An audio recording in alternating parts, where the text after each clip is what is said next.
All right. What's up, guys? What's up, Maklo? What's up, Camo?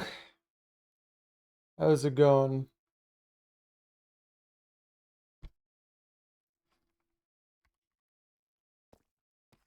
I'm waking up.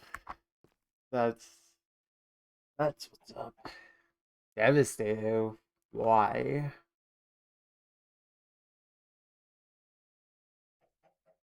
What is devastating?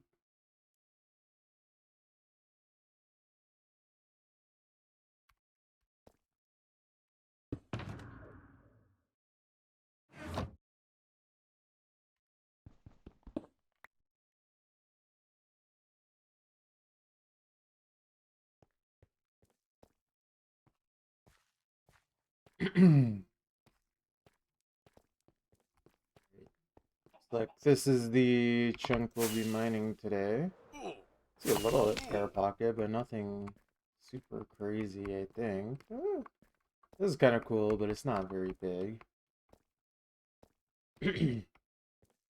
Black on your building for 15 hours? Yeah, that's crazy. Not very score efficient. I'm sorry you had to deal with that. At least it's back now. Unplug that.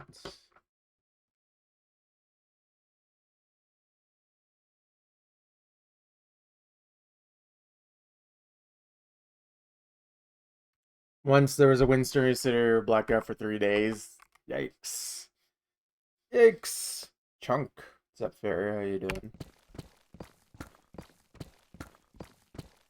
You have a headache after running because it's too sunny? Unlucky. No winning. Blackout, so you have to actually go outside, and then when you go outside, you have a headache. It never ends. Oh, I'm mining way too far away. Yeah, that's very unfortunate.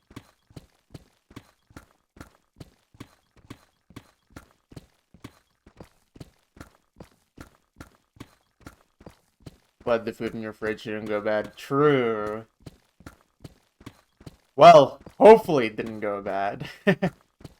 I guess you'll find out.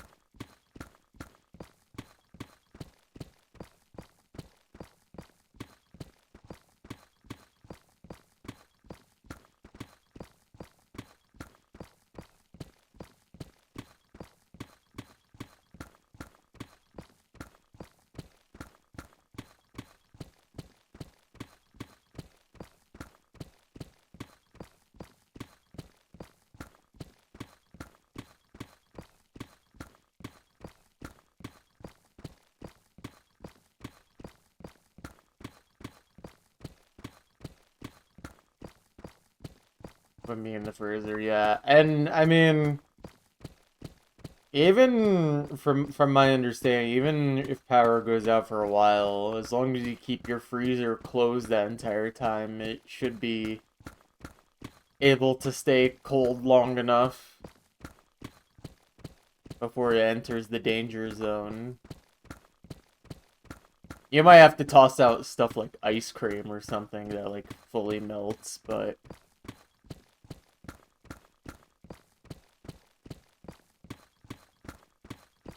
yeah, meat usually freezes well enough where uh as long as it doesn't exceed like a day or something, it's perfectly fine.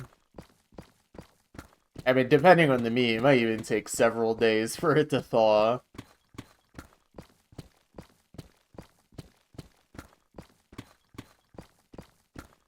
And also, the more full your freezer is, like with frozen things, the colder it will stay, like for longer. So that helps too.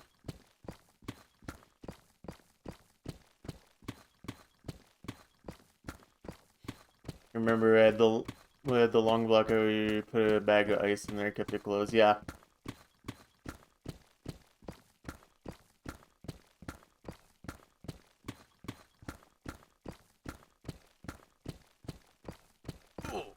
Oops. silverfish jump scare. Any more? Oh, okay.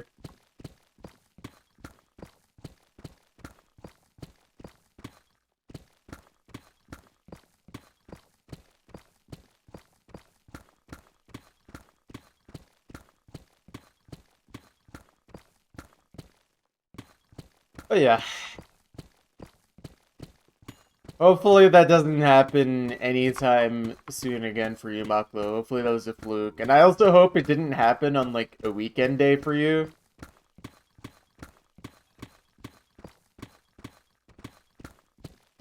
They got more scared than you did. Yeah, I mean, it would be pretty terrifying to be hiding in a block and all of a sudden just get shattered open. You're fighting for your life. I guess that would be pretty terrifying.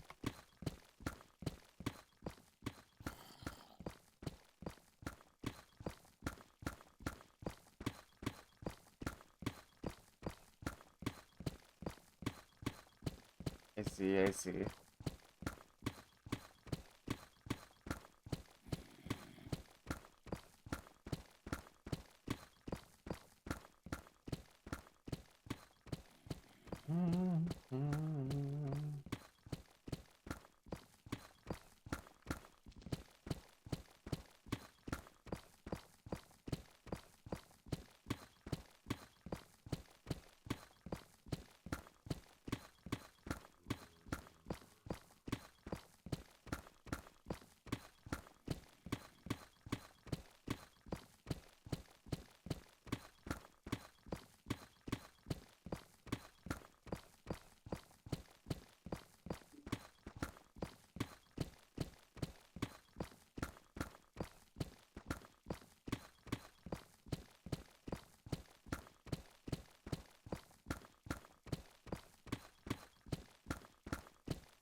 From my memory growing up, usually the times power went out back when I grew up in Detroit was any time that it basically rained to the point of flooding.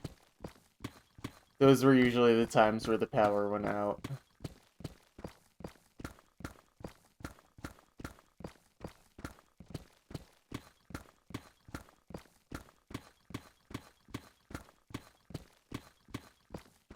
What's up, DDR? How you doing?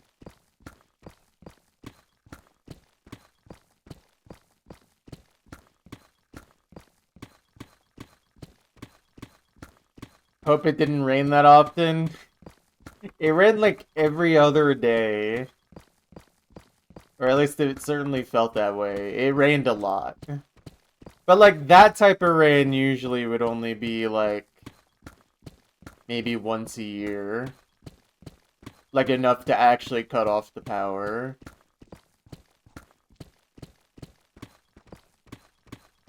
I mean, there was one year where the rain was so bad that it completely flooded our basement. That was kind of cool. Not really, but...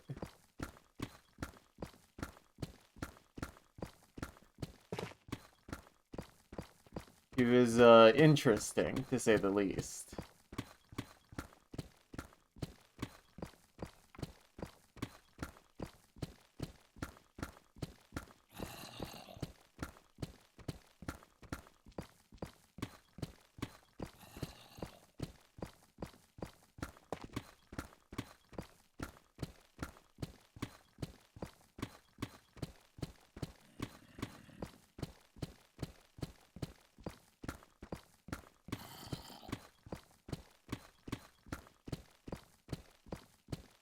You haven't had rain in months. I don't know, man. The weather out here has been so weird lately. Like in the last 2 months, we've basically just cycled through having snow to 80-degree weather, back to snow. It's really, it's really annoying, actually.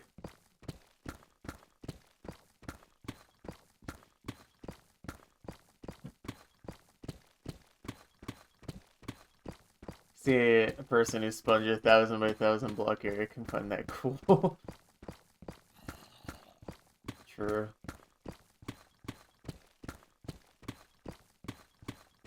I don't know. I don't mind rain, but I'm not a fan of it raining to the point of it being like a hazard, you know? I like light rain, like chill rain. Rain that's like good for everyone. Not the kind of rain where it's like, "Oh, I don't know if I'm going to have power soon," or "I don't know if I'm going to be able to drive soon." We got that type of rain every single year.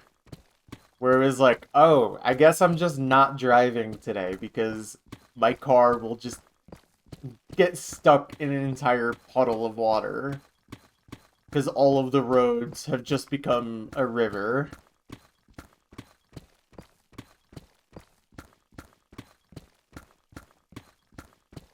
It, it actually reminds me, in that year where my basement flooded, there was one dude who took the opportunity to get his, like God, I forgot what they're called, but like it's like the boats, the like little speed boats that you ride like on lakes and stuff. They literally were just riding out on like the actual streets where cars normally drive, but just on a speedboat instead.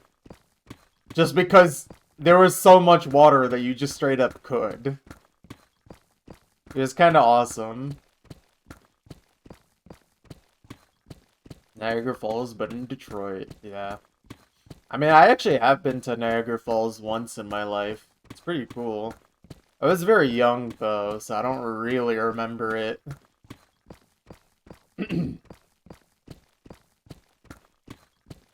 I mean, back when I lived in Detroit, getting to Canada literally took less than an hour. I mean, it's basically right there.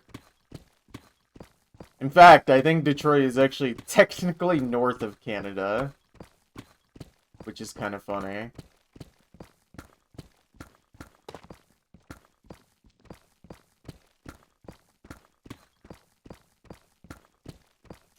Hoover Dam. Yeah, that sounds cool.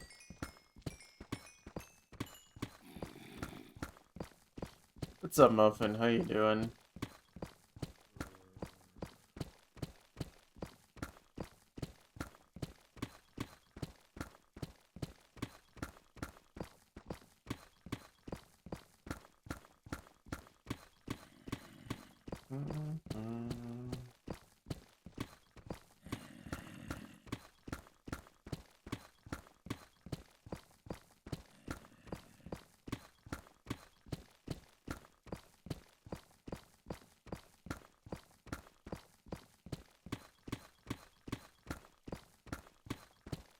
It kind of sucks that like a lot of the cool places I've been to in my life, I went to them when I was like way too young to actually remember them now.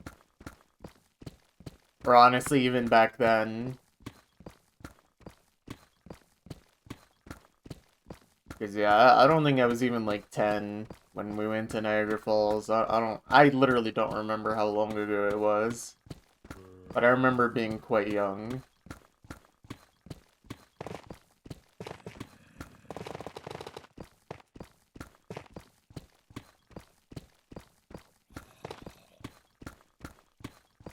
Low-key, those kinds of trips stopped happening after 2008. I wonder why.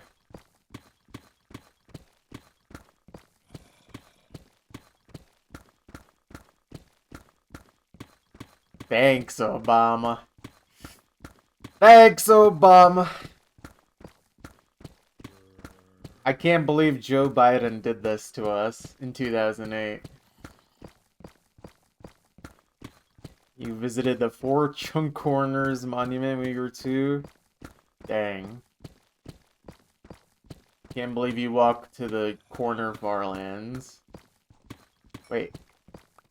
Wait, this is a weird diamond vein. Alright, hold on. That was 1, 2, 3, 4, 5, 6, 7, 8, 9, 10, 11, 12. Okay.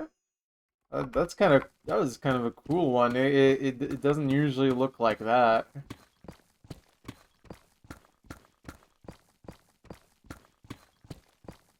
Two veins inside each other, yeah.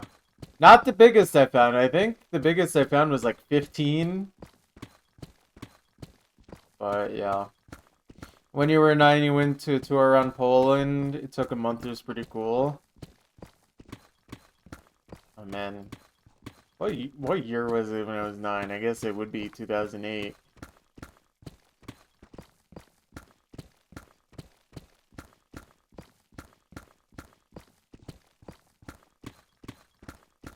Olympic National Rainforest. 5-mile hike to see it is worth it. That sounds cool. Nice.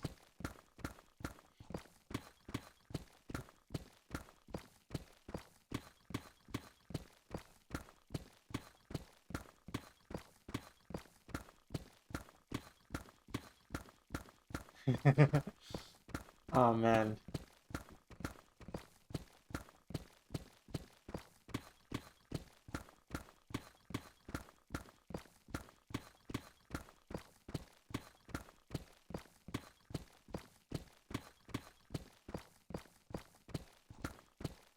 2007, you remember because the next year's Soccer EU Cup, which happens every 4 years. It's a good way to remember things. Imagine hiking 5 miles in a rainforest in flip-flops. Yeah, that sounds dreadful. Hopefully it was worth the experience regardless. Coolest place you ever went to was in this one room. It was minus 40 C in there. Dang. That's pretty cold.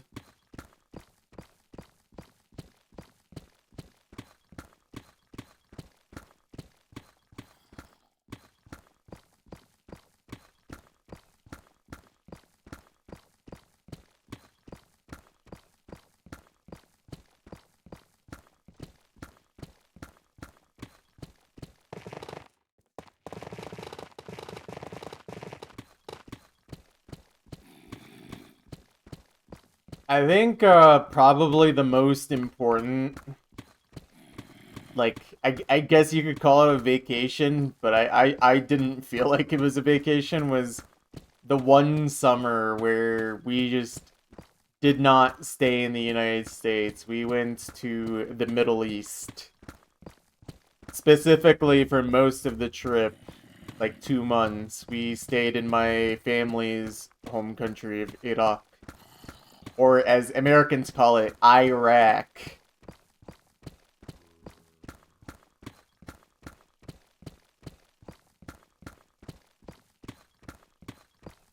Iraq. Dude, okay, one thing that I think really stuck with me when I went to Iraq, though, is literally like, normally, I mean, I'm not white, but I think on the spectrum of brown, I skew a little more whitish, you know what I mean?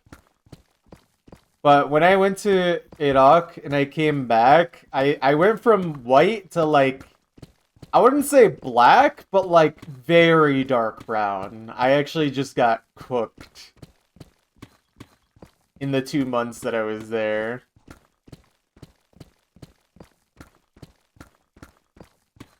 Low-key, I feel like I looked nicer when my skin was darker like that.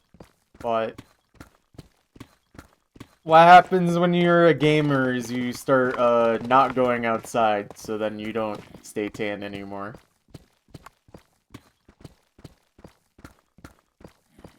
Oh, another thing about that trip, though, is that we went to Lebanon for a week.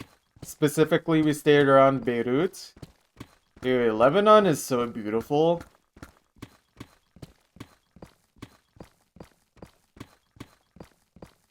And it really, like, it angers me a little more seeing everything that's happening in Lebanon right now, knowing that I've been there before. But man, it's such a beautiful country.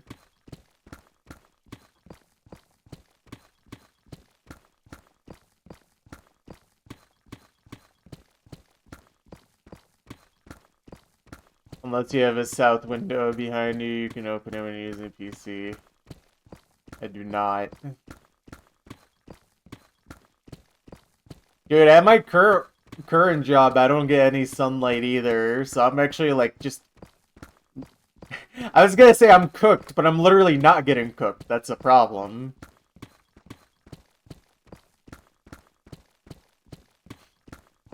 Sorry, I need to get a soundboard so I can censor myself when I say the word job.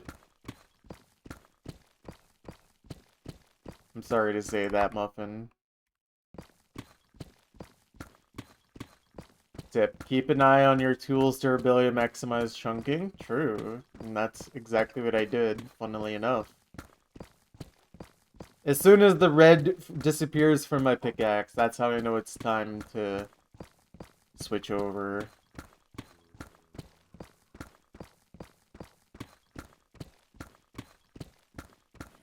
South window versus north window is literally 50% quality of life. I believe it.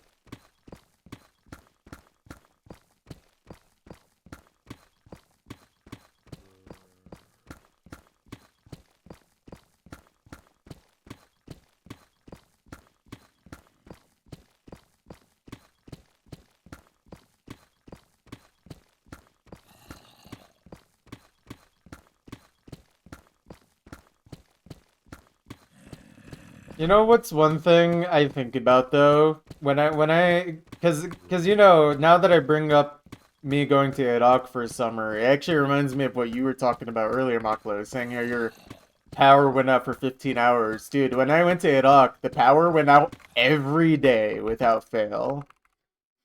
I mean, granted, this was back in 2010, so I don't know if the country's really like this as much now. Or maybe it could have just been the specific area where we lived at. But the power went out literally every day for hours at a time. And I honestly wish I went when I was older. Because I feel like I would have internalized the lesson of appreciating the luxuries I had in my life better. I feel like I was too young to really internalize it as well as I could have.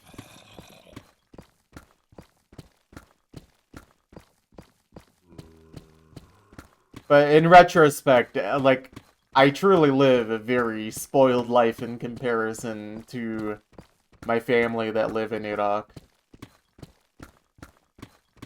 Like, insanely so.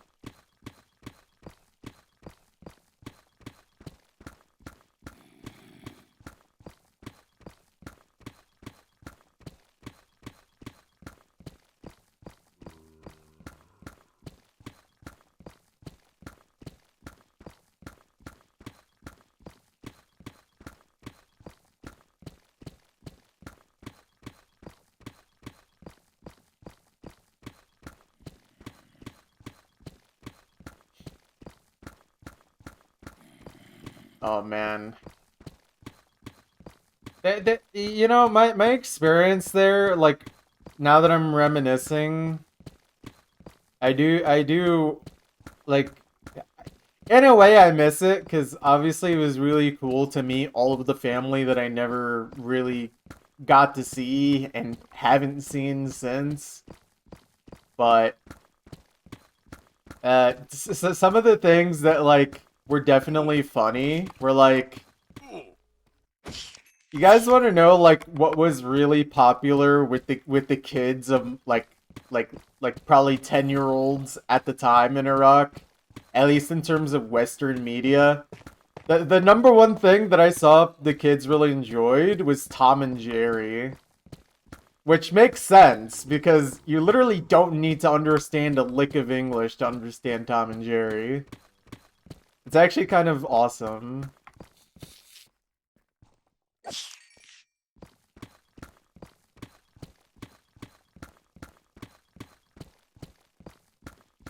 Like, consistently, the one thing that I could connect with the other kids that lived in Iraq was watching Tom and Jerry.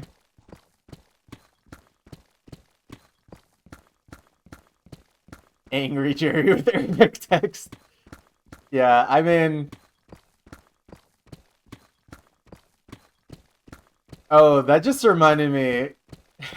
One of the things that because like fortunately the main place I stayed at actually had a TV. A lot of the families I was around didn't even have TVs, which is another thing to consider. This was 2010. Just straight up living with no TVs of any kind. Not like obviously no computers either, like if they didn't even have TVs. But like, yeah, one of the things that I would also watch on like the TV was SpongeBob translated and dubbed in Arabic. It's like it is the same show, but it has a different vibe when it's in Arabic. I don't know how else to explain it. I mean, they found out about the cat and mouse then, the same way that like anyone else finds out about media. People just spread it around and share it around. And keep in mind, you know who else was in Iraq in the 2010s? The US military. So there was definitely spreading around of American media and exposure to American media because of just the very presence of America in the country. Another experience that I like, in retrospect, is really messed up is the fact that to go literally anywhere in the country by car, you would routinely have to go through checkpoints that were manned by US military personnel. As a kid, I didn't really process that, but in retrospect, that was really weird.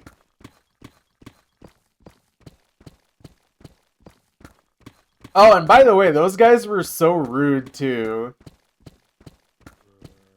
But obviously, because I don't look American, they didn't assume that I understood what they were saying.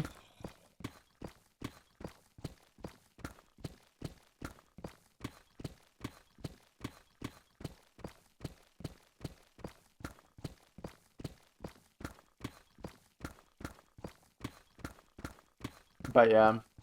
Like in Berlin during Cold War, yeah. Yeah, I mean, I mean, I don't know how well aware you guys are, but like, America's involvement in Iraq is quite literally just pointless, senseless violence. Iraq did nothing in the involvement of 9/11, and many, I think it's literally hundreds of thousands of Iraqis died during that time since 2001.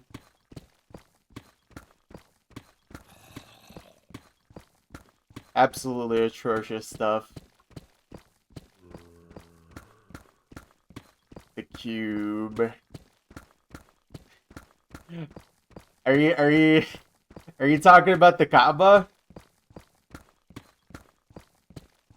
I have never gone there, and I never will, because I'm not religious.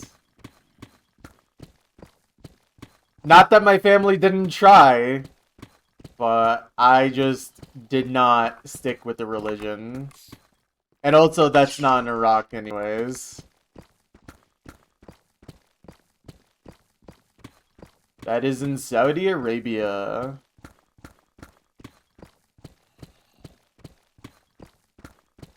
Which is a country I would never visit, by the way.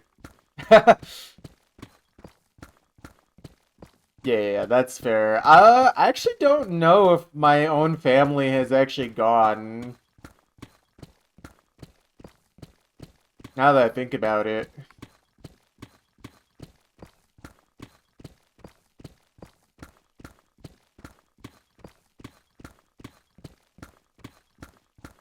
Not that I care to ask, honestly, at this point, but... yeah, Oh, you know what though? When we went to Iraq, we actually did visit several of the other religious shrines that do exist in Iraq.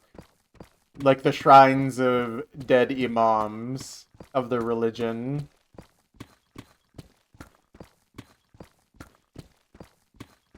It's it was kind of weird. Oh, and of course there was also military presence at the shrines too, because of course there was. Think about that.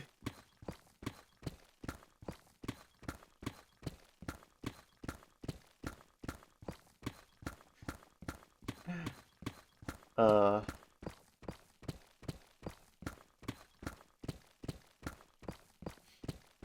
you know what was another nice memory of Iraq though when I went there? Everything was so cheap. Like insanely cheap. Like even compared to like the prices of everything back then, everything was actually just dirt cheap. So you could just eat like a king for really cheap if you converted like American currency to the local dinar.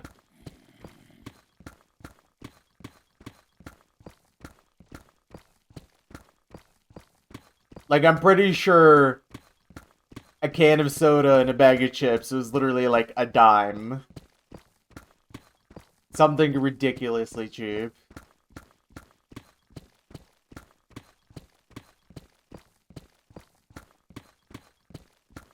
But of course, the people who actually lived in Iraq didn't make very good living.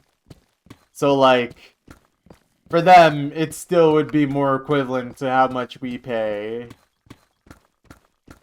But it's certainly an experience to realize how cheap stuff was there. At least, again, this was 2010, so it very much could have changed. And it obviously also depends by region, because the place we stayed at wasn't like the actual capital city, but it was relatively close.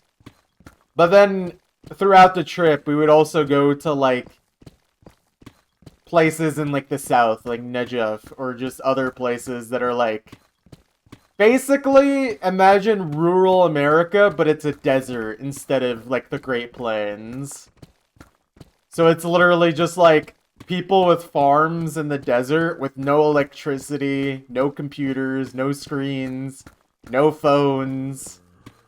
Literally living like it's over 100 years ago. Like nothing has changed. The latest technology they have is motorized vehicles.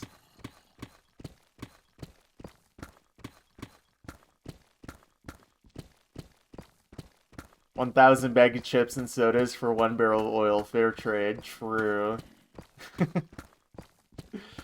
uh,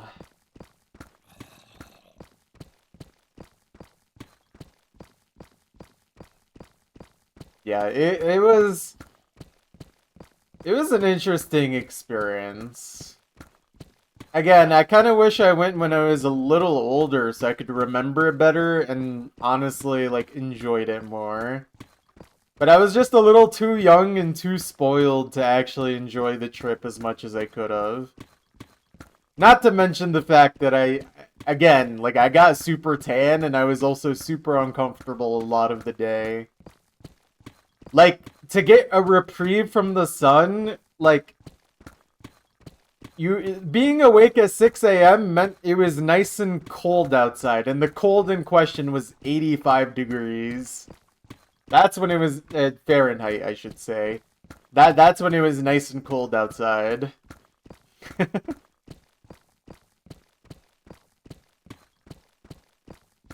Oh, you know what though? Oh man, that actually just unlocked another memory. I don't remember how long ago this was. This was probably a few years ago at least. But I remember my mom was getting like spam calls from Iraq one day. And it was because people in my family who live there were trying to tell her that they're seeing snow for the first time in their entire lives. Like some kind of freak weather event happened where they actually got a tiny bit of snow. And they saw snow for the literal first times in their lives, and I think that's really awesome and cute. And also, especially considering I grew up in Michigan, where I literally saw snow half the year. So to me, snow is not novel at all, but it is funny. I don't know, it would have been a couple years ago at least. Yeah, maybe.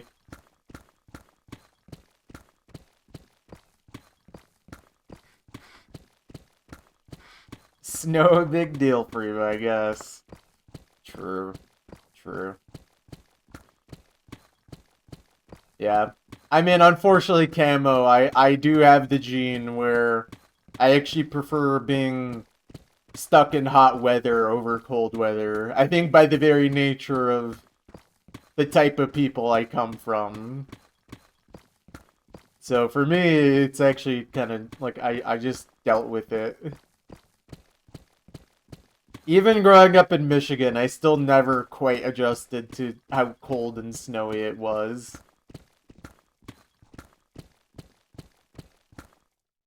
Oh, air pocket?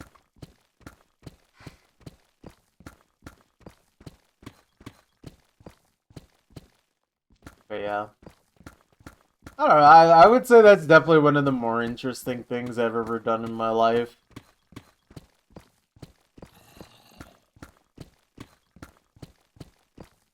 Cold and wet. Nope. Hate both those things.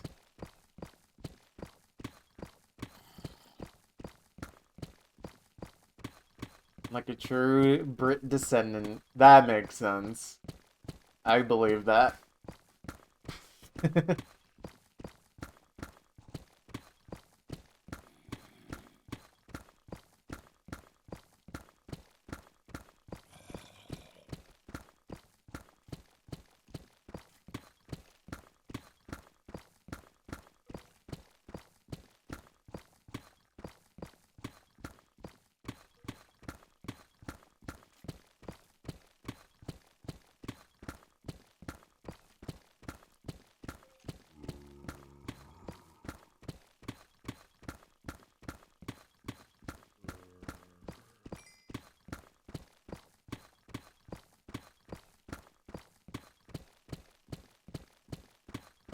Dude, low-key though, like it was kind of scary in retrospect. Like we visited at an okay time, I think. Especially considering that just a few years later, ISIS would take over the country, or at least try to take over the country for a bit. It's kind of wild to think about.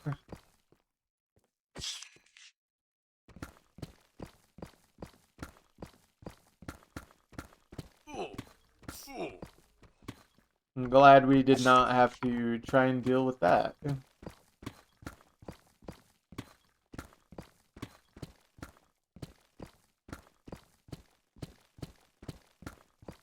And I'm glad like the US military personnel there didn't like hate crime me while I was there or something either. Because that also could have been a real possibility as well.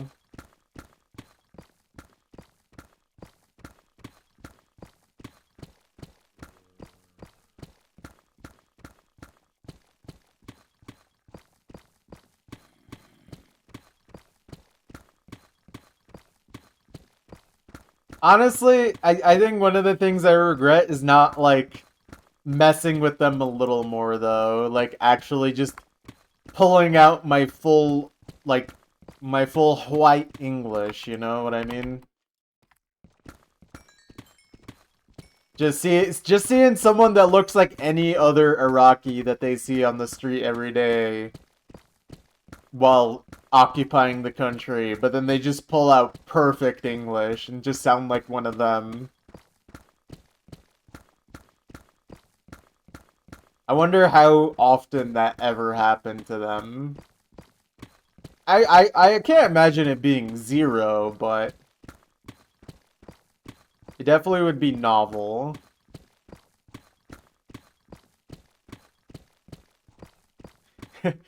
Yeah, how much wood could a woodchuck chuck if a woodchuck could chuck wood? And then we just passed through the checkpoint after that.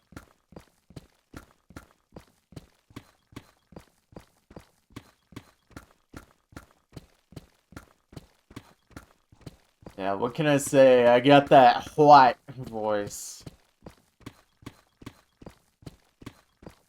I really need to practice my, like, southern white voice, you know what I mean?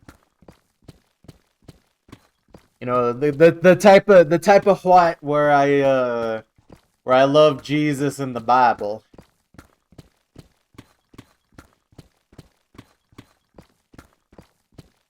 Do not think a woodchuck can chuck wood. To chuck something is to throw it.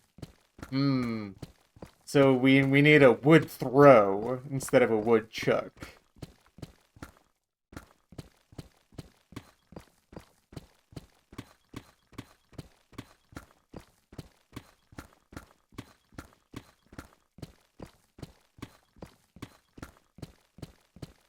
So how much wood could a wood throw if a wood throw could throw wood? Should be the real question.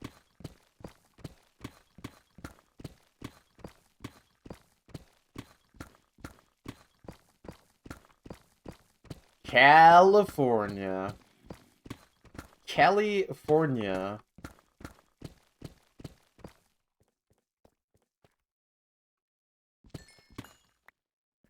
California. How do rednecks say California? I need to look into this.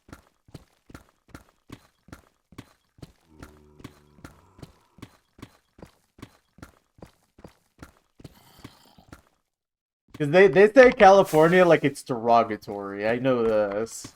But I can't quite remember.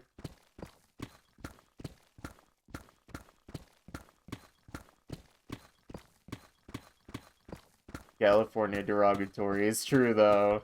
I'm not gonna lie. Even as someone who is very much left on the spectrum, California is a weird place, man.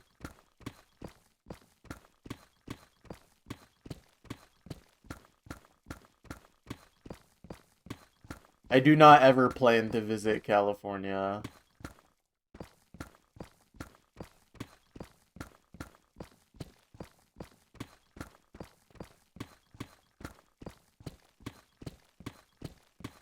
And plus, there's no reason to go to California anyways when the real place to be is New York City, where they're instituting woke communism Sharia law.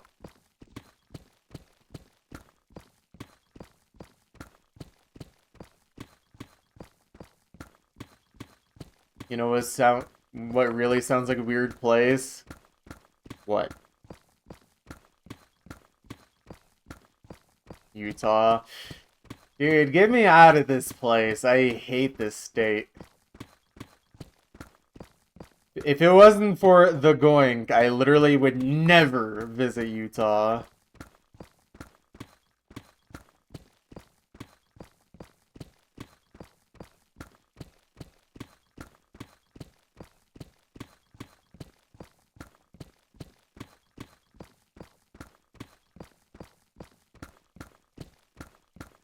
Stays awful.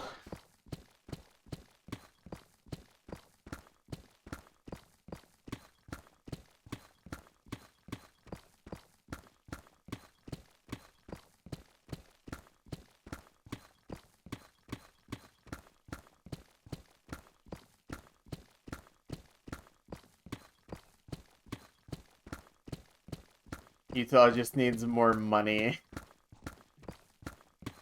I really don't think that's the problem.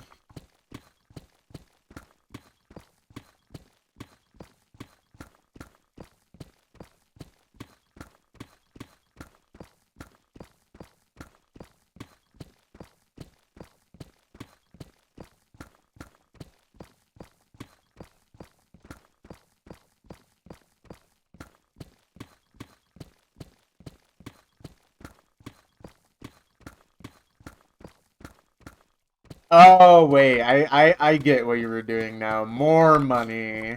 I get it. More money. Okay. I literally didn't process that. That's a good one, actually. It's also it's actually a good one too because the Mormon Church literally has like billions of dollars. Like they're a very rich church.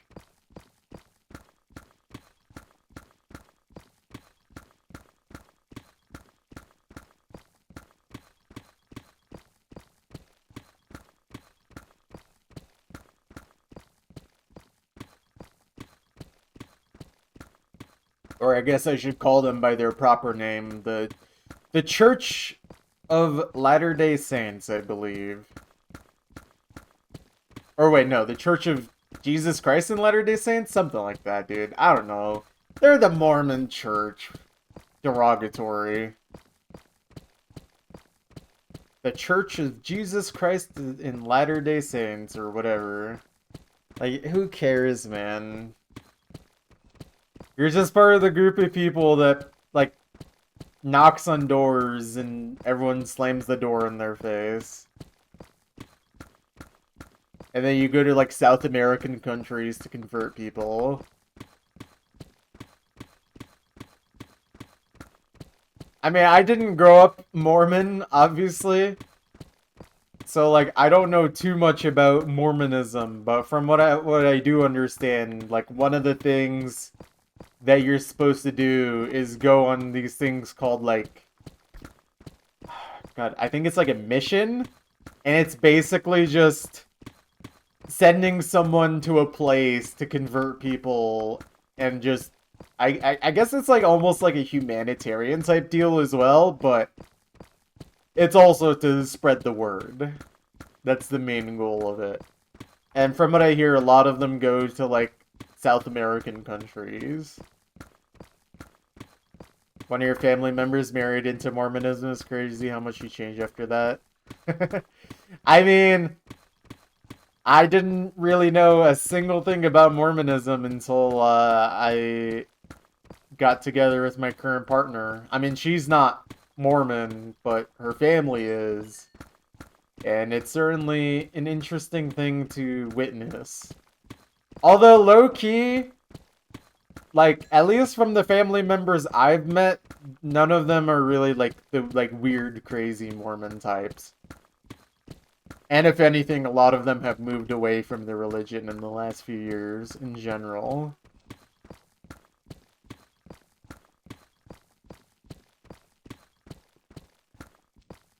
Yeah. You literally know zero religions well, so you just observe. Fair enough. Honestly, religion is kind of one of those things where I'm like, you know, this would be cool if we didn't, like, kill each other over this, you know? Religions could be more interesting if it was just like oh, I believe this, but, like, you don't have to believe this like I do, and then we can just coexist. But, that's seemingly not how we do it. Satanism are pretty cool music and stuff. I see. So glad your family was never really that religious, nominally Christian, but never really that enforced. Yeah.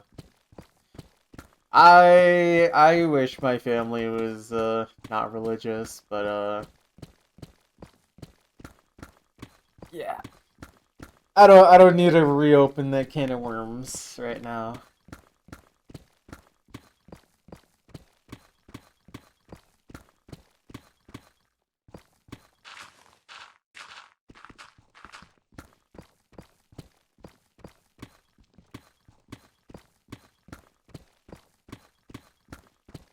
Worm.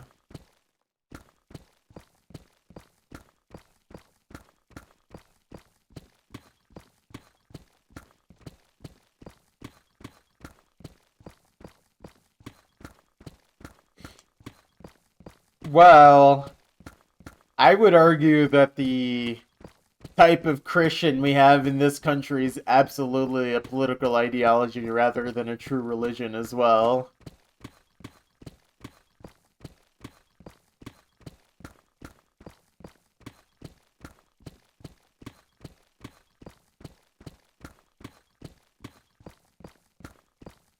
calling that a religion also feels like a farce.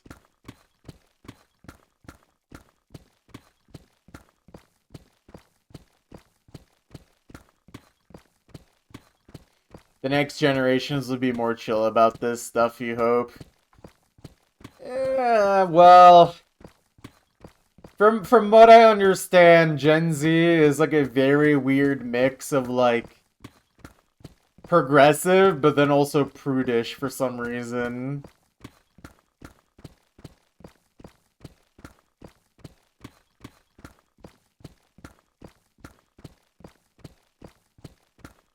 Reactionary. I think growing up with knowing nothing but the internet definitely could turn you reactionary. More polarized, probably is the way to put it. Anyone who's left is like genuinely left, and anyone who's right is genuinely right.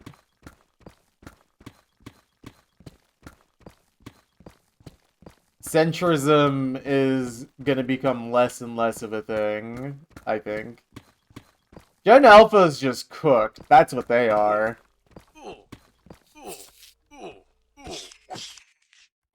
Gen Alpha is literally the personification of the average American. Like, just completely brain fried. No future prospects.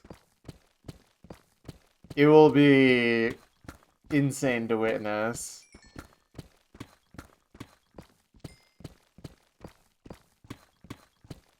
The world when it's your turn to grow up. Yeah.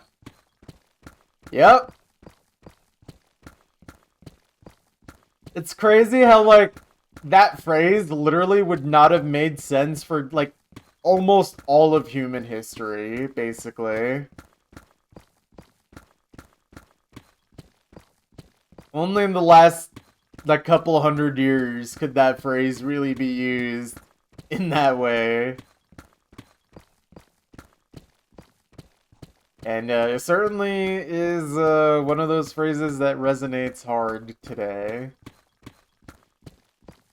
Gen Alpha chilling in the cradle instead of buying real estate. Big mistake. Dude, I'm pretty sure, isn't like the oldest of Gen Alpha literally like 13 or 14 now?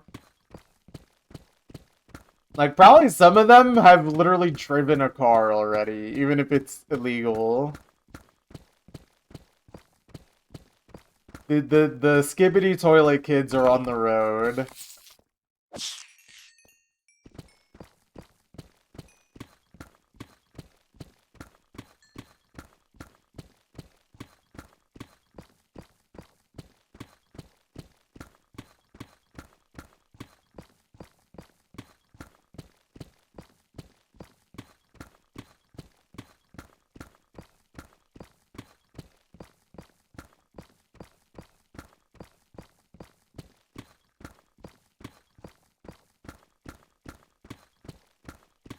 Yeah, I don't know. I definitely feel like the world's gonna be cooked for a long time, I think.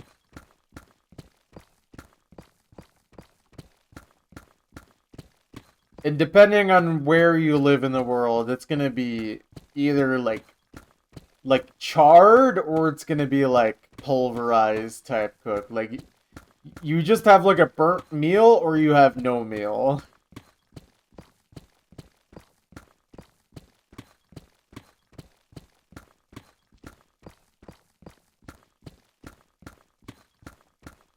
But I think all of us are gonna become barbecue chicken in the next few decades. Assuming any of us live that long.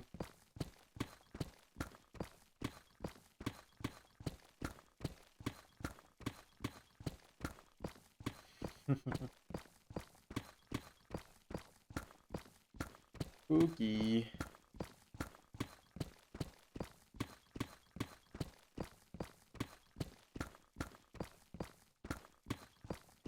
I don't know. I think unless the buffoon literally decides to send the nukes, I do think we will be around for a while longer, but the reality of the situation is that our way of life is gonna become way less comfortable, way less enjoyable, way less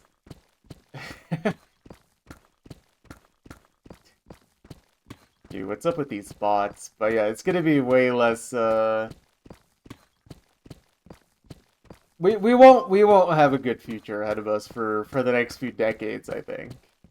I think maybe towards the end of our lifetimes it could get better, but it's gonna get worse before it ever gets better again, I think. Unless we have like the most incredible revolution we've ever had, I just don't see how it's gonna get any better in the next decade or two.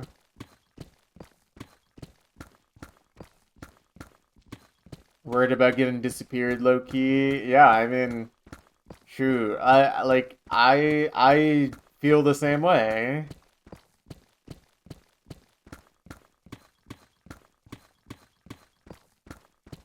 If it's any solace, Camo, at the very least, they're running out of their arms very quickly by wasting them in the Middle East and giving them to Israel instead. They're still armed to the teeth, but like at least they're using up a lot of what they have. But yeah, it's bleak. It's bleak.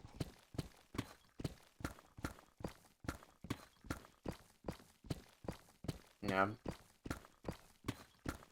Like I'm not transgender, but I'm certainly on the chopping block as a minority in this country. As a scary Arab, as they say.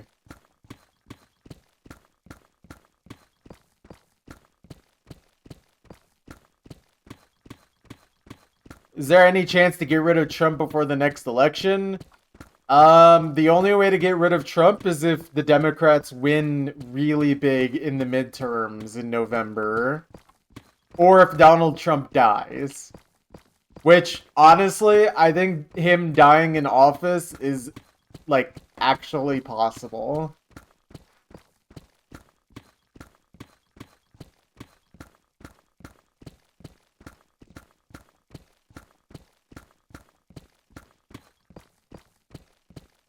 Yeah.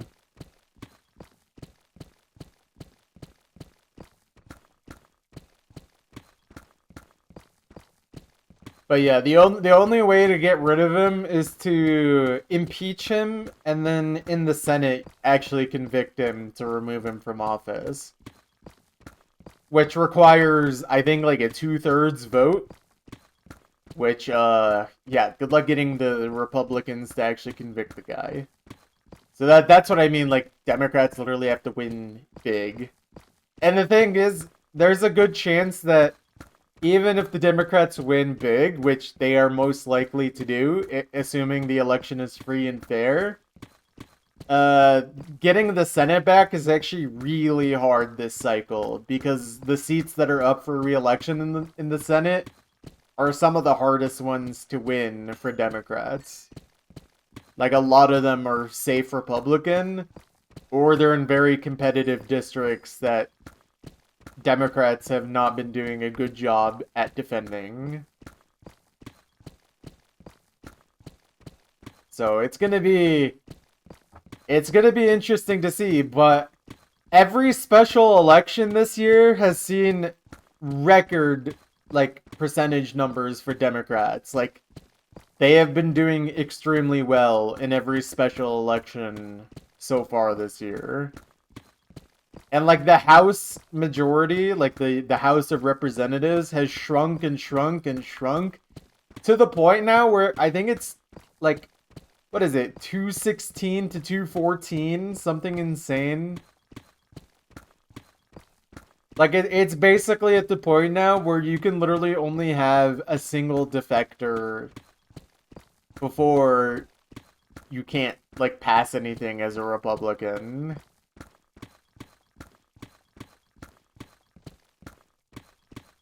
guy just doubles down forever, I guess. This is a real strategy, by the way, Maklo.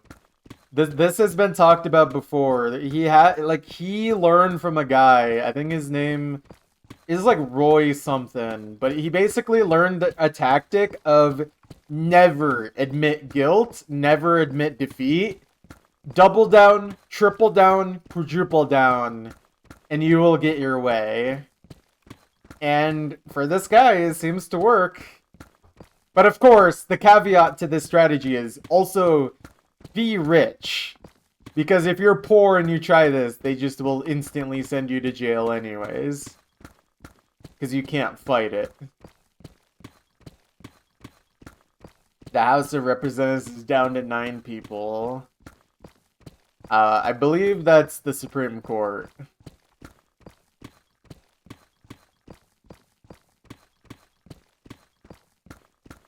Step 1, be cis white man. Step 2, be rich. Step 3, win.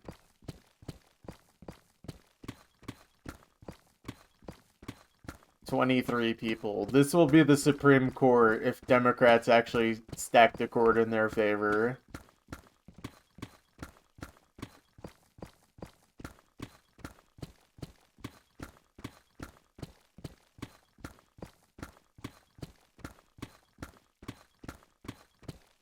Tell your son when you will attack Iran so you can become richer. Dude, it's actually hilarious how much Republicans focused on Hunter Biden and his, like, Ukrainian Burisma corruption. Meanwhile, Donald Trump and his family have literally siphoned billions from the American people in his time in office since 2016. Like, the amount of corruption the Trump family has engaged in is so wildly out of proportion to every other corrupt family that's ever graced the White House, it's not even comparable. Tell your army when you're going out to get some... What? You're going out to get some presidents? Oh wait, are you talking about like Venezuela where they literally just capture heads of states? Yeah. Oh my god, I forgot that's an emote in here.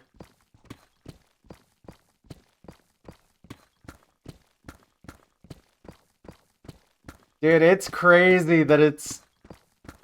It actually felt like it's been like 5 years ago since they did that in Venezuela. It's literally been 4 months. It literally felt like it's happened years ago now.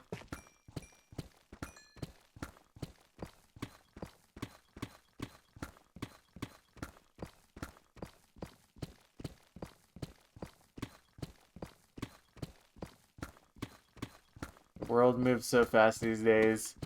It's that one saying that's like...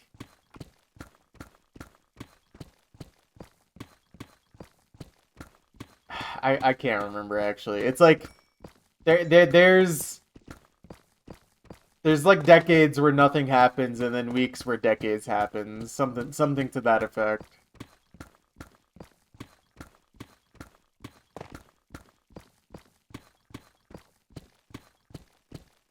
And then one of those sayings that's like basically cursing people.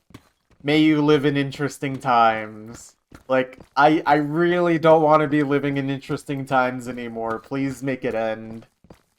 Please make the life not so interesting.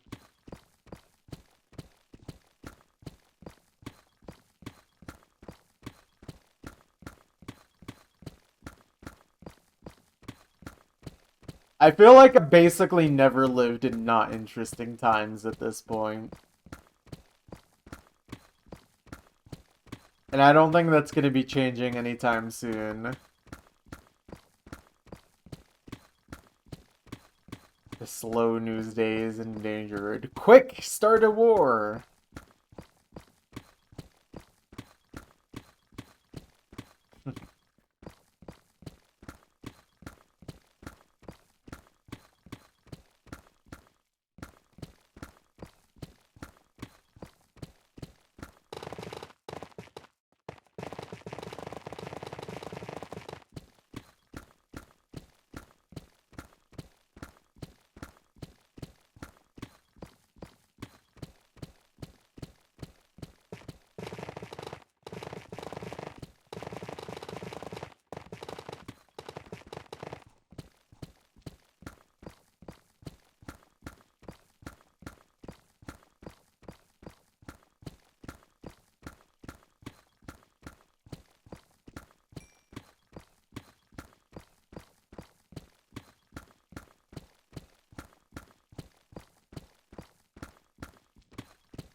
Think your headache is better by 80% since the start of the stream. Nice. That's good. Let the chunks soothe you.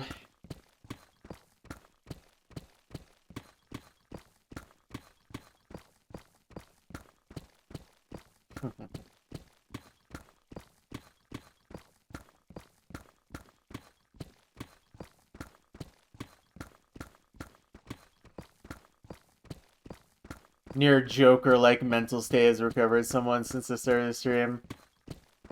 Dang, you know, I really do think that chunk mining is low-key like free therapy, or as free as you'll get in this country anyways.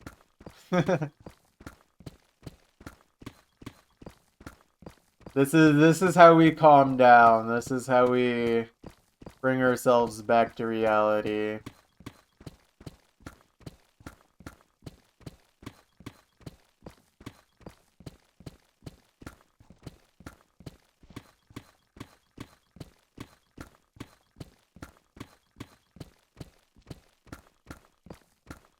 Oy.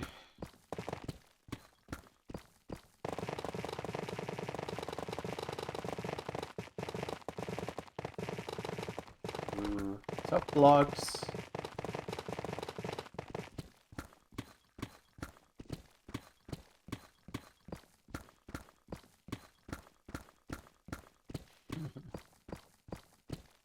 I mean, I've been talking a lot more this stream than usual, I think. I actually have something to talk about.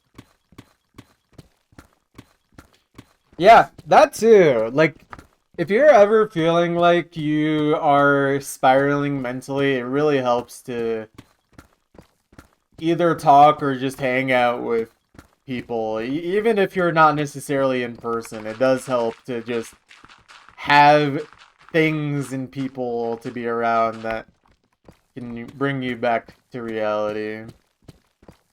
So tough, so tough. But yeah, it definitely helps to just be not in your own head at all times.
Also, I haven't really focused on the chunk at hand. Dang, that hour flew by. Whenever I actually like consistently talk about stuff, the time really flies by.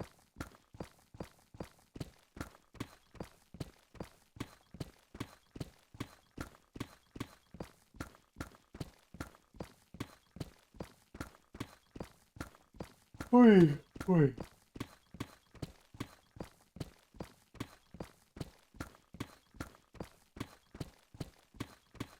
Oh man. I need to get more sleep. I feel like I've been lacking on sleep lately.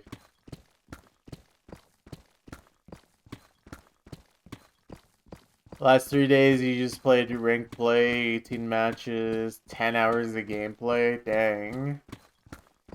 Yeah, that doesn't sound very score efficient. What star rating were you playing at?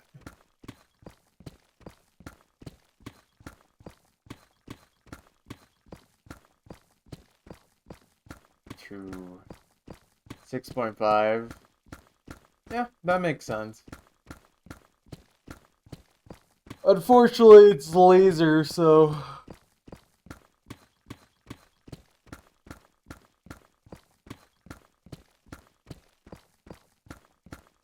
I think the only reason I would hop back on laser is, to score farm.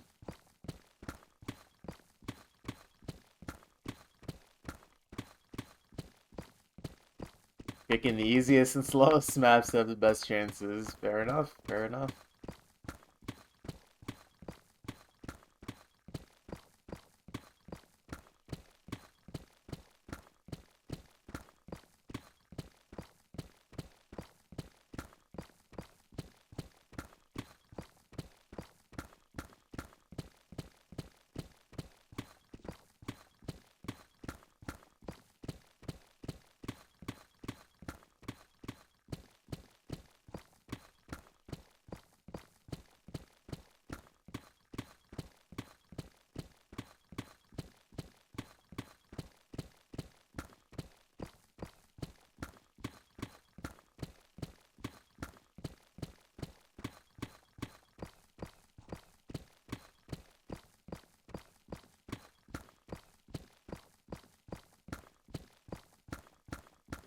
That's funny that you just picked the same map 3 times and you won every time, though. Good strategy.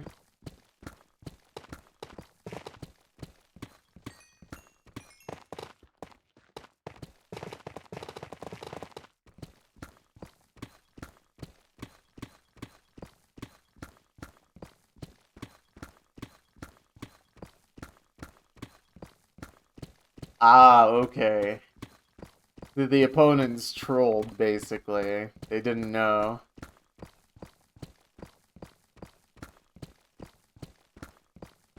Yeah. I mean, like, it sounds fun. I'm intrigued, but... I don't see myself playing laser until they actually, fix score multipliers first.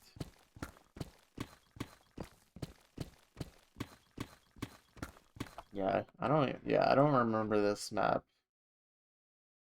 Oh, cool.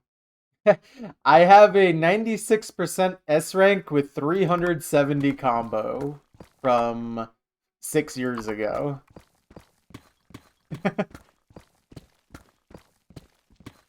That's kind of funny.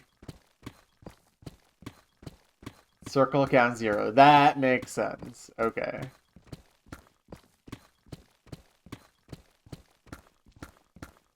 I mean, I could have still missed an entire slider, but I didn't.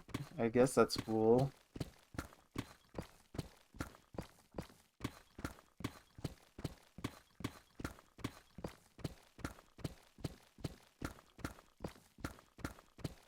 Slider only map sounds interesting for laser.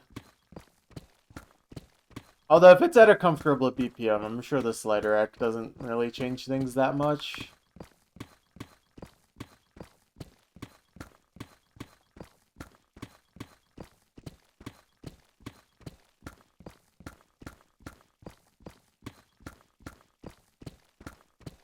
Yeah, I haven't really ever asked you about this, but have you found seeing maps on laser harder than unstable? Because I know every time I've tried seeing maps on laser, like the lack of note lock actually caused me to end up missing on notes that I would have just saved myself from missing on stable.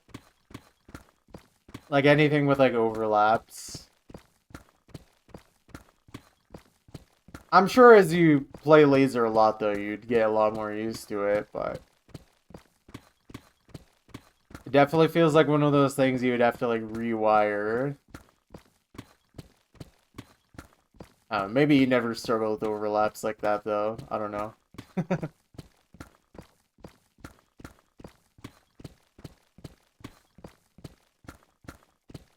You don't usually over tap? Okay.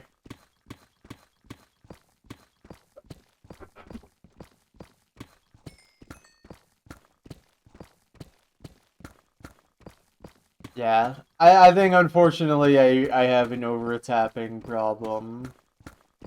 Or at least I did. Honestly, my tapping these days is actually a lot better than it used to be, at least in terms of stability. The only things I can't really do as well are like really high BPM and just like harder stamina. But I think my like tapping stability and accuracy is actually even better, or at least on par with my peak score days.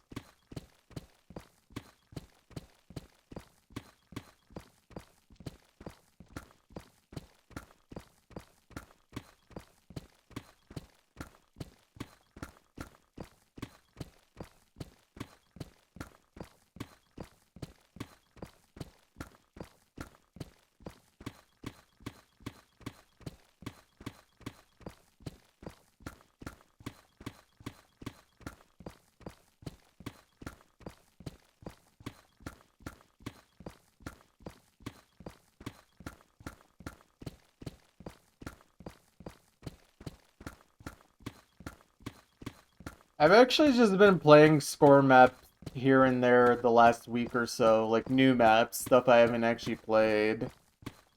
And it's actually been kind of fun. I'm not getting like insane amounts of score usually, but you know, a couple 100 million in an hour, it's not very hard when I'm missing so many maps now.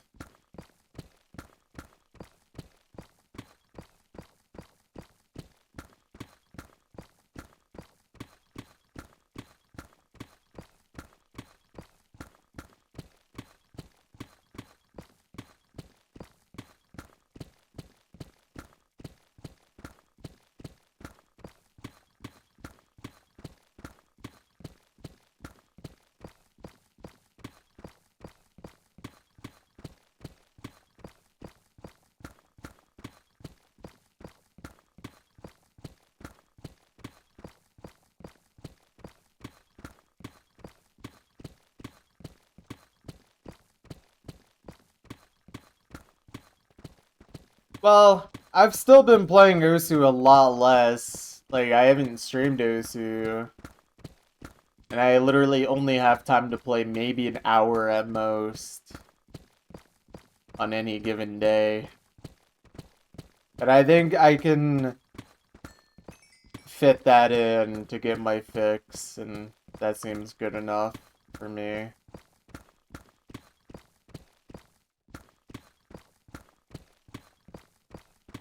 I think that much doesn't detract away from this project enough for me to be worried, you know?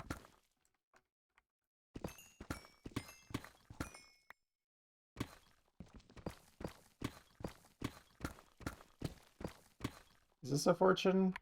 Okay, we'll do it like that.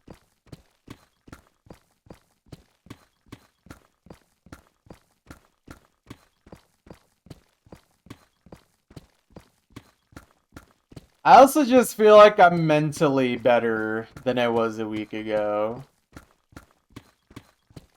I feel like I was having a really rough week last week mentally.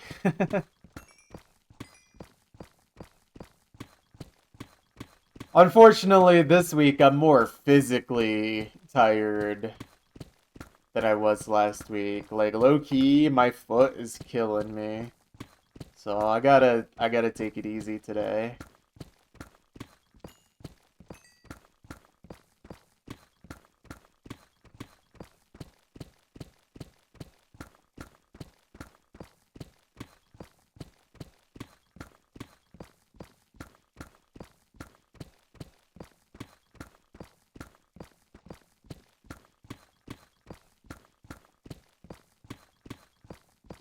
This week has been diabolically bad for you mentally. But we ball. Yeah. Well,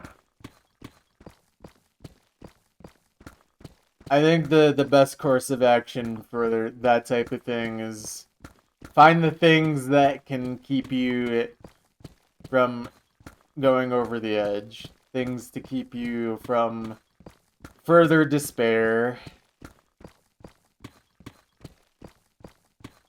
It's all you can do, really.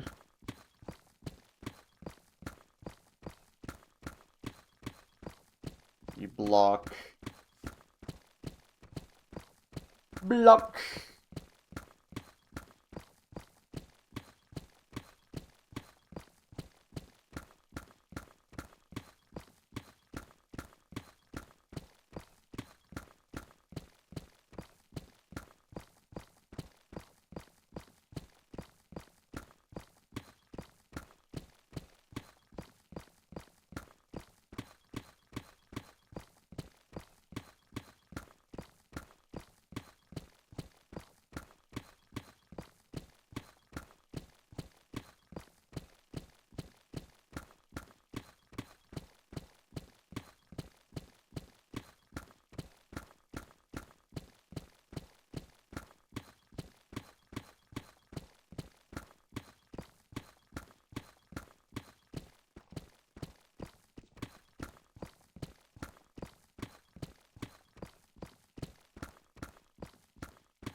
Alright, we're getting closer to the end here. Final 10 layers. I feel like this chunk has been very average time-wise. Nothing really of note here, honestly, but that's perfectly fine. Not every chunk is a special one.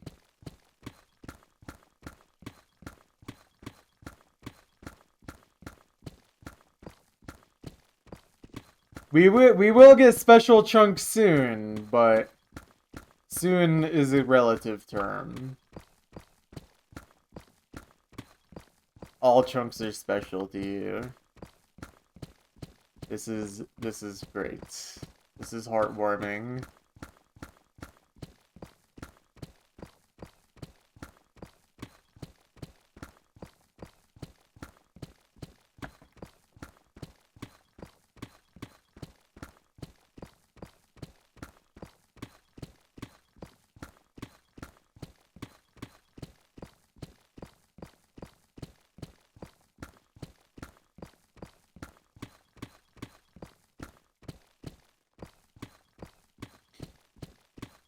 Oh man, I'm not gonna lie. Like, not from this project, but I'm feeling burnt out. Especially from work. I really need a vacation soon. Because it's dawning on me that I've worked nearly a year straight with no actual days off.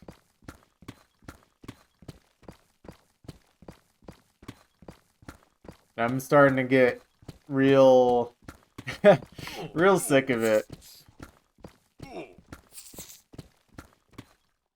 It's funny though, because like the idea of like the perfect ideal vacation for me isn't like going to a cool place and traveling. The ideal vacation for me is literally just just chilling at home, doing nothing, and just relaxing. Like just no thinking about anything, no doing anything, just chilling. Not even like bed rotting, because that's not really relaxing to me. Just like I don't know, I just don't want to do things. We should stop the economy wars and work for one day just to let everyone relax. Yeah. That's not Not allowed under capitalism, actually. It's a bad idea. Think of the shareholder value, Maklo.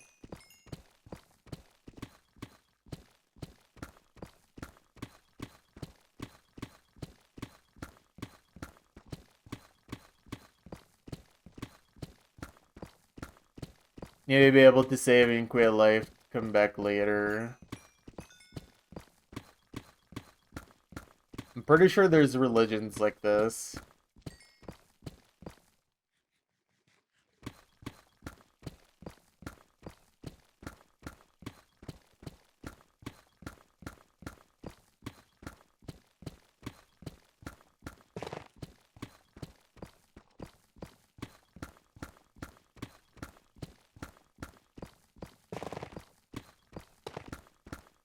Look at all these tough blocks.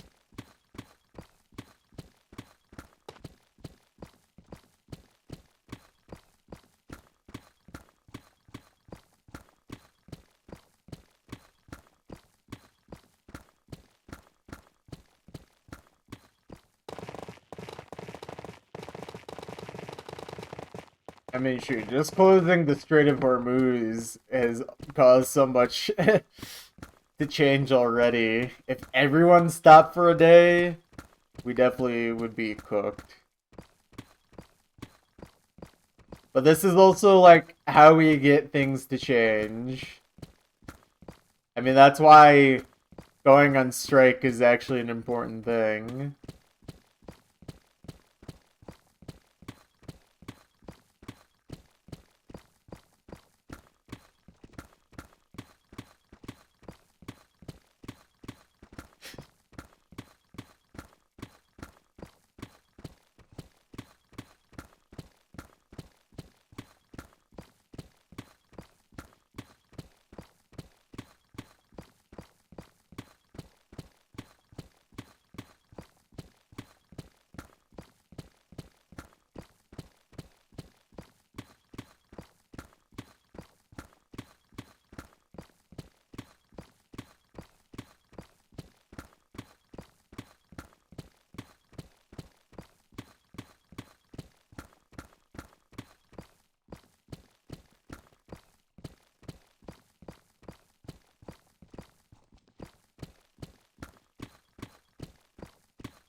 Low-key camo, I feel like with what you've been talking about, this song must hit hard.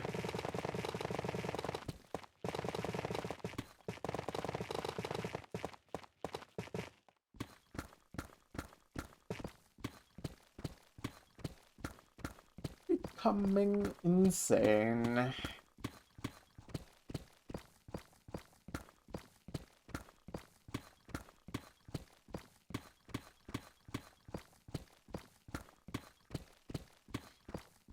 I should become an infected mushroom.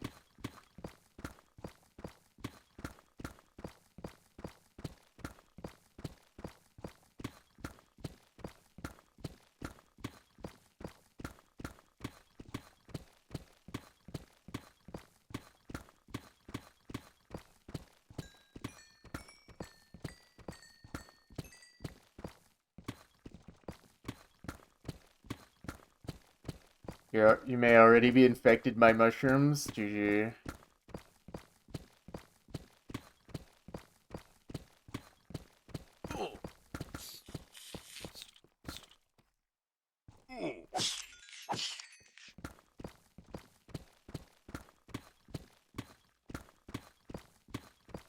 I'm infected by silverfish.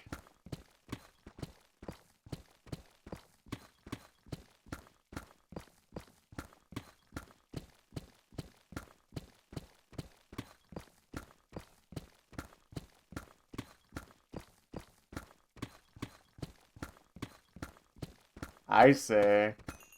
What if I say?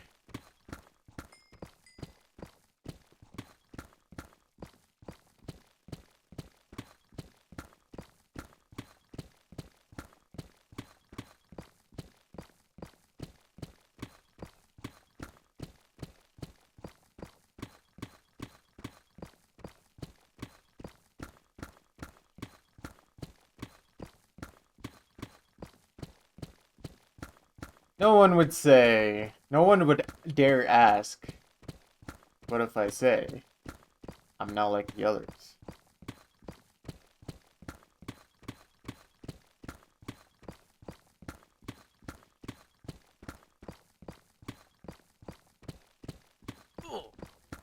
Can these silverfish just, leave me alone? Thank you. Oh, nope, there's more of you.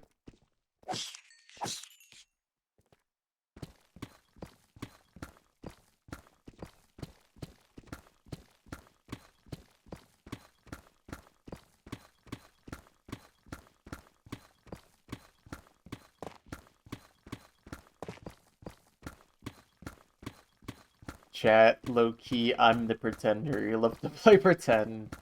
True. It's kind of funny that the pretender is a pretender pretending to be the pretender. I've never thought about it this way. So it seems infected mushroom is primarily a Psytrance duo. They just low-key or whatever they want to be, you know?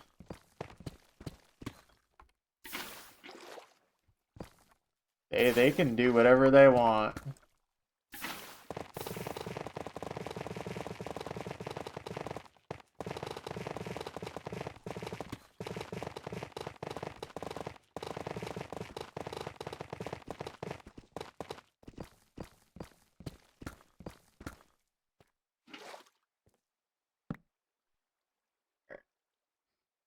We're getting closer to the end of this chunk, but we'll see how much lava we gotta deal with.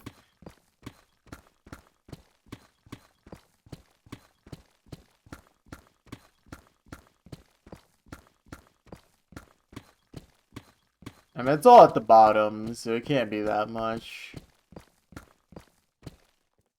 At least not in this chunk. It's primarily mostly in that other chunk.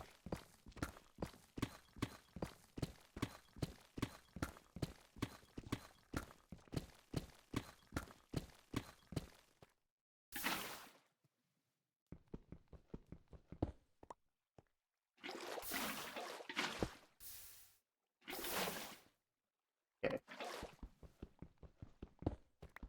I love how water flows in this game.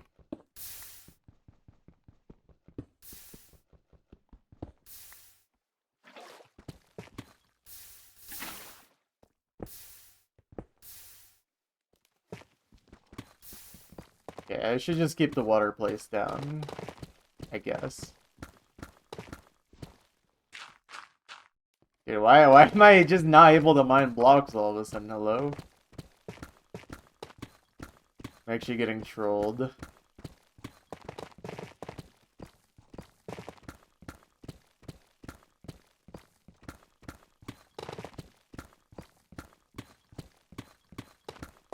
Transition, but to another species. I definitely think there's definitely some of y'all who would consider this possibility.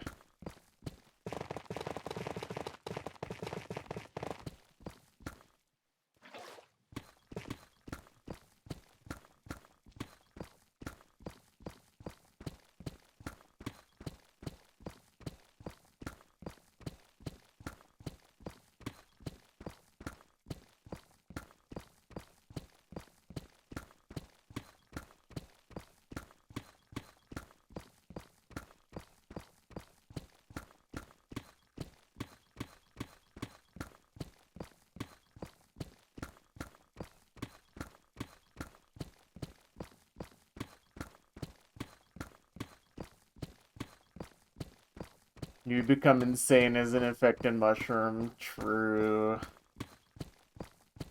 This much is true.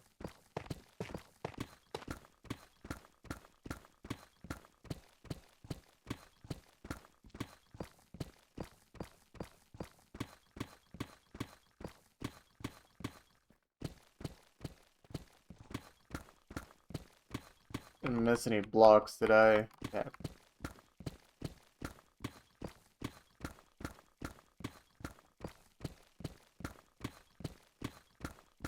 Oh wait, this chunk is actually gonna possibly be slightly faster average?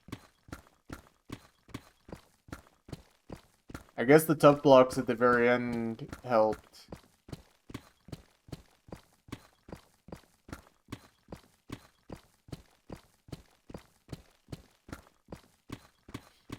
Phantom Tail may be one of the most distressing non-pain feelings you felt.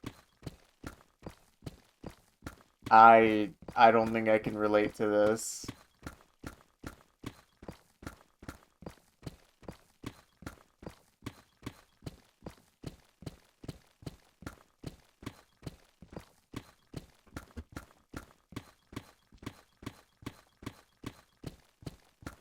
Good. There we go. Chunk complete. That is chunk number 140. Wow, wow, wow. Very nice. Alright, let's punch in the time. 1 hour, 35 minutes, 47 seconds. Cool. Alright, Diamond Ore. 2538.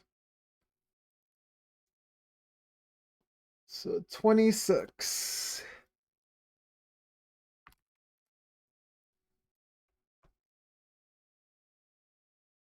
How many diamonds did I actually get? 51. Okay.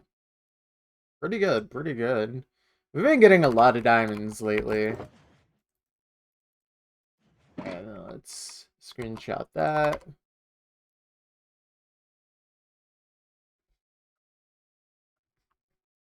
Oh, also we reached 2.4 million deep slate mined. We are making progress.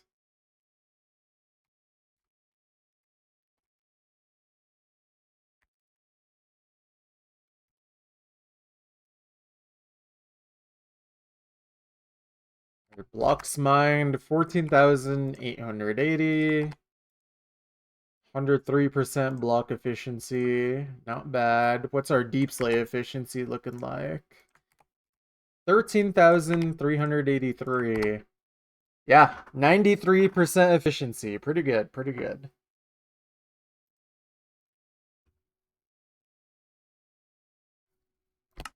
All right.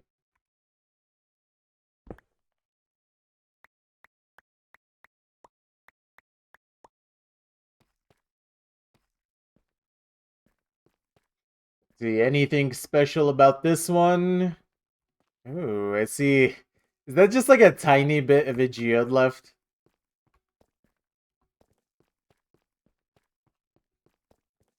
Alright, and we're definitely gonna interact with more lava, it looks like. It looks like this one got sectioned off into 2 chunks pretty evenly, though, so... Doesn't seem...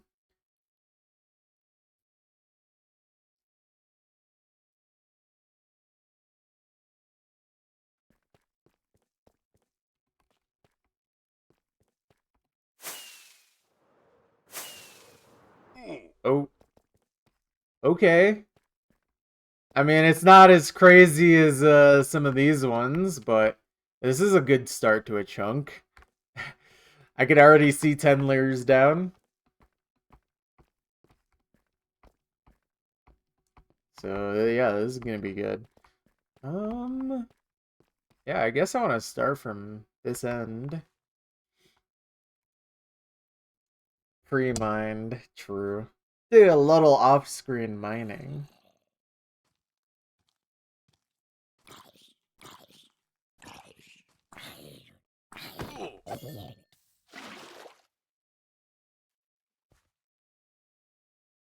Does a little off-screen mining, you know? I should craft these up, actually.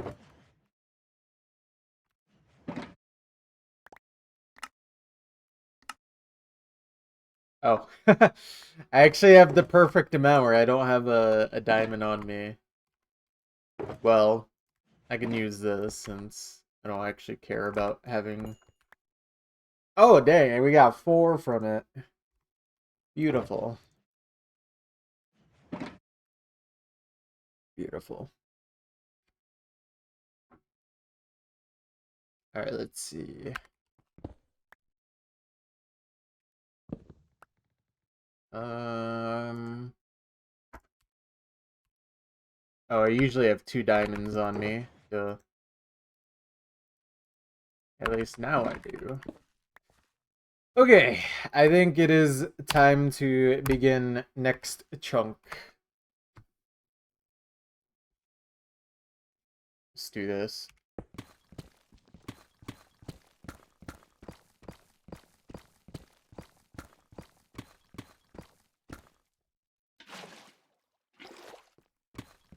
Need to go outside the chunk to actually mine in this chunk properly. That's the strat.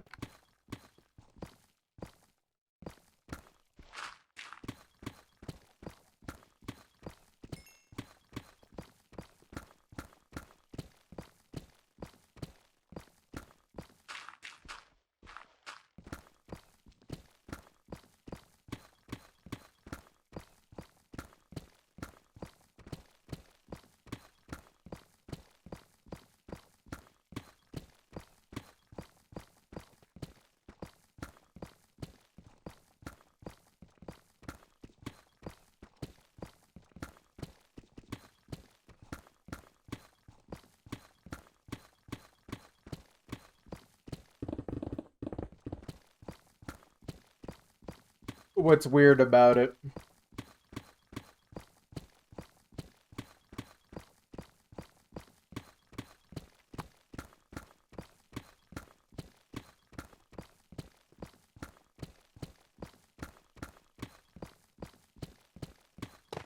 Hmm.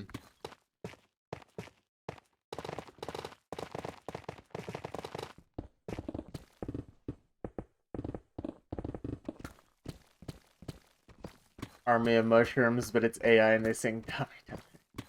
I think, this is a brilliant idea.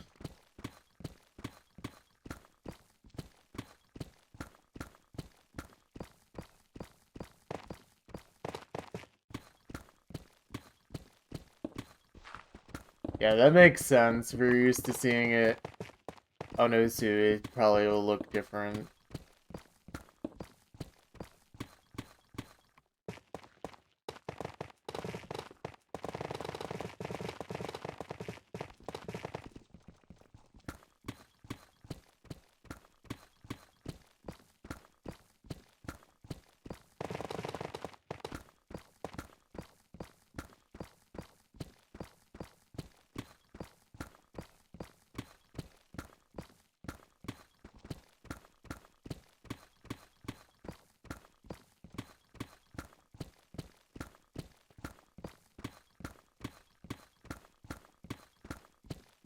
Yeah, I'm not gonna lie, guys. We kind of saved a ton of time already.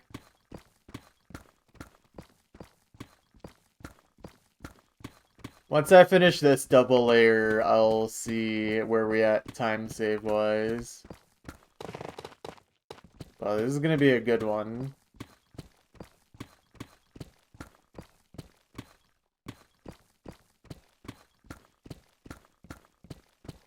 Who were you missing for legendary?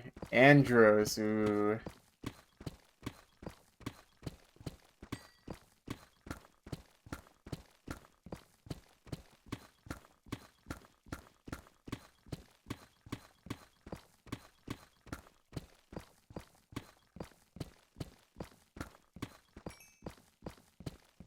Dang, Andros low-key disappeared though.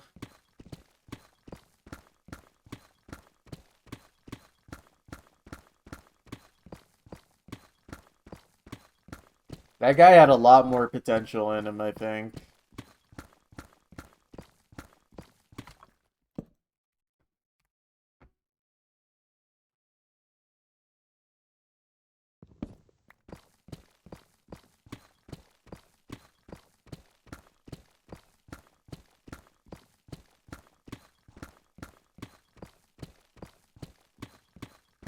Okay, the time save from that air pocket would not have been nearly as significant if it wasn't for the fact that a lot of the blocks were also insta-mine as well. The few blocks that were in the first 10 layers. So we're looking at like 12 minutes ahead of average so far.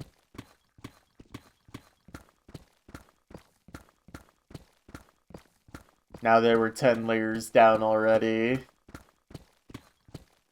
But I do think it's gonna slow down considerably. I mean, I don't see any Instamine on this double layer. So, yeah, it's gonna be interesting to see. Oh, alright, never mind. I see tough. Do I gotta lock in? Is this actually gonna be a PB type chunk? Oh, but there's obsidian at the bottom. I don't know how much though, but if it's not that much, that shouldn't stop me necessarily. I might have to lock in at least a little bit. Quick, we need stuff to talk about so I can stay locked in.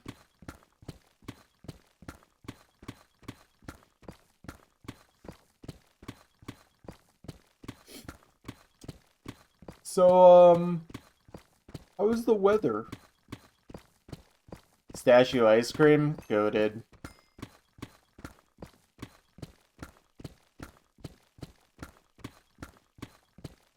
There was this,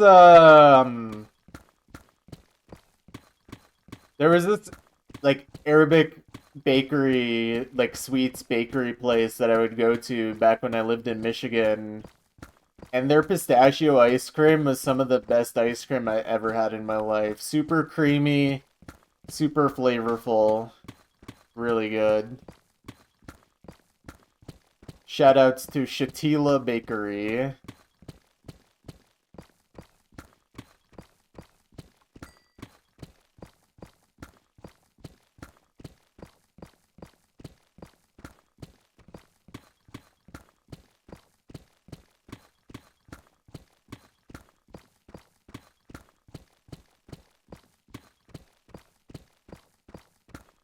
Man, actually, that entire area where Shatila Bakery is actually had some of the best like Arabic bakeries in the entire state. Like that place, like literally, like that block has a ton of really good places.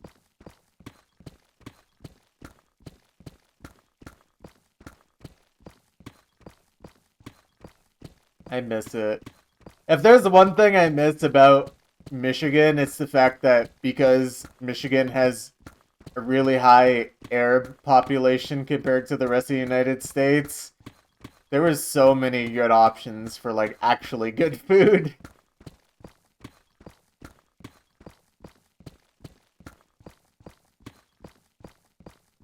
Like I'm gonna be real, I can eat only so many burgers before I'm like, you know what? I don't want this anymore. I love burgers, but like American food is very easy to get sick of in my opinion.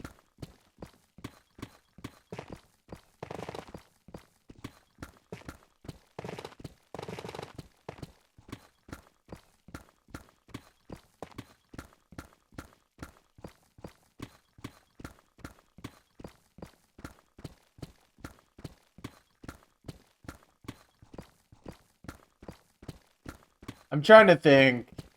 Oh, you know what? Speaking of ice cream, actually, how big are you guys on mix-ins? Like, do you guys like? I don't know. There's like places like Dairy Queen and stuff where you can get mix-ins into your ice cream. I'm gonna be real. I think the best like ratio of mix-in to ice cream is like at least 50-50. If I'm not getting a bite of a candy bar with a bite of ice cream, like it's just wrong. It needs to be every single bite.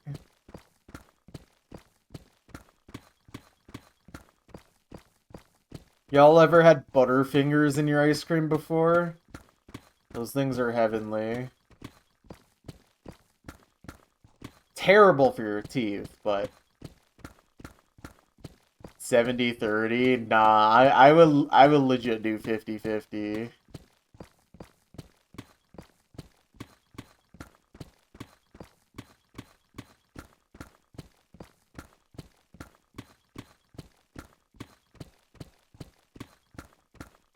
Basically, I wanted to just be like eating candy bar glued together with ice cream, if that makes sense. Like, rather than ice cream being the main treat, it's more like the thing that holds it together.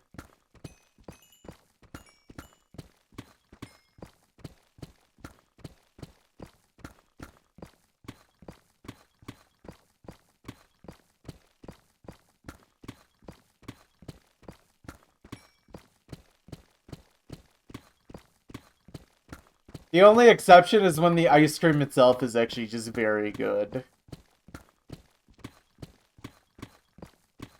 Not really that big on candy bars, you're more into ice cream. Fair enough. I mean, I hardly eat candy bars, but anytime I get ice cream, I definitely get candy bars mixed into it. Again, like, Butterfingers, those are heavenly in ice cream.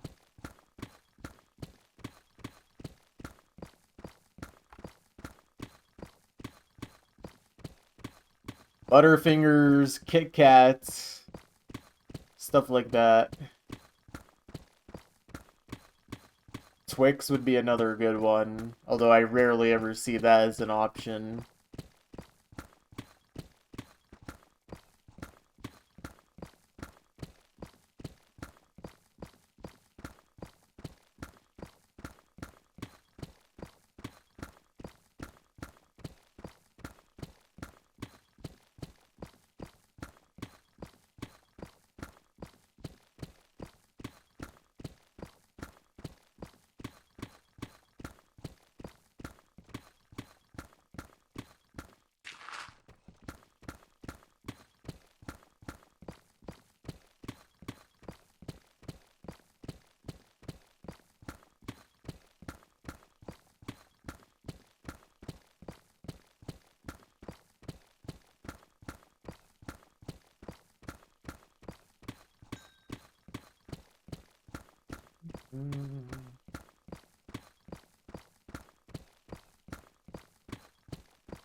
One thing though, actually now that I think about it, at least when it comes to having ice cream at home, I'm not really a big fan of like like pints of ice cream. I actually much prefer like ice cream bars or like ice cream sandwiches, stuff like that.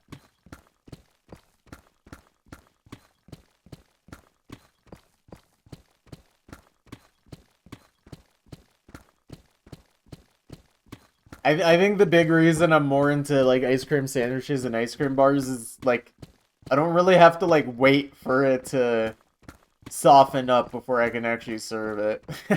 I can just have it instantly.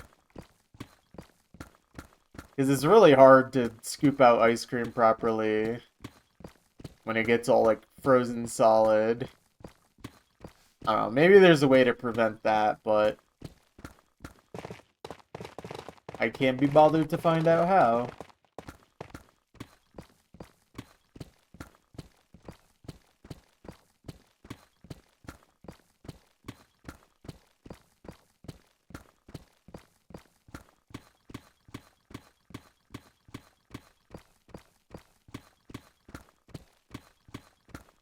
Ice cream's one of those things, though, that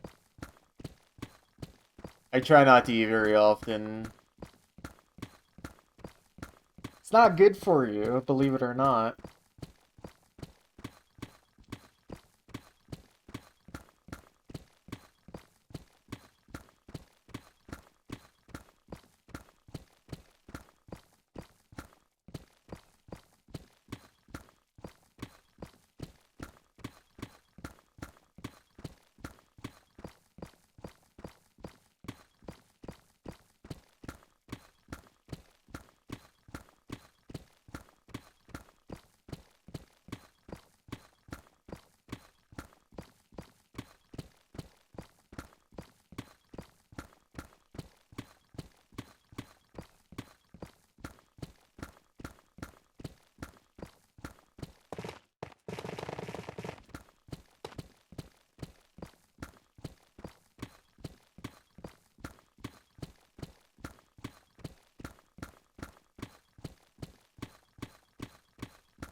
I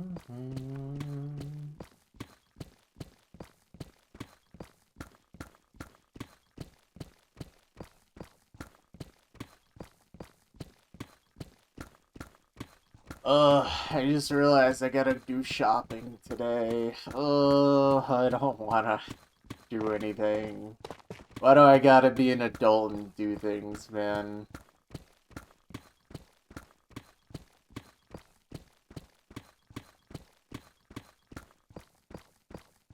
Uh, such is life, such is life.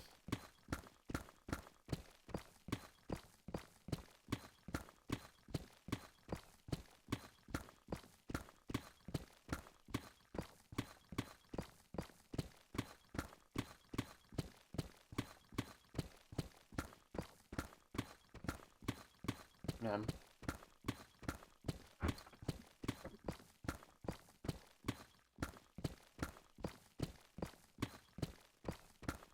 Honestly, if this chunk actually ends up being a really fast one, I could maybe consider doing 4 chunks today instead of 3.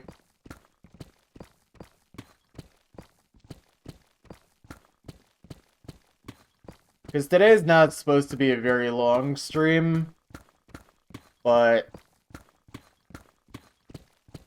if it's fast enough, I could maybe squeeze in a 4th one. Because I did learn that my girlfriend is going to be doing something before we hang out later tonight, so I might have more time on my hands.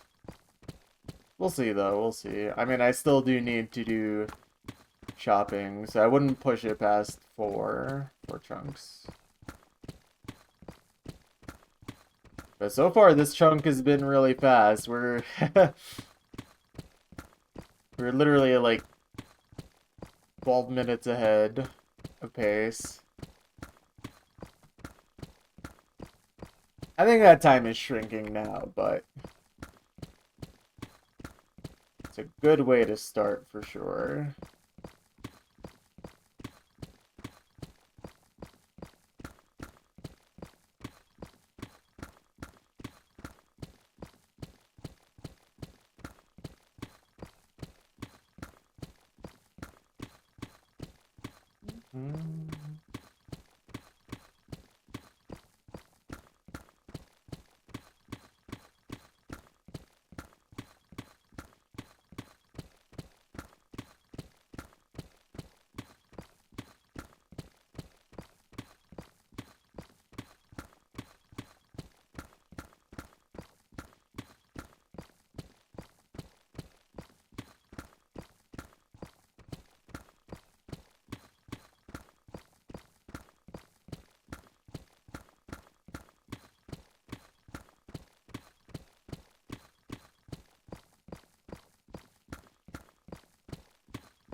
I didn't really process exactly what time we were at when I reached the end of that double layer, but yeah, we're pretty far ahead of average so far.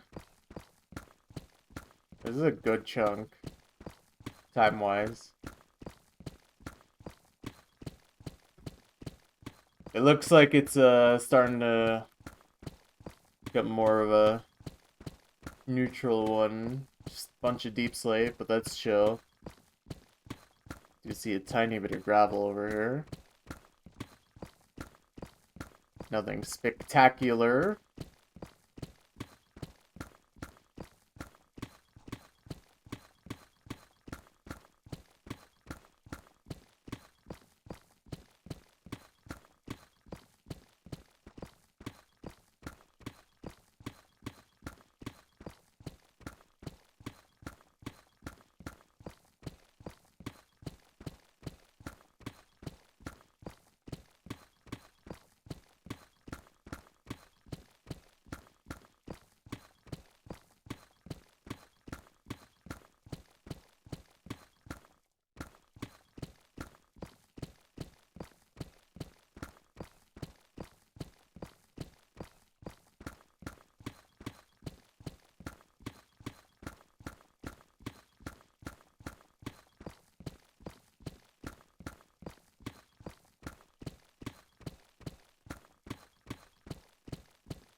Diamonds, diamonds.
Oh, more diamonds.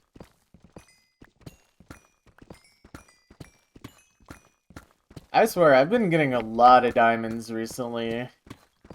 In like this stretch of the project, the last 2 weeks. As soon as I made all those diamond picks, I've been rewarded with endless diamonds.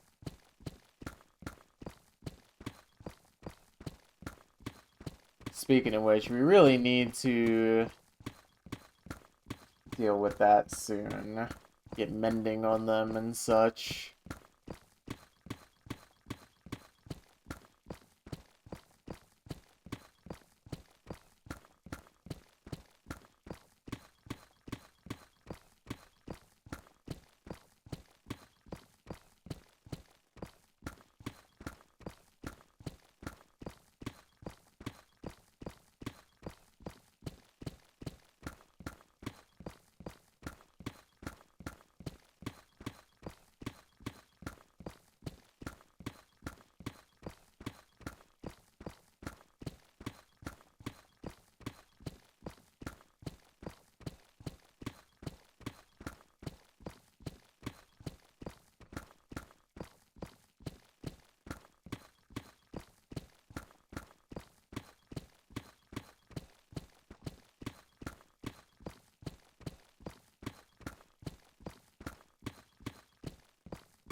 Dude, how far down does that go?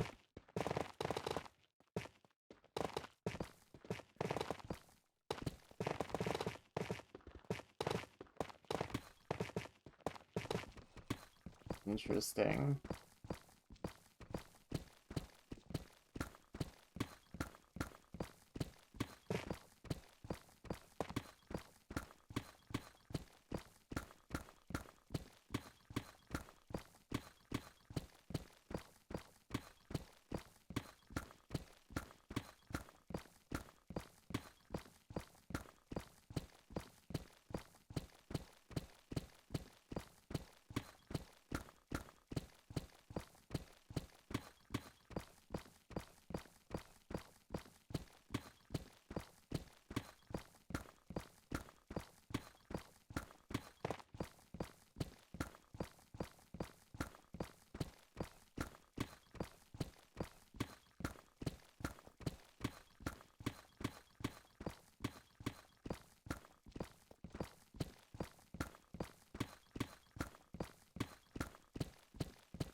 Tons of diamonds, tons of diamonds.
Yeah, we're still like about 10 minutes faster than average.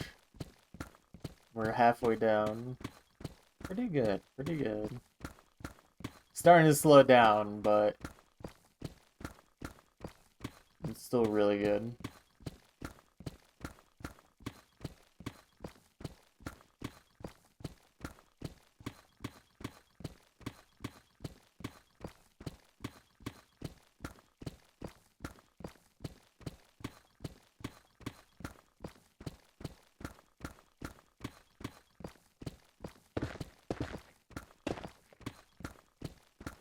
Yeah, unfortunately, it looks like we only got a tiny bit of the geode left over here. Still such a satisfying noise.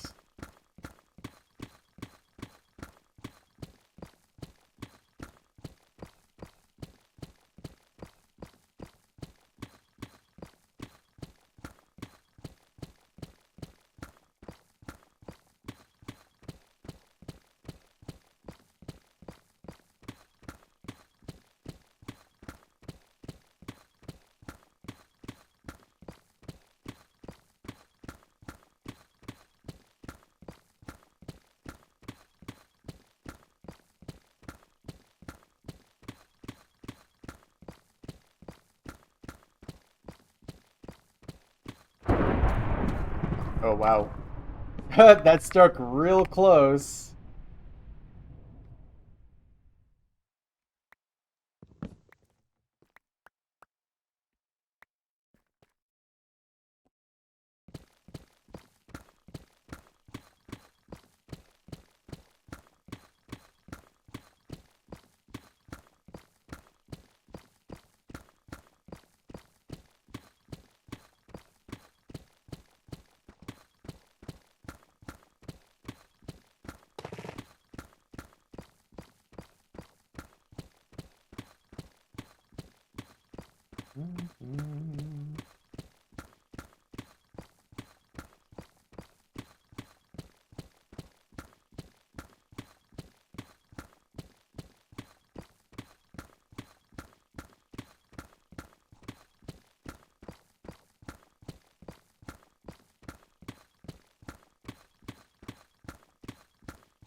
Eating Goink Gispels and Meow Mix. What are you, spying on me?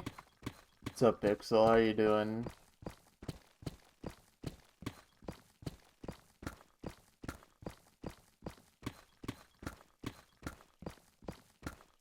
Oi! What is up? What is up? I think I just woke up. Feel that. I woke up not too long before I started the stream today. That's how it goes.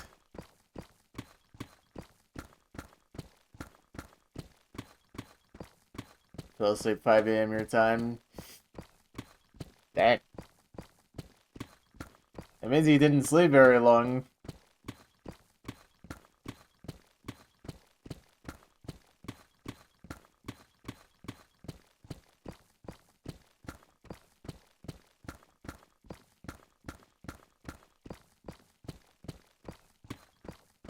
Well, anyways, we are chunking. Can you believe it?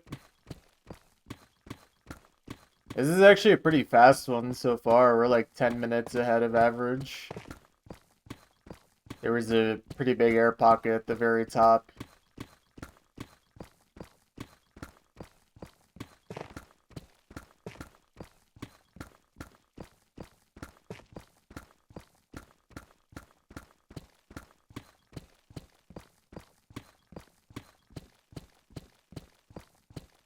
Boy, I'm pretty tired myself. I've been yawning quite a bit. I definitely am not getting enough sleep, I think. It is what it is, though.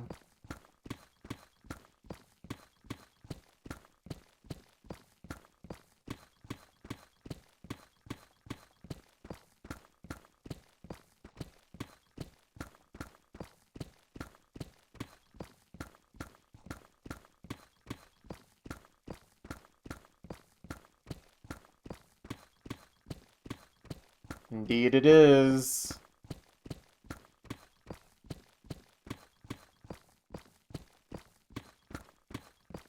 I have quite a few of their songs in my playlist. Good band, good band.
Trying also not to like caffeine abuse.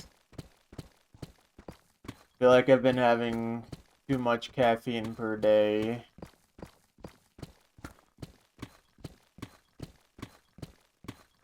Especially yesterday.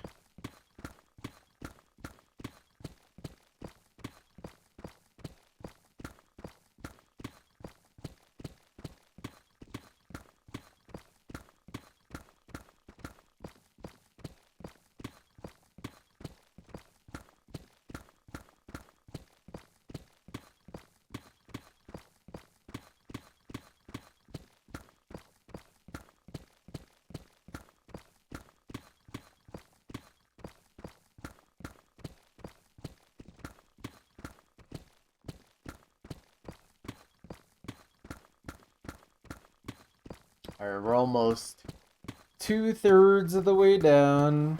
After this double layer, I can check up on how far ahead of average we are.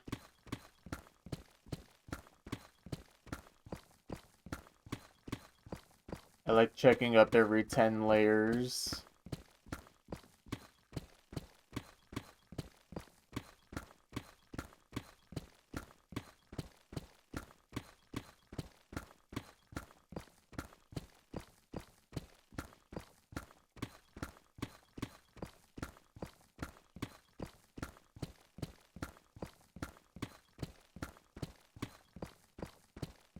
I mean, normally after this far down, I would be at 1 hour and 4 minutes.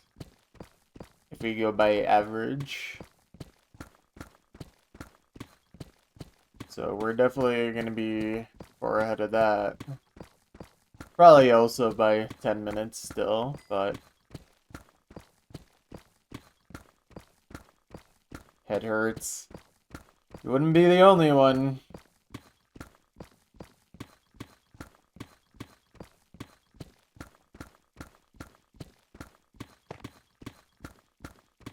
One of those days.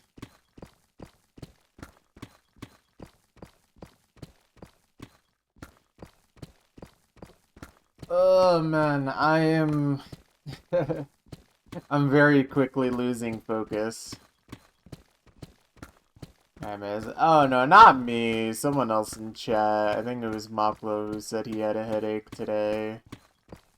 I'm more just kinda sleepy and tired.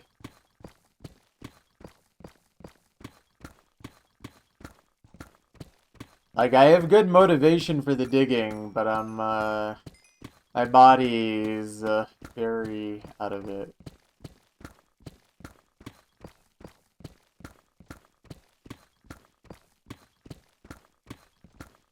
Honestly, I should have used my Friday night better for resting.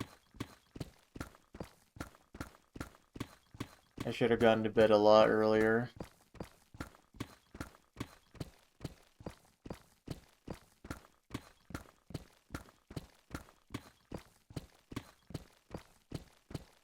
Oh, banger alert.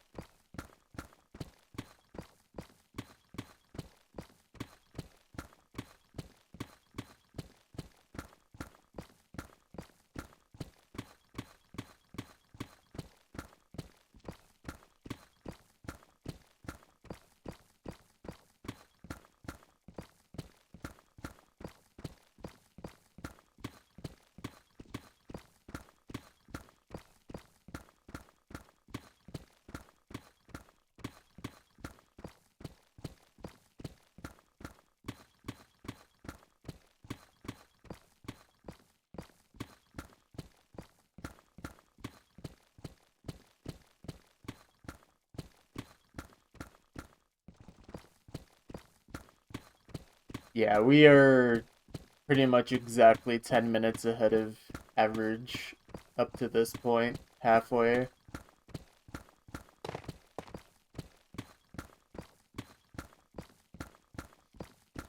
I think it will dwindle though, because we've been getting a lot more just straight up deep slate layers, and there is obsidian at the bottom.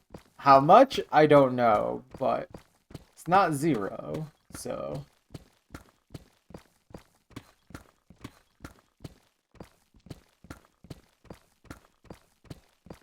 It is hard to say.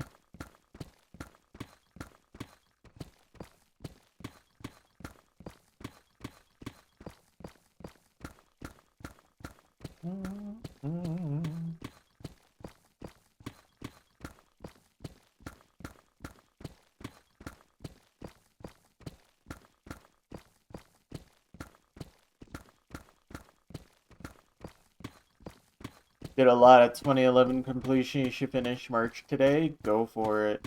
Do it.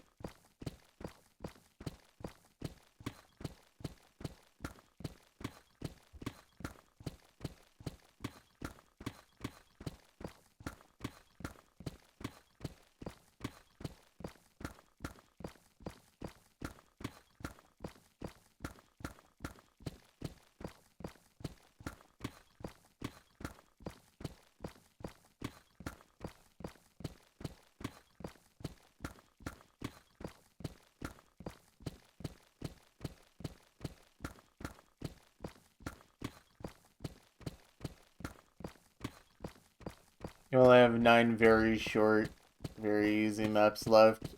Less than 2 minutes and 4.5 stars. Yeah, that should be very easy then. You can knock that out in an hour.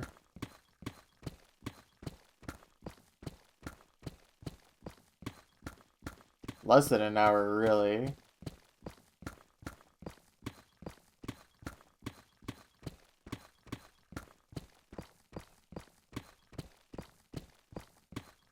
Yeah. Well, I wasn't counting menu time, retrying, and getting distracted.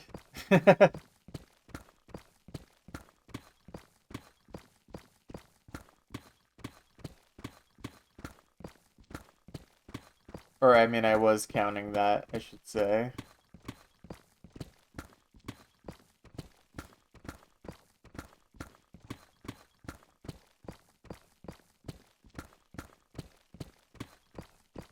Yeah, that's fair.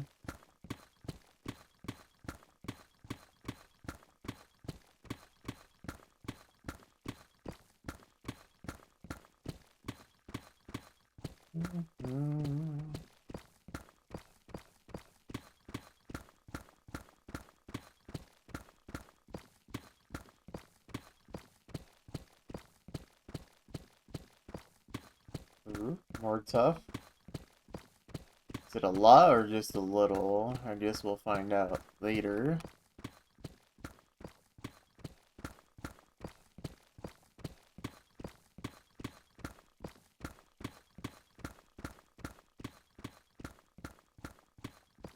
It looks like it could be a decent amount. It goes down pretty deep. I just don't know how much of it stretches into this chunk, though. Doesn't look like very much. Sad.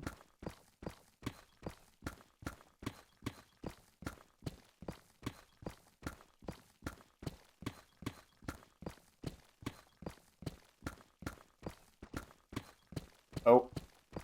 Spider just fell to its death. That's kind of crazy.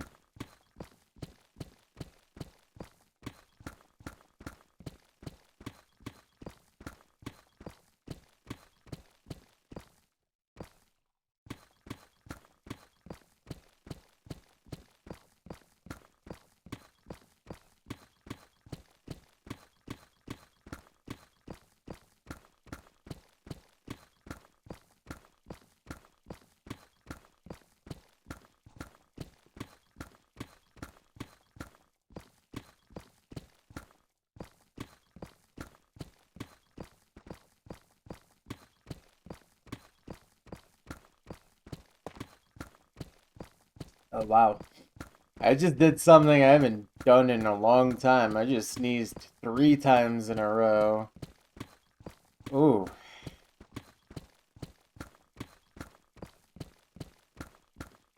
I don't know where that came from.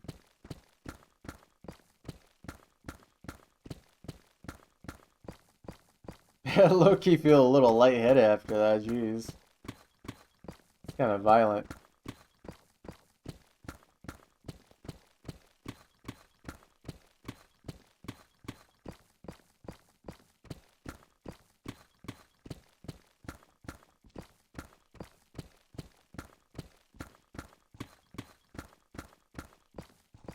Barb.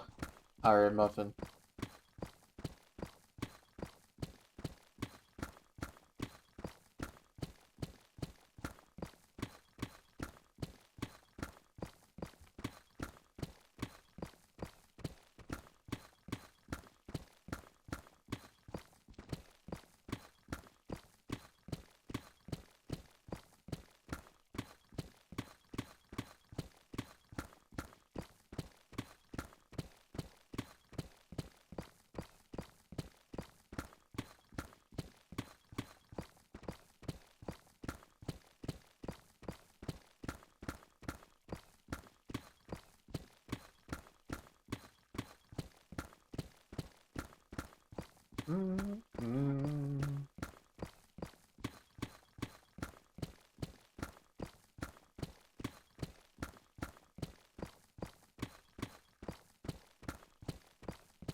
Yeah, this chunk's pretty chill.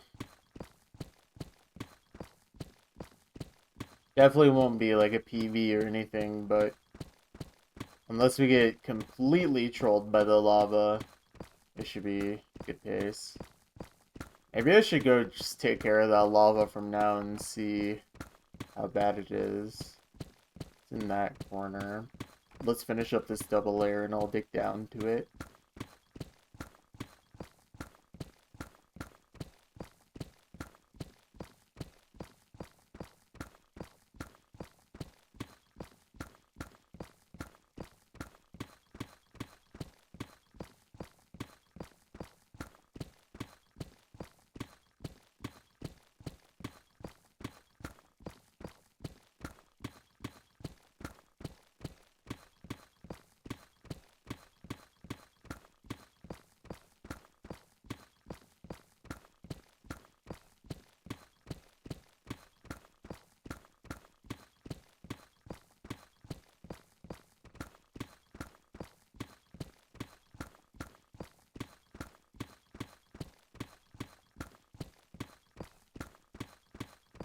Link. Welcome back. Alright, let's see how bad the lava situation is. Let's just deal with it.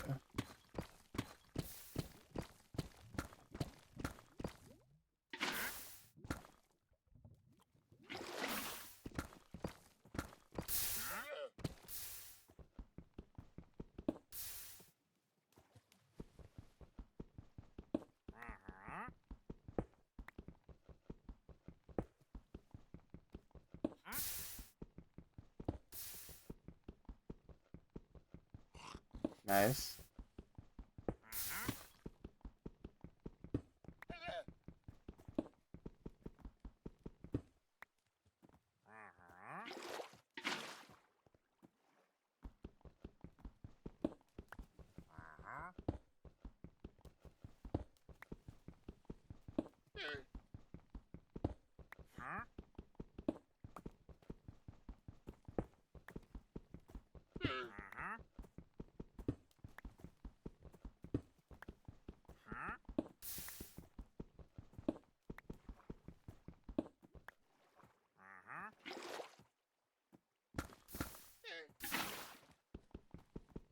Okay, that's not that bad. Probably lose like 2 minutes at most from this.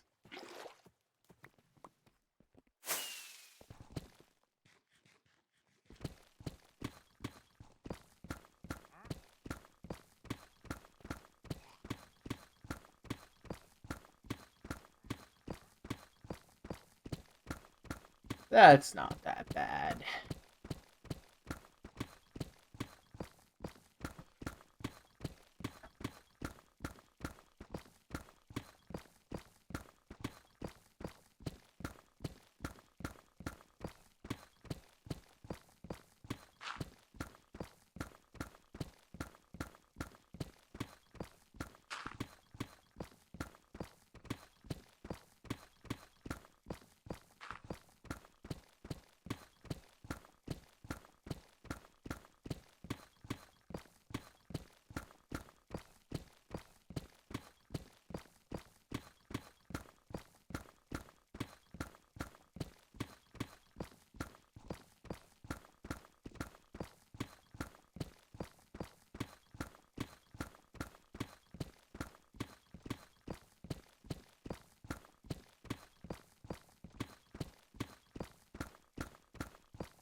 March finished. Good job.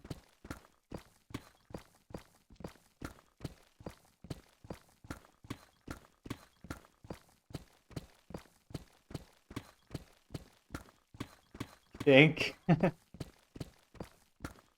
I guess it'd be good to check.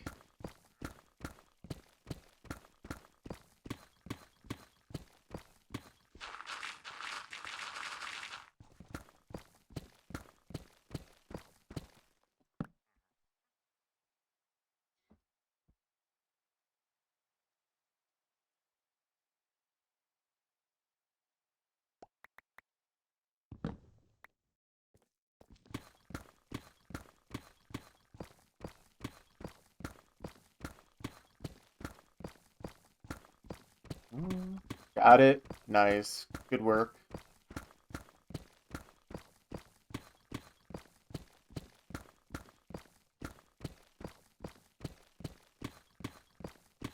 Okay.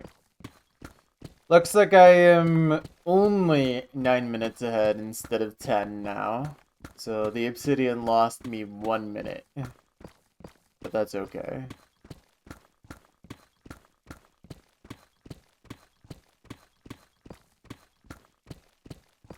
At least we got it out of the way, so unless there's more lava hiding somewhere, we're chill.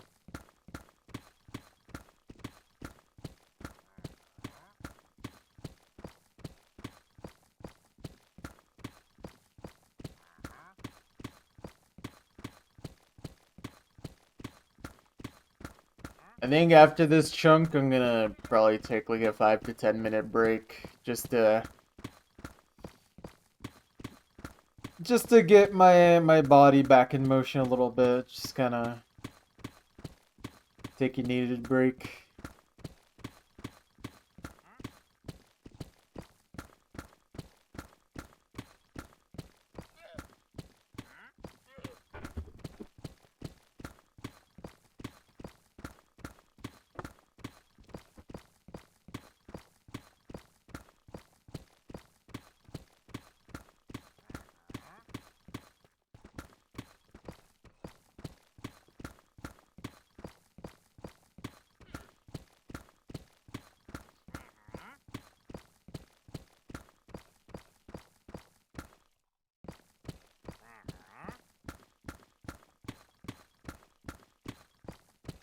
I really don't want to keep listening to this guy.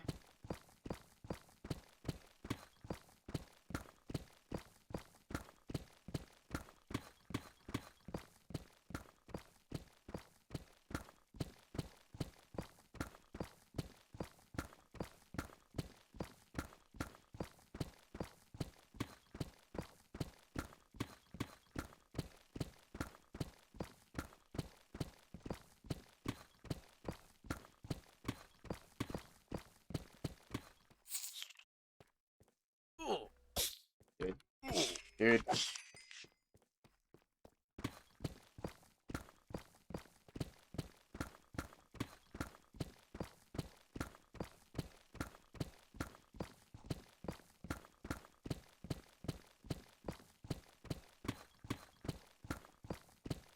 Dang. That tough vein is low-key unfortunate. It's split across a couple chunks.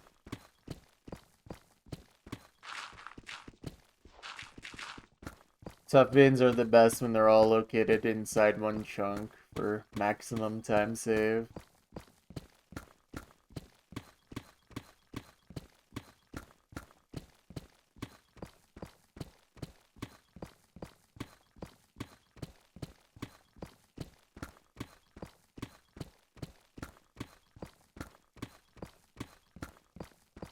Chunking time is the best time. True.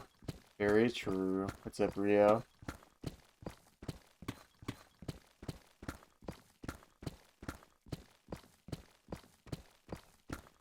$298.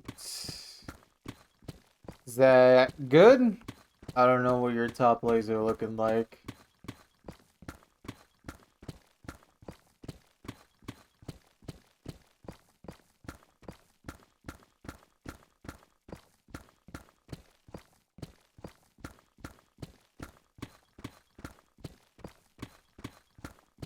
Top 60? Cool.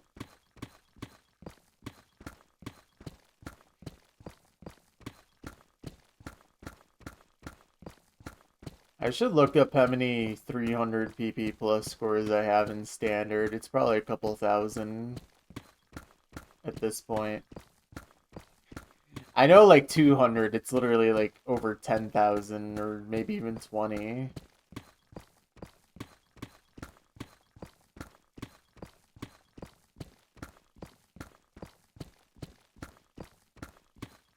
It's kind of funny.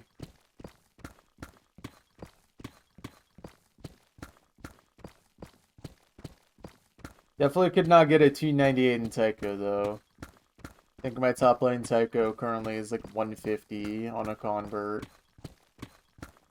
Not Rog though, not Rog.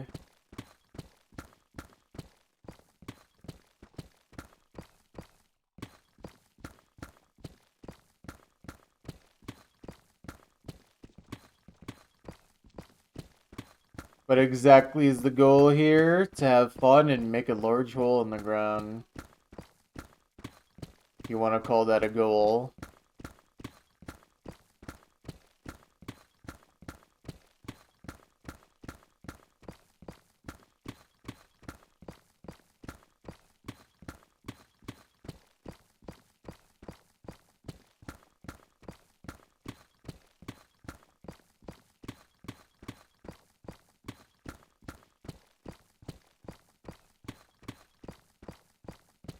Yeah, I mean, that's all there is to it, really.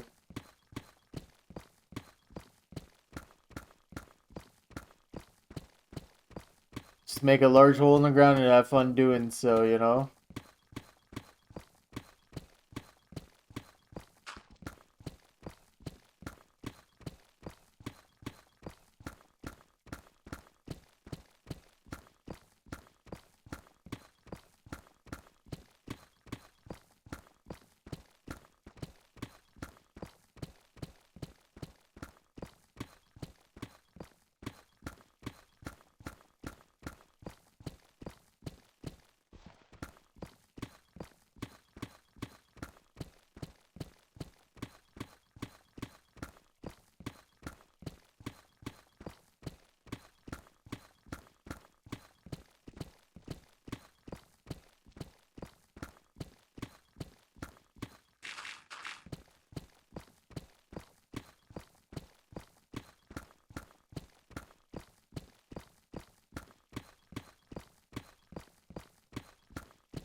Okay, I didn't say it was gonna ruin my life.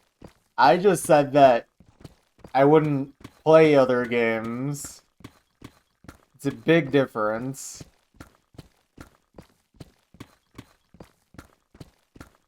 Thank you for the raid.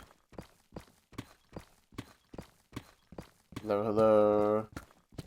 No, I really don't think this is destroying my life. I'm playing other games now. I literally just played OC last night. And I played other games on stream like a month ago.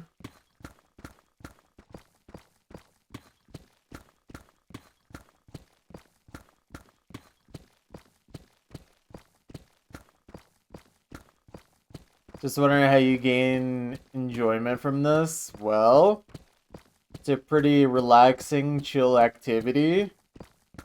Seeing the progress makes me happy. Like, look at how ridiculous just this little section down here looks. Seeing that just brings smile and joy in my life, you know? It's a very satisfying type deal, you know? Have a bit. Thank you. I am now one Jeffrey Bezos cent richer. This is incredible.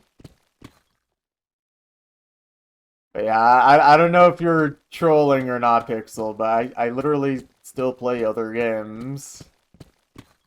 Just obviously not as much as I play this project.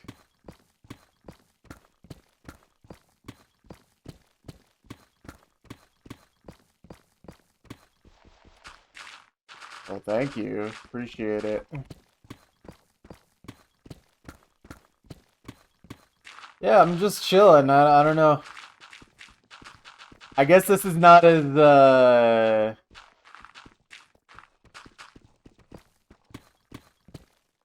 how do I say? It's not as high intensity, high octane as other things, but not everything needs to be that way, you know?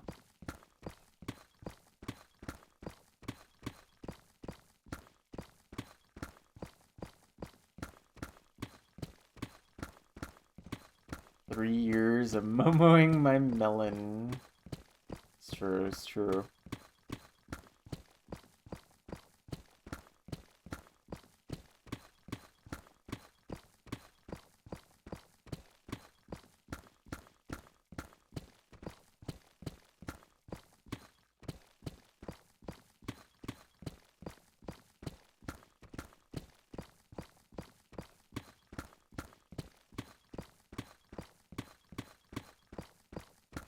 But yeah, it's there's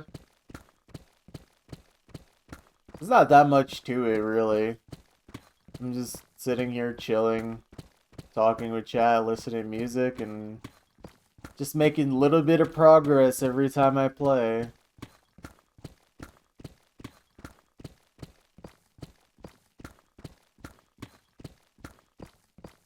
And it's not like I even spend an extraordinary amount of time on this. Like, I've literally averaged a little over an hour a day across like a 2-year span. That's not very much gaming.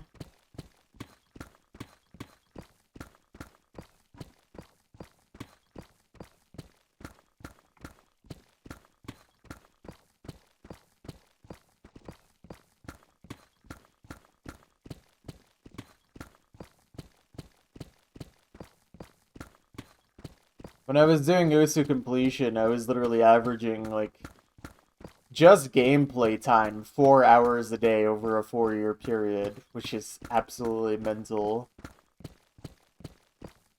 By the way, just gameplay time. Doesn't include menu time, doesn't include AFK time, or distracted time. Just pure gameplay.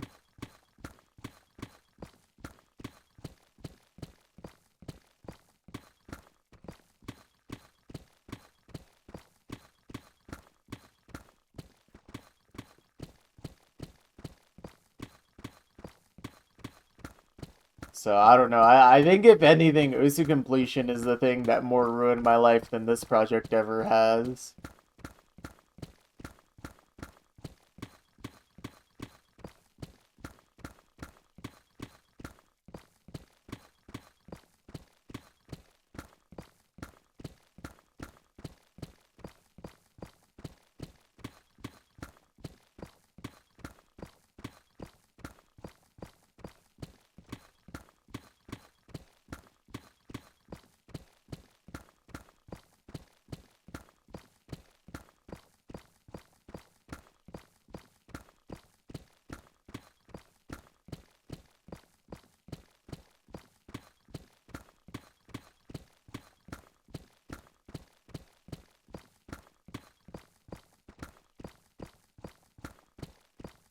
Dang, 3 years, 9 months.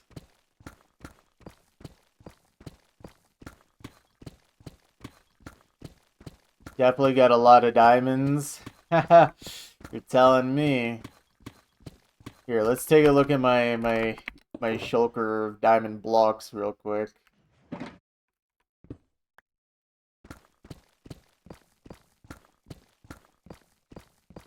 And that's after using a lot of diamonds for crafting more pickaxes, too.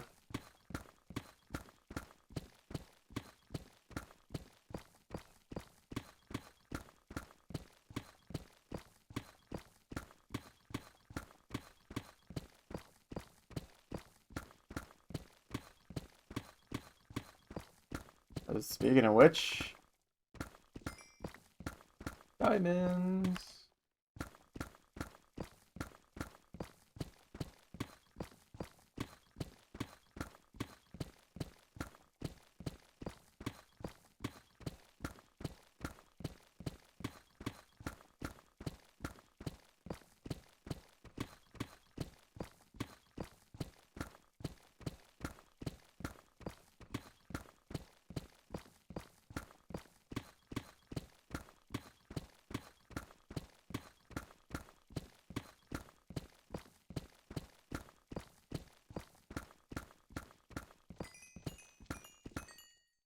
Diamonds. I love diamonds. Definitely care about diamonds at this point. Oh, I'm actually on version 1.21.8. I don't know if I've actually updated that in the FAQ.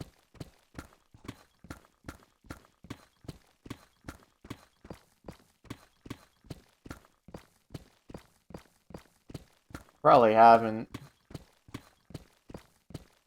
How often do I back up the world? At the end of every stream.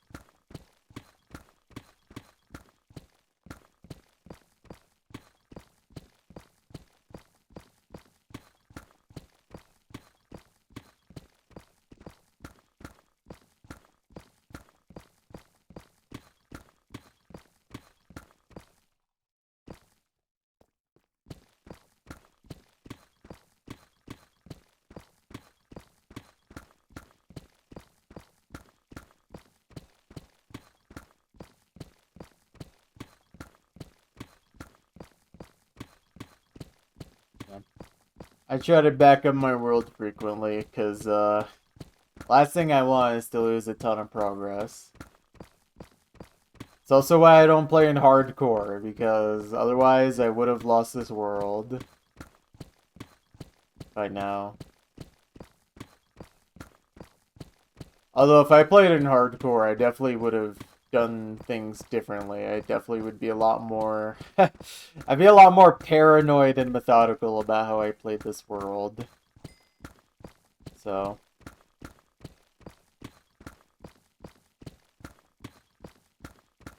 like, for one, I would always be wearing my full armor instead of keeping my elytra on at all times. Probably light up everything too, just to make sure that nothing can spawn.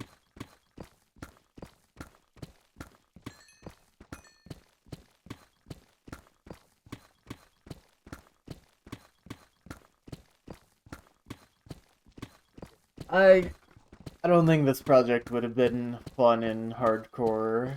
I definitely would have found a way to mess it up. Probably also make a much slower grinder in the overworld. I mean, no, I don't think so. Making a farm in the end's not that scary. That's not the thing I would be paranoid about. I'm more paranoid about just like the caves that are around here when I'm mining chunk sections like this, like a creeper just falling straight onto my head and blowing me up.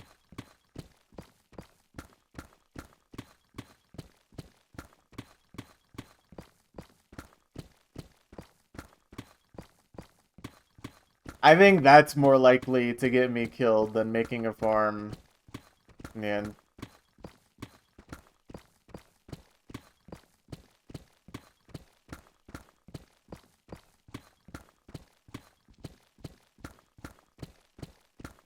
Sure, but I'm not always wearing full netherite armor.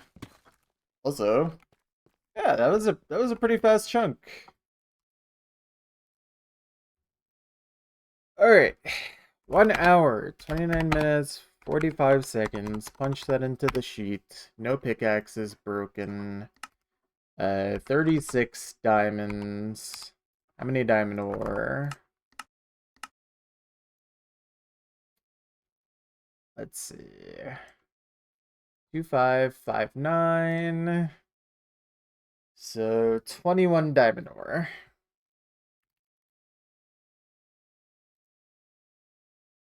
Wait, is that right? 30. Hold on. 38, 48, 58. Oh, okay, yeah, 21. Okay, my diamond odds aren't that great then, but could have been worse. Could have been worse. Yeah, sub 130. Very, very happy to always get One of those. Alright, let's punch in our blocks and deep slate mind. Let's see.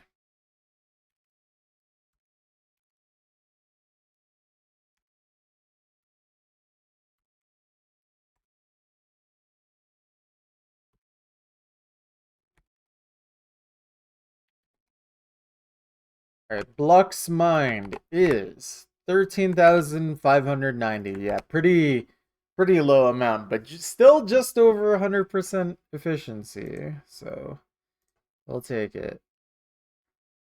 And then what's our deep slate efficiency looking like? 12,543 blocks. Yeah, our deep slate efficiency is still pretty good. Still 93.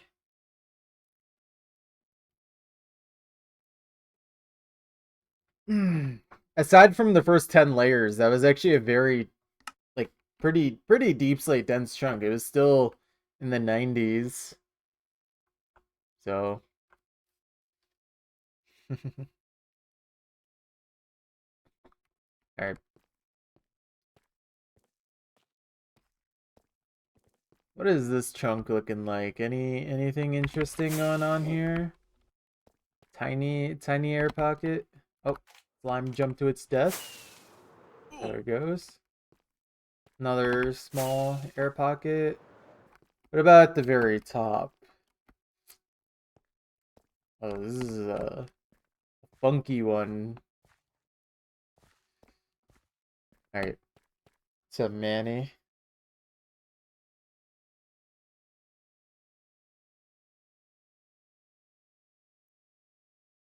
Okay.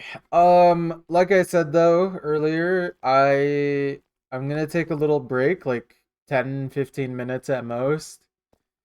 Just need to like stand up, walk around, restroom, maybe a snack, and then we'll do our next chunk after that. Maybe we'll do two more chunks instead of just one more chunk, so three instead of or four instead of three. We'll see. No promises, but I plan to do at least three today. So we'll do that at the very least. But yeah. I'll BRB. Gonna take a break.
Alright.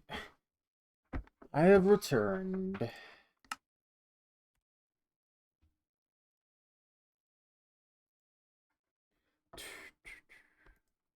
Okay, let's scale this.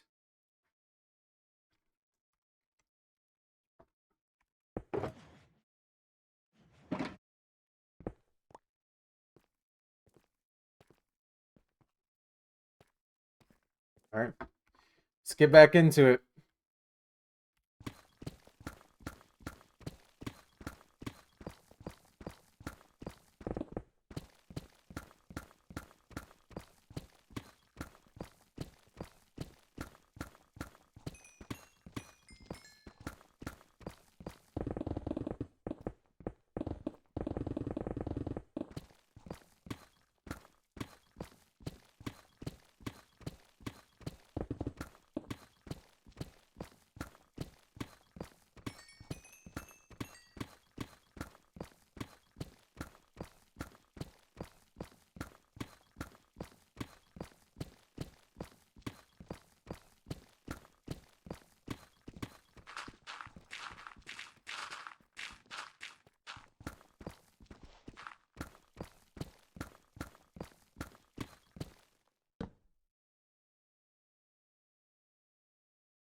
Okay.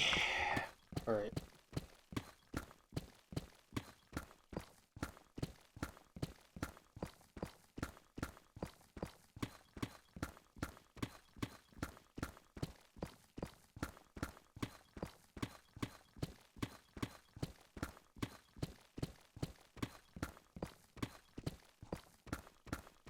Not okay, why not?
My bad, I guess.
Nice angle.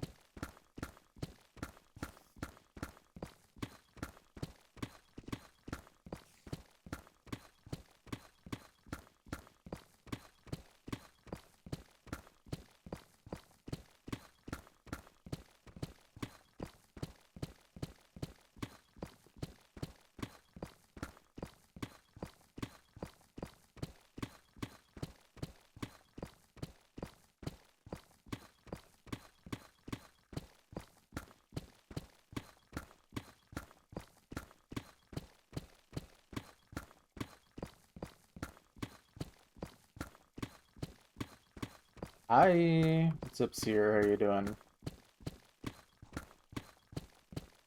Oh, what is up?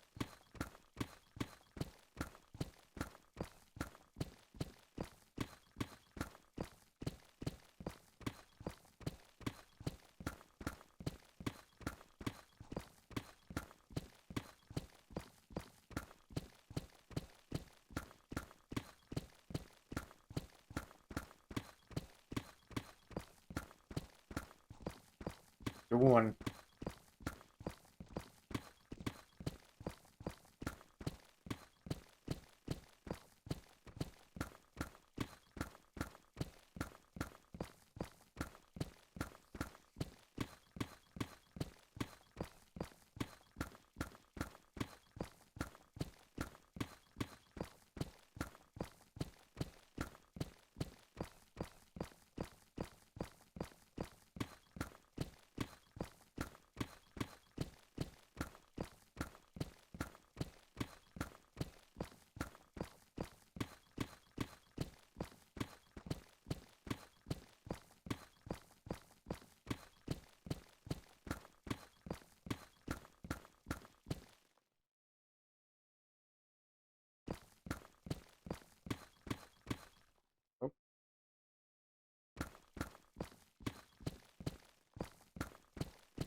There's just creepers in there, but they can't reach me.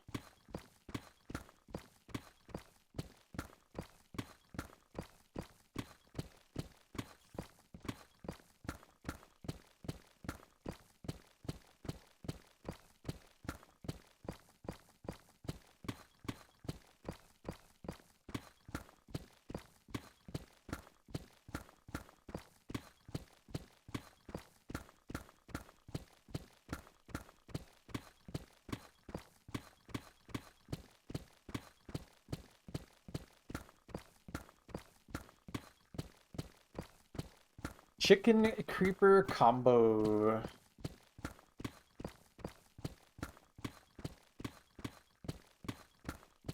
Now, what's the drink that comes with it?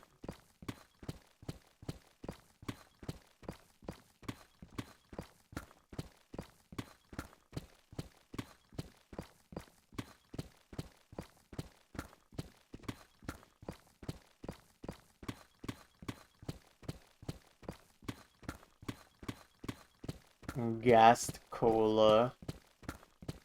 Honestly, that just sounds like an actual off-brand cola. I believe it.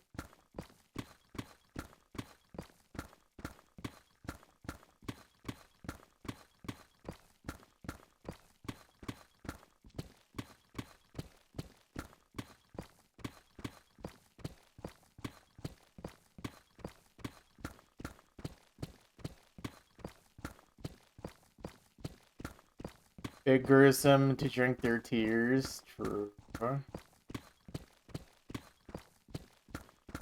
Map you map to collab with is finally gonna be in. Oh, nice.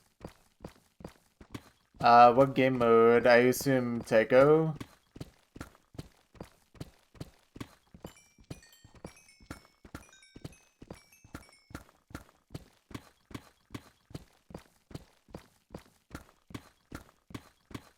Makes sense, makes sense.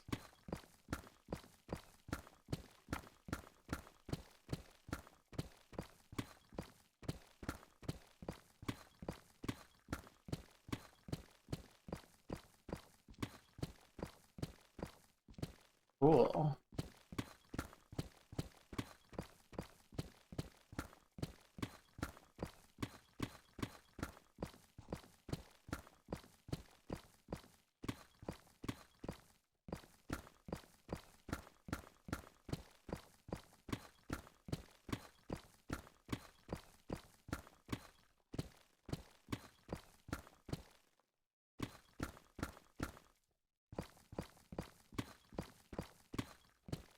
Yes, correct, Pretzel. How you doing?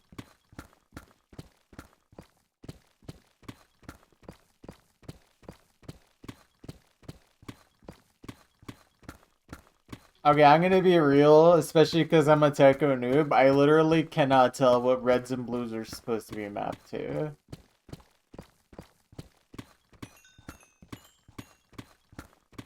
Like, I understand the rhythm, but I don't understand why a red is red and why a blue is blue in terms of mapping.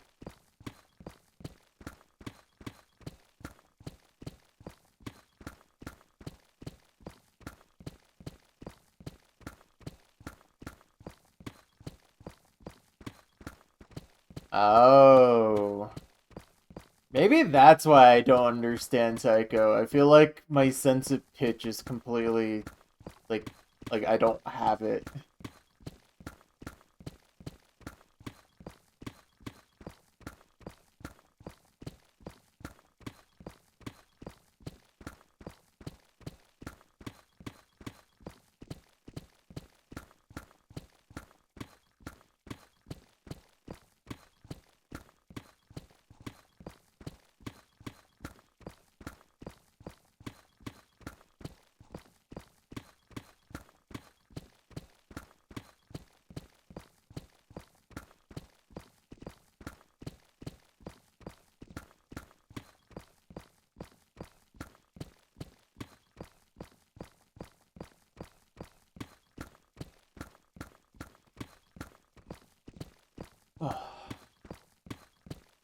Okay, I think I'm gonna keep this just a 3-chunk stream. I mean, that's what I scheduled myself for anyway. I thought taking a break would help with my energy levels, but I actually low-key feel worse, so I'm just gonna take it easy today. Do the 3 chunks I got myself scheduled down for and rest up the rest of the day.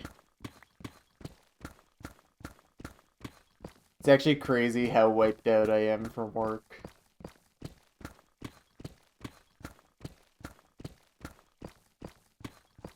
Yeah. And I mean, I've been mining chunks throughout the week as well, so I'm actually still making like good progress on the project finally. And tomorrow should be a 5-chunker.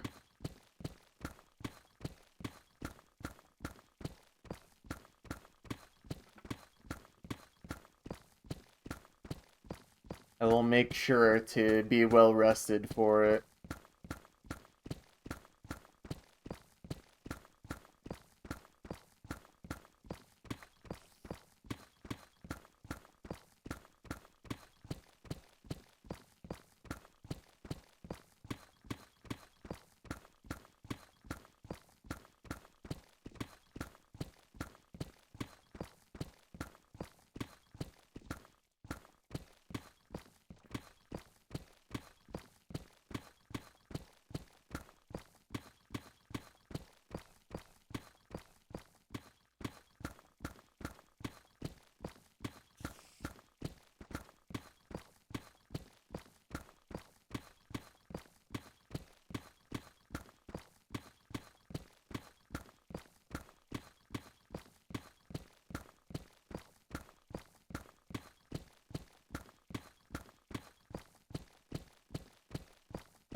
You can send in the Discord so I don't actually forget, because I'm low-key locked in on mining right now.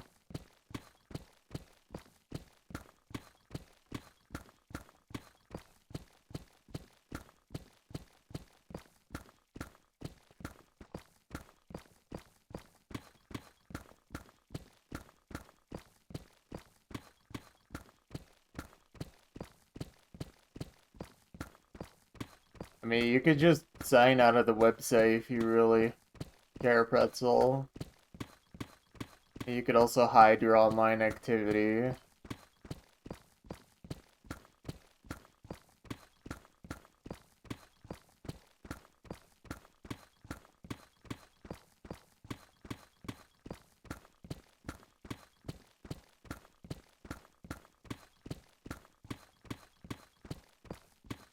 I mean, I don't see why you would care about that exactly, but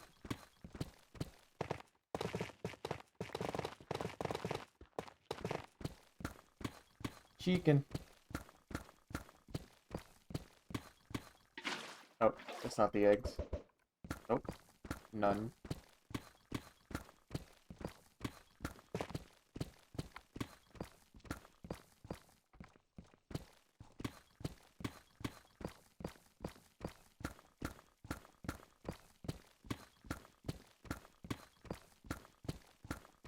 Bible.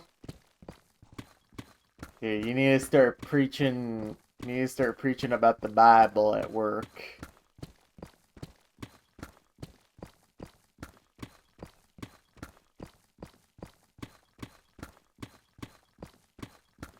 All right.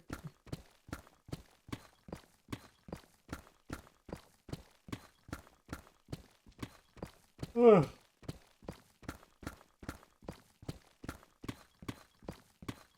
Like, unless you're immediately gonna start playing OC if you open an OC map link or something, I don't see why that's really a big deal.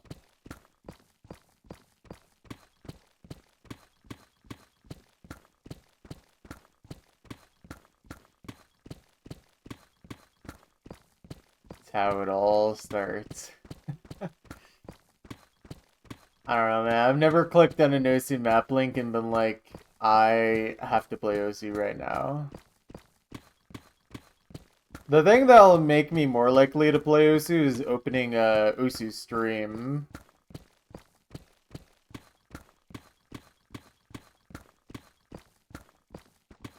If I open like someone like Woey playing Osu, I get really motivated to play.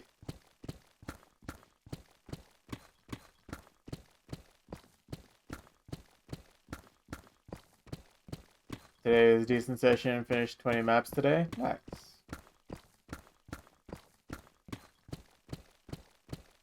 Osu stream with someone playing 2015, 2016 maps, yeah. Literally playing anything other than just straight up garbage farm, I actually get motivated.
Yeah, I was on a really good streak.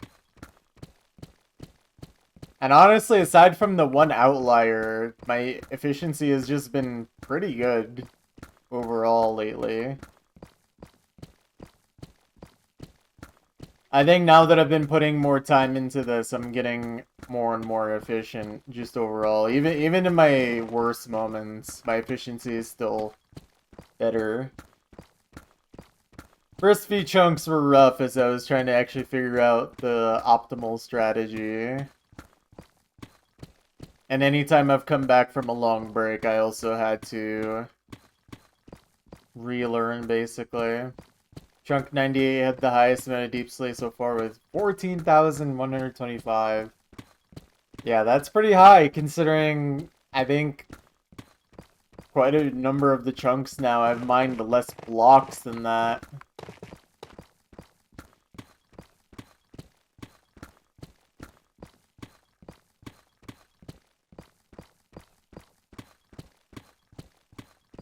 Yeah. And at least so far, we've had one chunk with no diamonds, which is kind of funny. It was pretty early, too. It's like in the first, like, 15 or so chunks. Meanwhile, my like, diamond rates in the last, like, 10 to 20 chunks has been pretty good. Can't believe Chunk 2 had one... Yeah, that one was pretty epic. It's an epic number if you don't look too closely at it.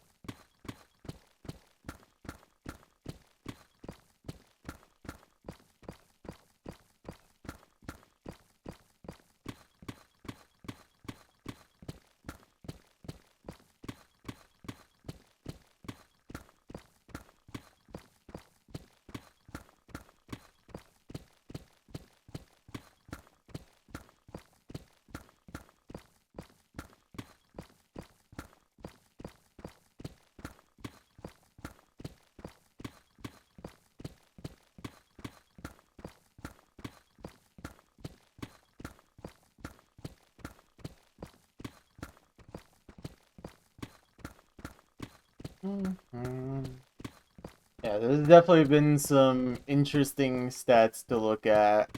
Honestly, I haven't taken too much time to actually overlook the stats in a while, but as we do in more and more of these chunks, it'll become evident which chunks are outliers, which ones had interesting things happen in them.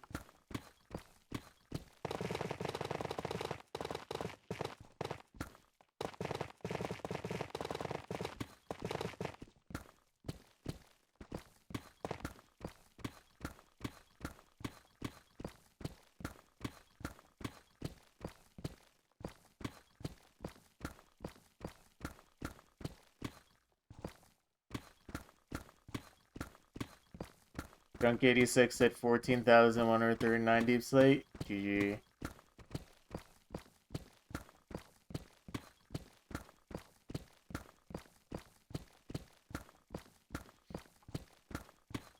I need to get Muplo to help me with making a like stat sheet for the spreadsheet. That's like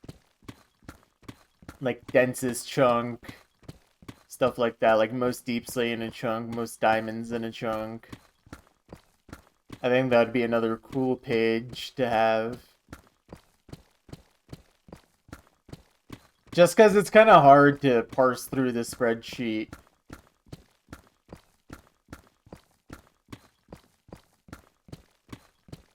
Average obsidian per chunk? That's not really possible to track, not at this point. I haven't been tracking obsidian.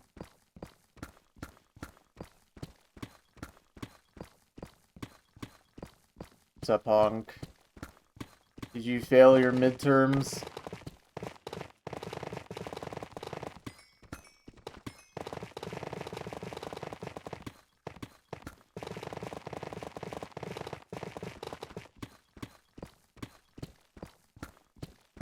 I can't believe you figured out that if you have more objects than boxes, then at least one of the boxes will have more than one object.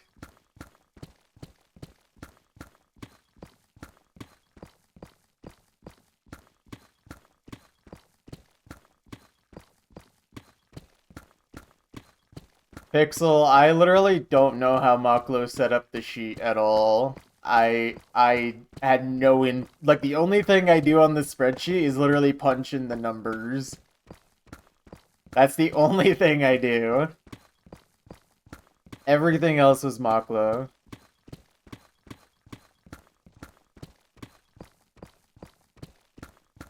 Really had a hard time remembering that one on the midterm. Nearly failed. I know, it gets everyone.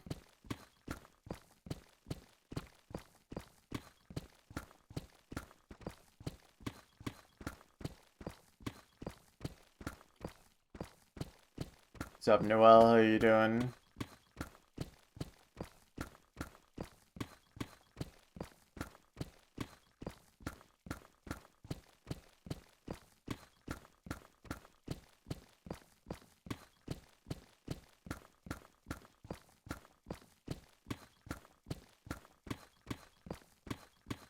Pizza, pizza, pizza. Oh, that actually reminds me. I need to get going to start making more pizza dough. We need to make more pizza soon.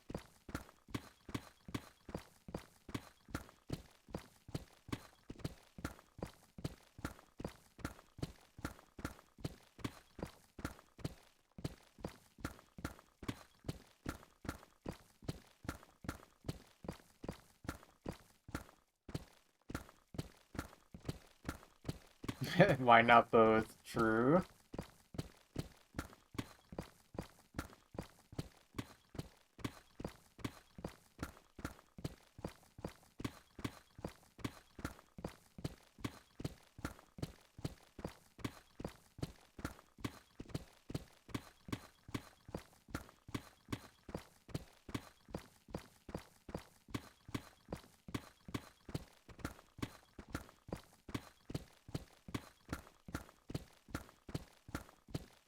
They really put in depression pills in pizzas.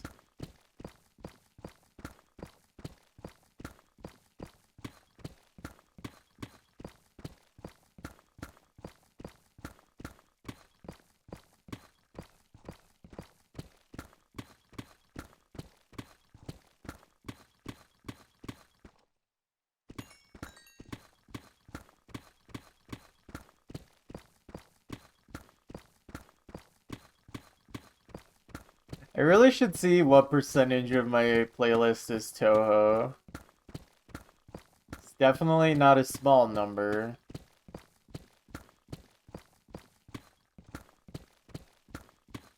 Oh yeah, here's the like weird air pocket down here. I did see this. Depression pills don't work on you. You just got too much joy and whimsy.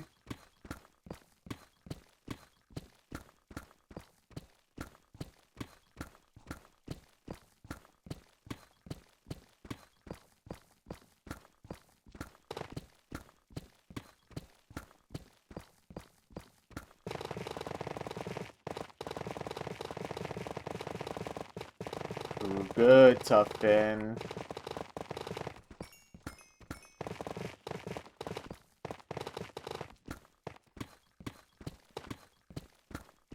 That probably just saved an entire minute right there.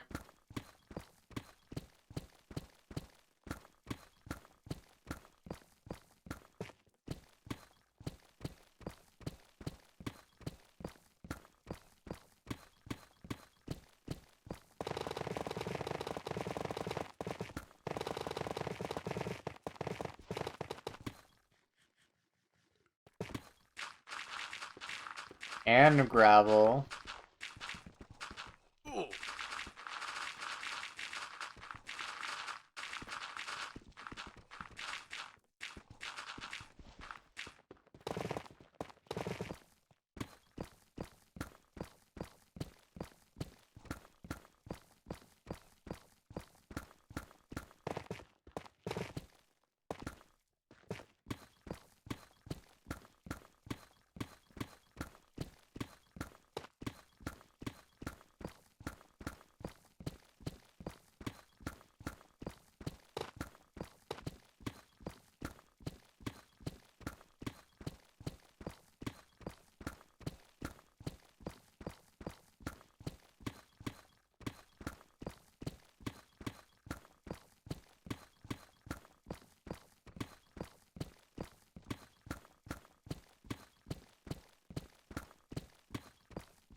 Just realized you've been to a chain remover song cover before 100 Gex tree.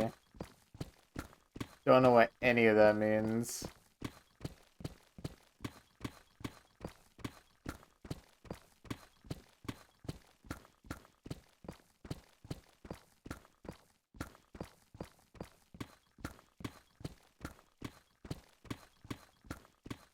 Nope.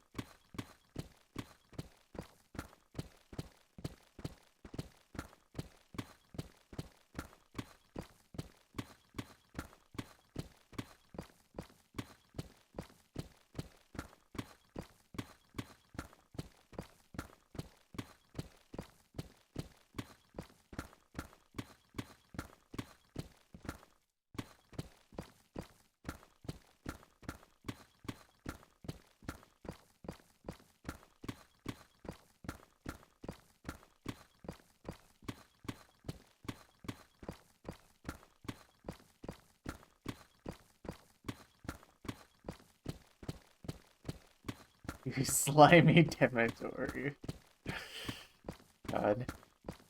Honestly, Honk, you're definitely one of the most transgender, not transgender people ever, you know?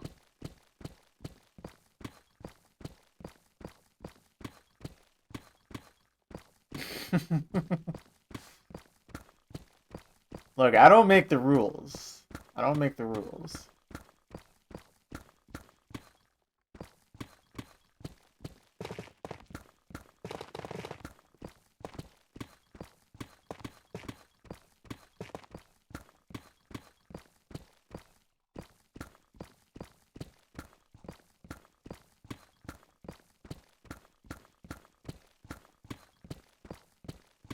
It's okay. Transgender for everybody, or whatever Donald Trump said.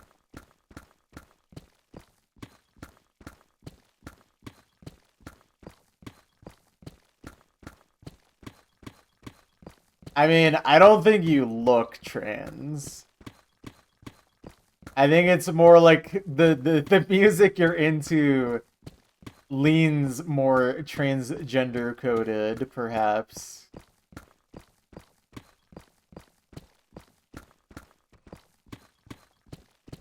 And you definitely don't sound transgender either.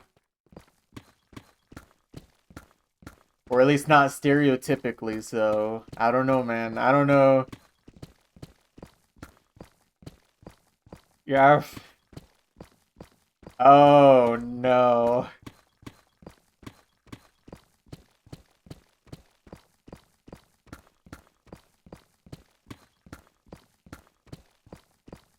Would you let them? That's the real question. Oh, boy. Yo. Thank you, Green. Appreciate the support as always. How you doing?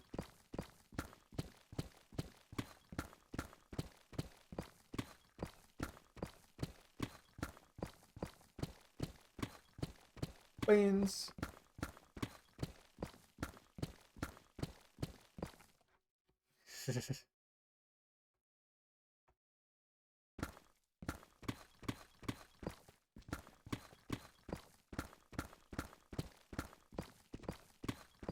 Yeah.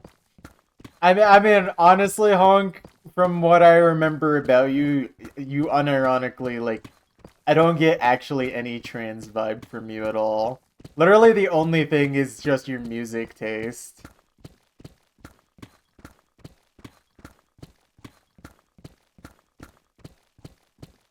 Having nice hair should be perfectly fine as a dude, you know?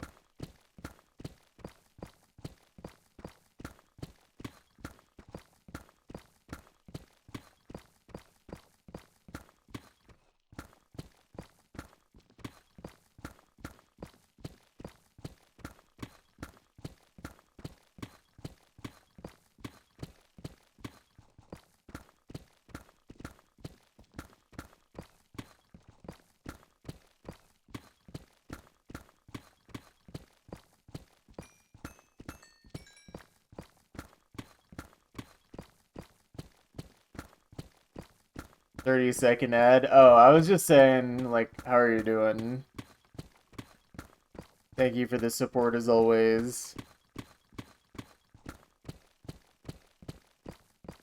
Racist people are just so clueless on everything.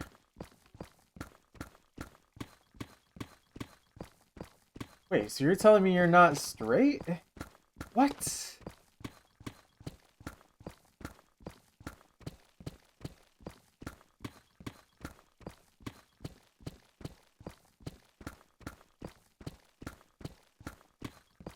Playing poker with some new guys and they all thought you were trans until you spoke, dude. Maybe woke is too back. Have we considered this?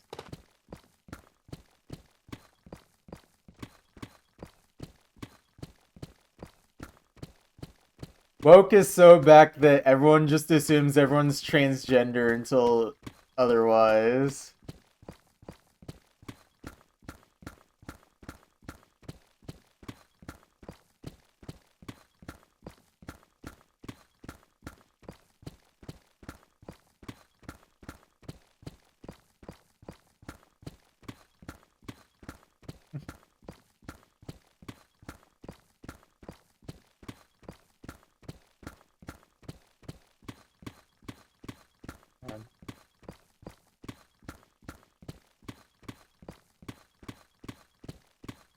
Your hair is straight. True. Honk's hair is actually gay.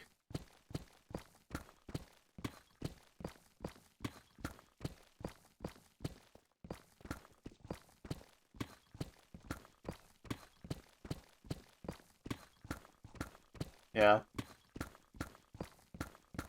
I don't know, man. Maybe it's the universe trying to tell you something, Honk. Have you considered this?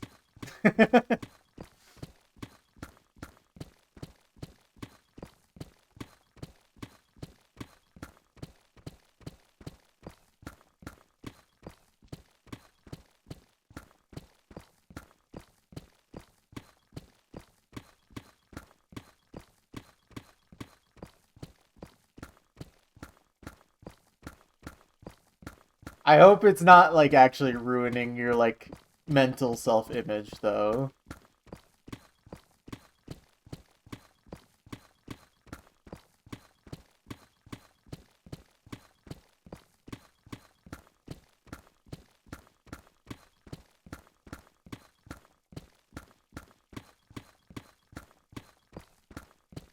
Long curly hair sucks because one day of the week you look like God and the rest of the week you look like a Discord mod. Oh no.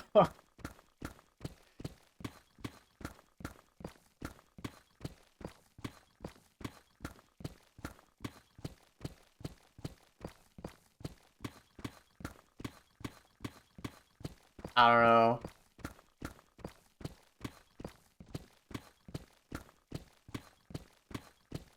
I kind of wish I was able to grow like actually long hair. Unfortunately, my hair just decides to become like I don't even know what to describe it. It's not like an afro, but it's like something along those lines where just the no, but like I don't know, man. Like I'll grow my hair out for like a year and it just doesn't actually do anything. I guess I just need to wait longer. Not that I'm even trying to get long hair. I just don't cut my hair very often.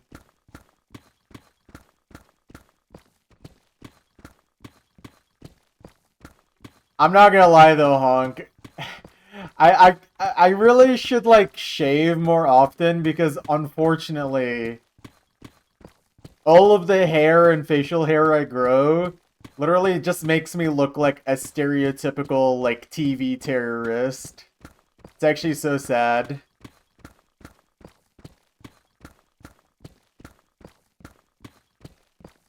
Facial hair as a ginger is awful. You know, now that I think about it, I don't really see that many ginger people with facial hair.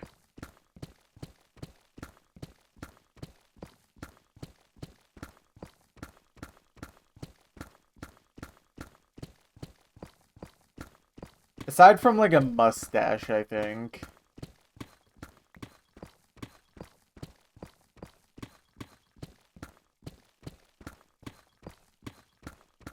Yeah, that's unfortunate. I low-key got a not like that bad, but my beard definitely comes out a little scraggly. Like I said, I low-key look like a stereotypical terrorist if I let my beard grow out.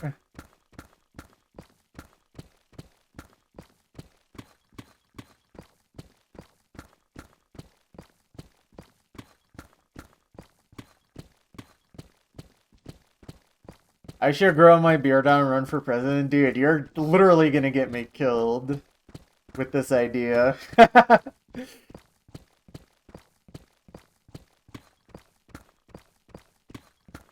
Look like a boy.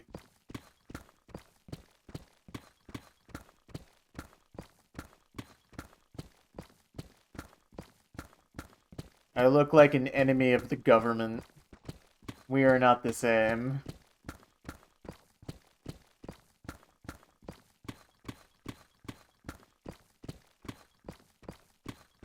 Pretty boy.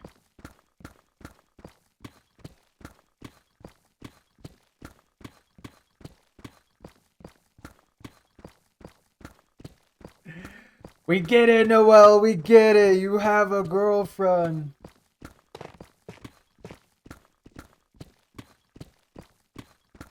If I became a pizza, would you still love me? Dude, that...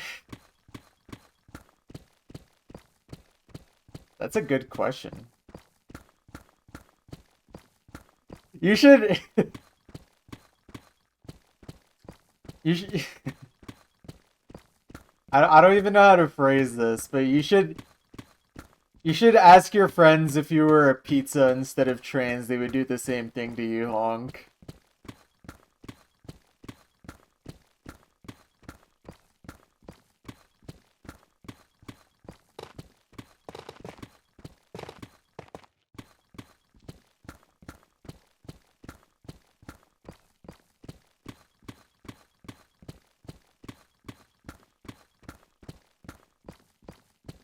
It's okay, you are allowed to be in love. But I will say, you don't need to mention your girlfriend in every sentence you type. Just throwing that out there.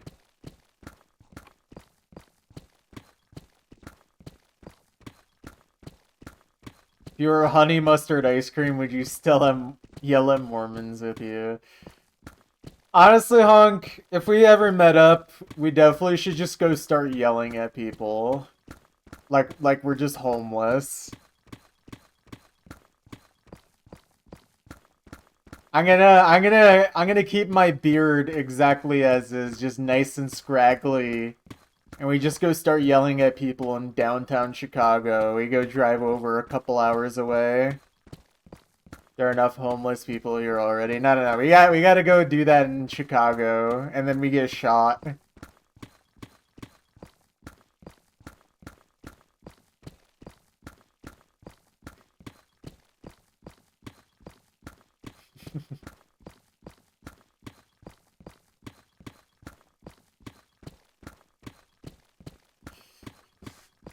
Oh, man.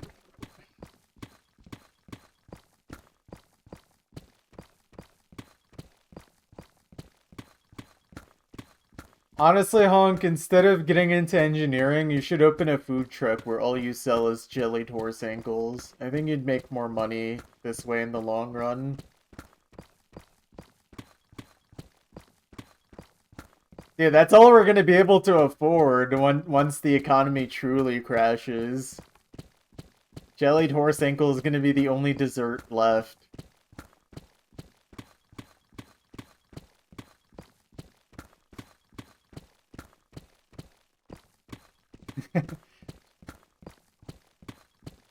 Yeah, too many spicy Asian foods. The spice in question, salt and pepper.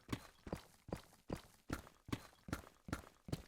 little bit of soy sauce kills, Honk.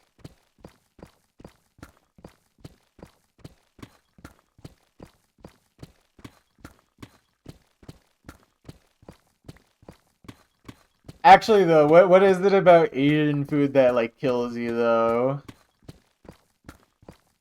Is it like the little like hot spicy level or something else?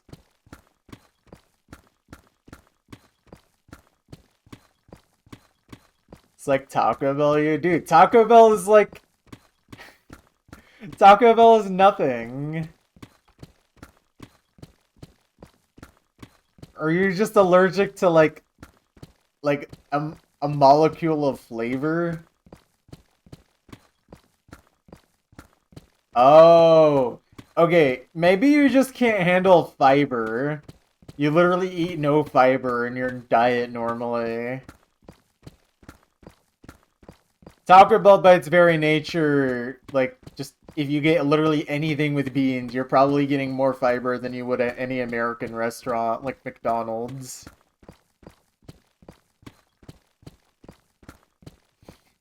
Meanwhile, my literal breakfast today was just a big bowl of rice and beans with red bell pepper.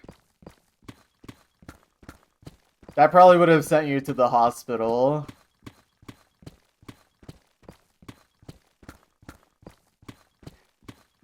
Now, Hog, we gotta get you on fiber immediately, actually.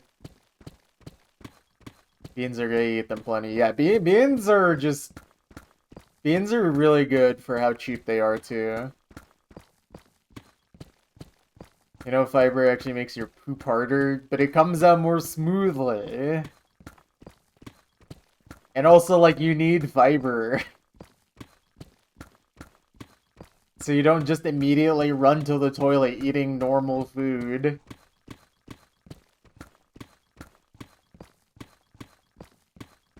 Breakfast, 2 oranges and chocolate. Sounds like a sweet breakfast. Well, sweet and tangy, I guess. You poop best after Polish food? I mean, does Polish food have actual fiber in it? If so, maybe that makes sense. I feel like most cuisines have more fiber than American style food.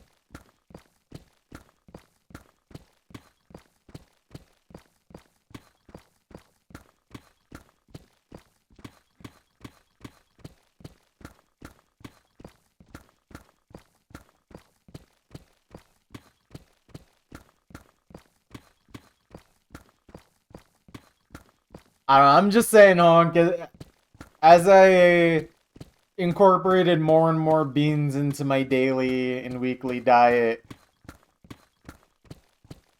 I feel like bowel movements have been easier to deal with overall. So something like Taco Bell wouldn't mess me up at all.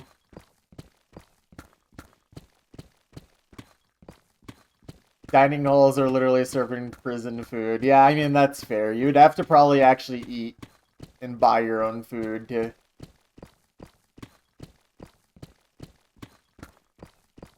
Yeah, I mean...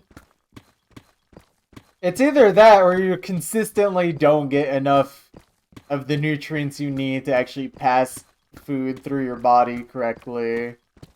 But it could be possible you have, like, an actual underlying health issue. It could be worth looking into if you can afford to do so.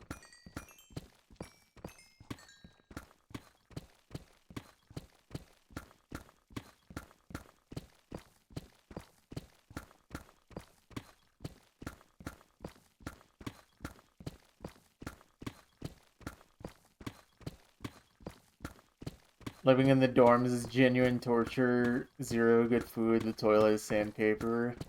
Yeah. Yikes. I'm glad that what little experience I had with college, I did not live in a dorm. I just commuted from home.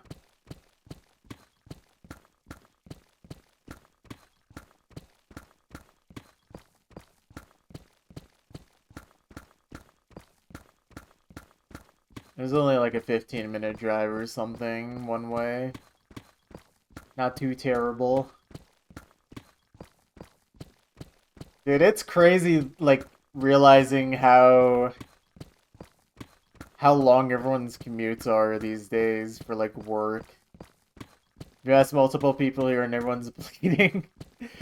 Dude, yeah, that's not good. You should just start pooping in the main lobbies until they give you guys good toilet paper. This is the solution.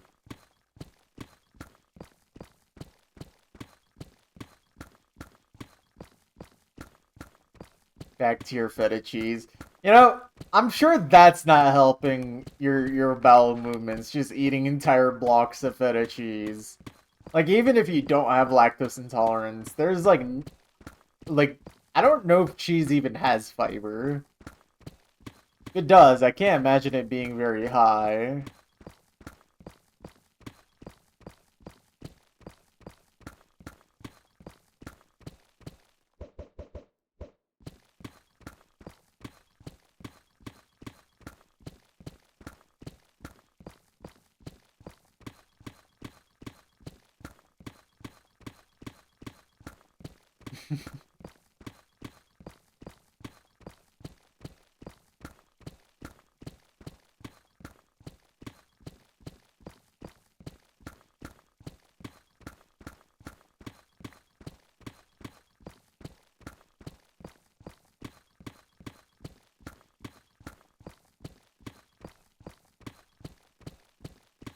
Typically a chicken breast plus potato plus beets plus feta cheese at home.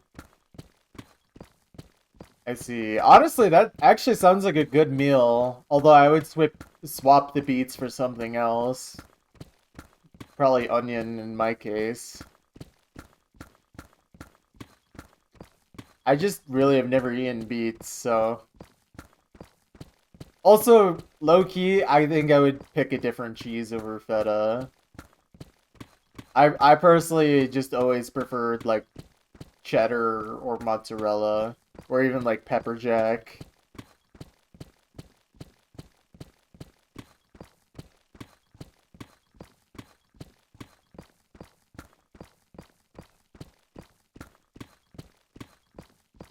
This American can't handle feta cheese. I can. I just don't eat feta with meals like that. Usually I only ever have feta on like salads. I just never really consider feta as like a savory choice. I can, he screams as he can't. Dude, look, at least I'm not the one screaming in the bathroom as I lack fiber to pass the food through my system.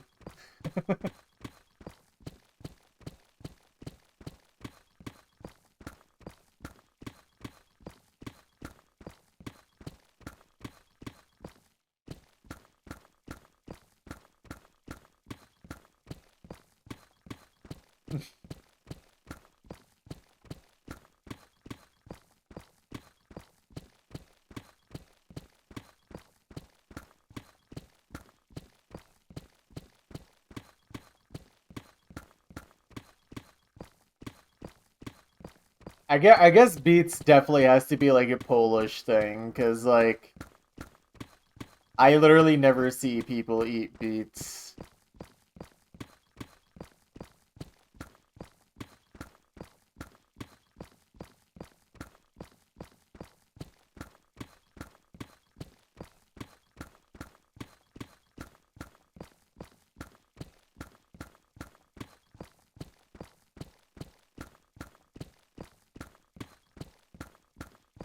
Beets to me just look Eastern European. You know what I mean?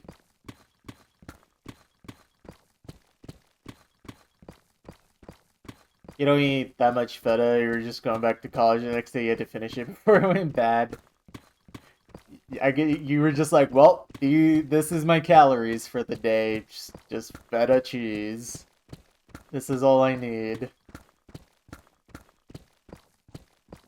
I do wonder how many calories of feta cheese you ate that day.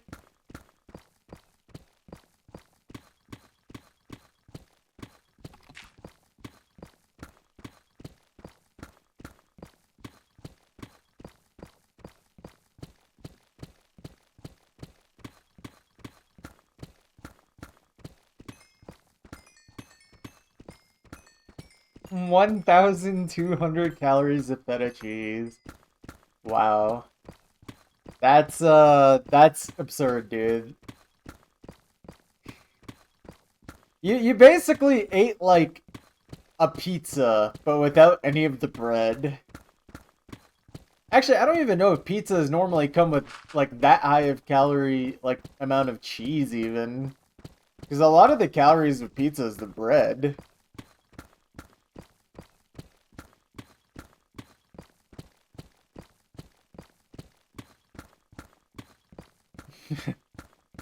$64 grams of protein. I mean, did you feel full after eating that much cheese? I would hope so.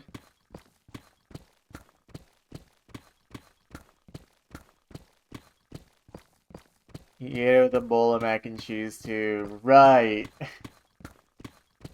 Wait, so did you have the feta cheese on the side, or was the cheese like feta cheese for the mac and cheese? Or did you actually use a different cheese for the mac? Did you? Oh. So you probably legitimately had just like a 2,000 calorie meal, and the majority of it was just straight up cheese.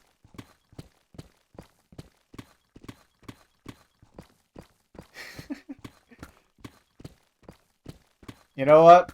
Respect. Mac and cheese plus block of feta separately on the side. That's...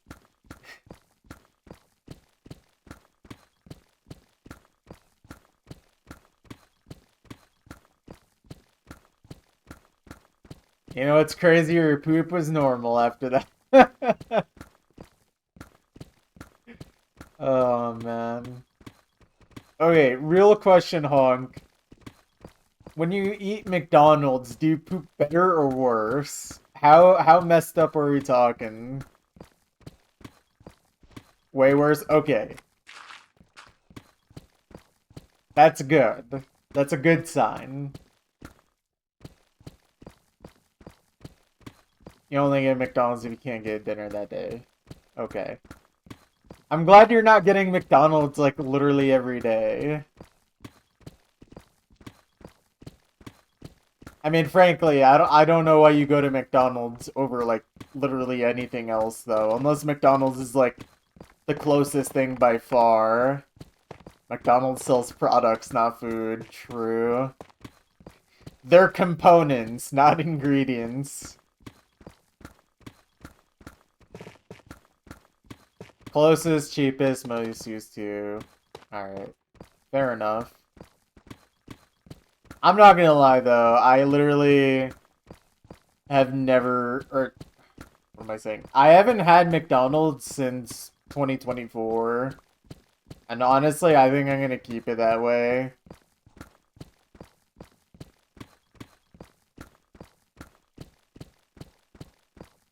I hope you don't get Scam Pixel and you just eat Taco Bell tacos at this place. I really hope the taste buds of everyone in this area isn't like completely messed up or something.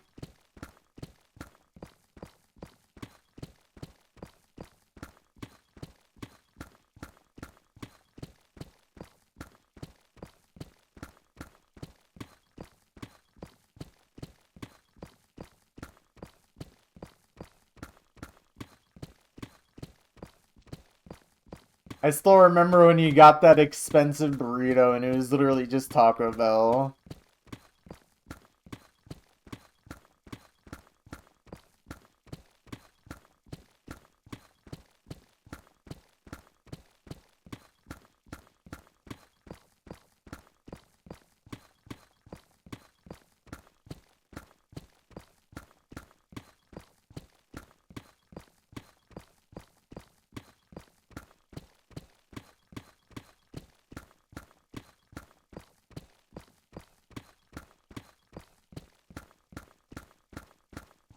This time you got an explicit recommendation from someone who works in your building. Okay. That's a little better, for sure.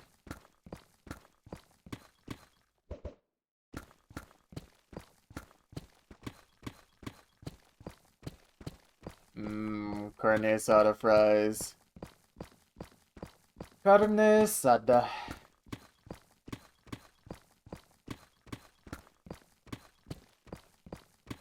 Okay, but like loaded fries in general are just some of the some of the best food you could ever get. Fries with a ton of toppings is just peak. No matter where, like what kind of food it is.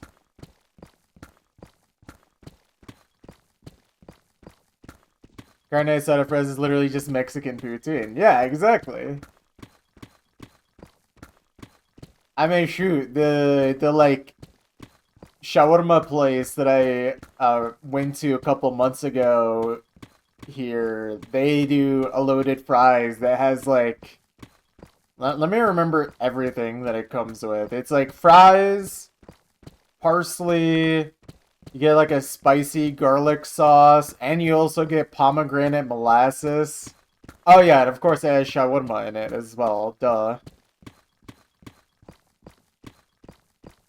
It tastes so good until flavor fatigue sets in. I've never gotten flavor fatigue from shawarma. That's crazy. You know, like molasses, you could skip that. I mean, I personally didn't get it, but they have like a spicy garlic sauce. It was so good.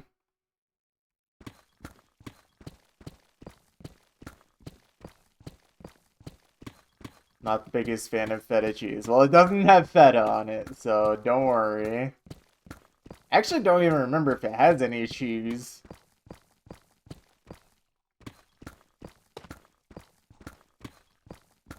Euro.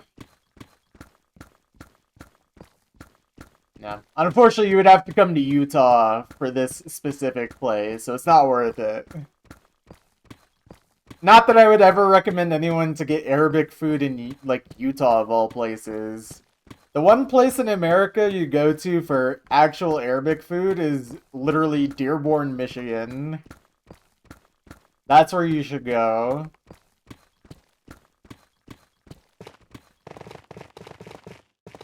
Maybe places in New York, and that's literally about it.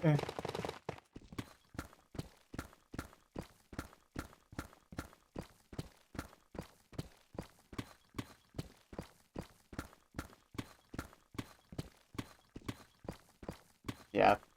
Lebanese food is awesome, but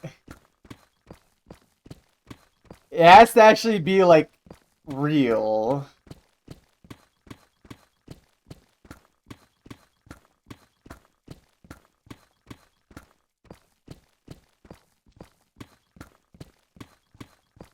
I don't know, I'm just saying, if you ever feel like you need to go on a rampage and have 1 million different restaurant experiences with Arabic food, go to Dearborn, Michigan. Even though that's way out of the way.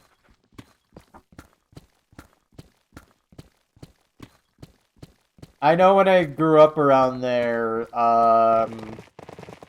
one of my favorite places to go was this Iraqi kebab place. Have you guys ever... Like, let me explain to you what Iraqi kebab is. So, like, if you've ever had kebab, imagine that. But just imagine dumping tons of fat on top of it. Like just, I guess maybe like butter or something like that. Just the juiciest, fattest kebab ever. It's so good. It's so bad for you, too, and it's so delicious. Oh, and they throw in a ton of sumac spice on top, too. It's really good. It's like a zesty, lemony spice. It's really good. You Google it, and the only thing that shows up is a place in Dearborn, Michigan. I mean, there is a place literally called Iraqi Kebab. If it's on Warren Avenue, that's probably it. Dude, Edie Twitter would actually freak out over Iraqi Kebab. Hope it has some vegetables to counter the fat. I mean, You can get veggies with it. Oh my god, I live there. I mean, like I said, I grew up in the Detroit Dearborn area. Like, I went to these places. I literally went there many times. It's so good. By the way, that same street, literally just a few blocks down, has one of the best pistachio ice creams I've ever had at Shatila Bakery. We literally talked about this earlier on stream, actually. But if you go, like, if you look at Iraqi Kebab on the map, you just go, I think, east, just a few blocks, you should find Shatila Bakery on the same exact street. And that place is incredible. And then there's, like, Golden Bakery and stuff like that, too. There's so many good... Like, that street alone has some of the best food ever. Showing your shed and Shed Twin Band. Yeah. If I'm ever in that area of the country, I'll ask for suggestions, Pixel. You fell for the Taco Bell but $20 ruse, yeah. Yeah, maybe I shouldn't actually take your recommendations, never mind.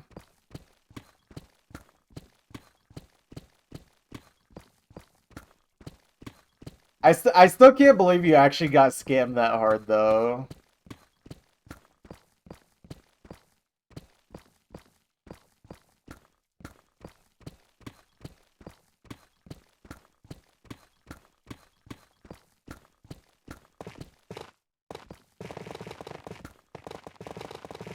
Yeah, I'm telling you, the people in that area literally have no taste buds. I don't know what else to say.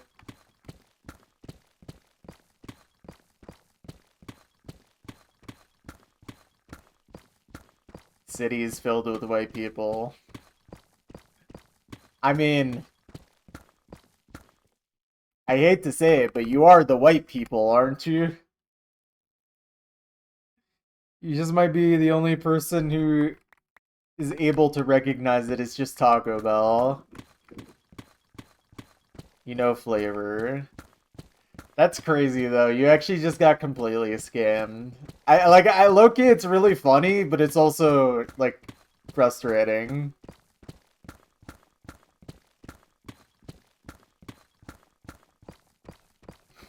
You're white. I thought you were a pretzel. This changes everything. Green. He's LARPing. Wait, true.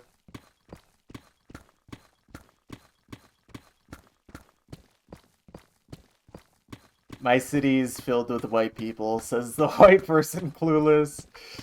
Oh, man. Man, I wish I was white so I could just LARP. I need to become white so I can LARP harder. I feel like I can't LARP hard enough not being white.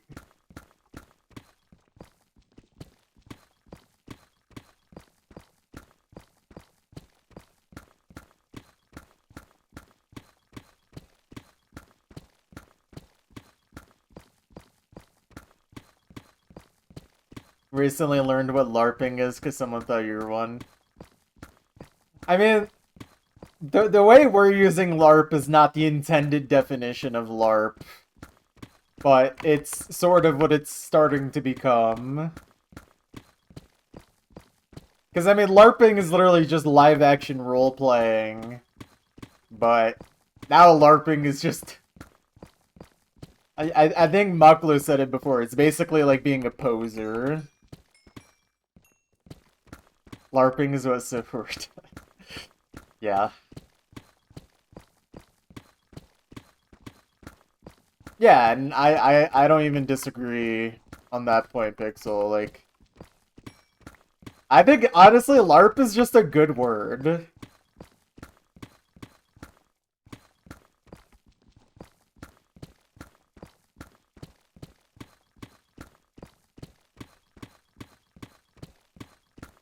It helps that LARP is just a fun word to say.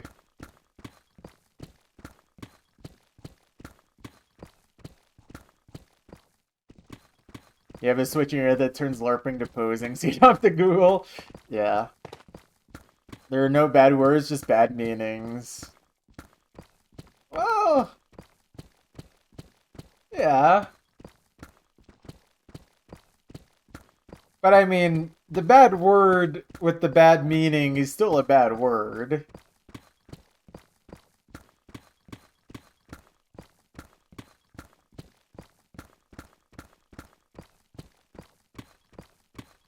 Calling someone a LARPer doesn't have the inherent cringe as poser.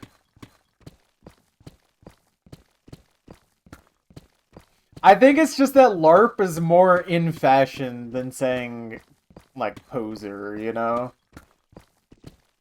I think that's what you might be getting at. It's just what younger people say. If you're saying poser, I just immediately envision you're at least 30 years old.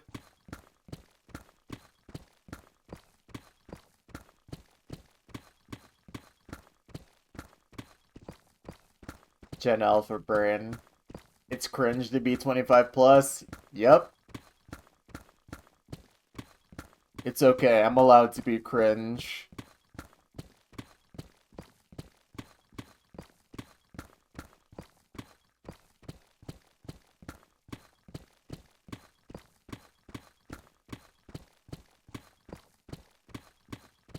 Calling someone a poser is the connotation that you're a part of that community.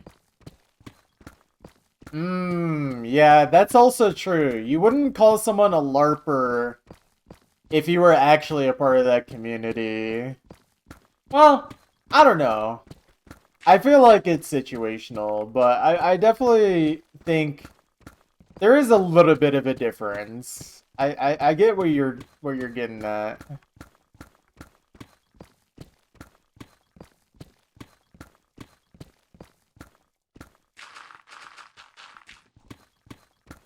You wouldn't call someone a poser if you weren't part of it.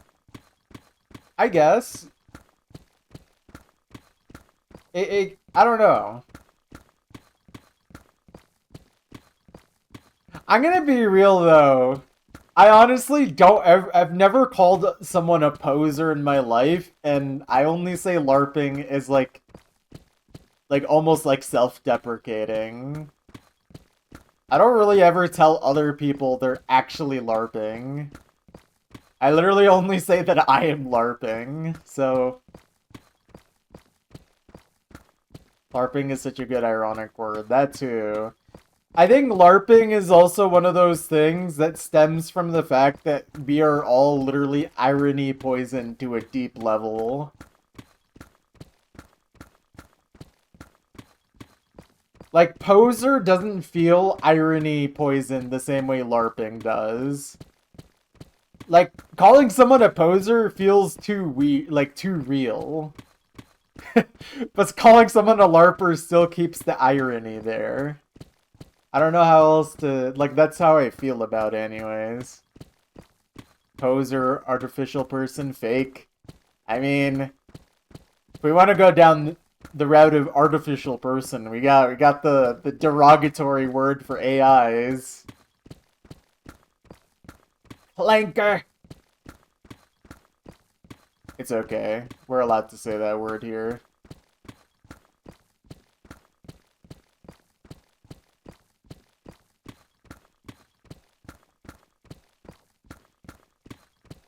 This is not a safe space for bots and AIs, I'm sorry to say. Despite how many people think I was one.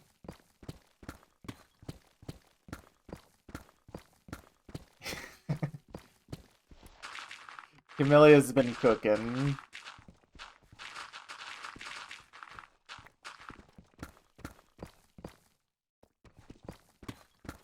No, I mean, I honestly don't actually use that word.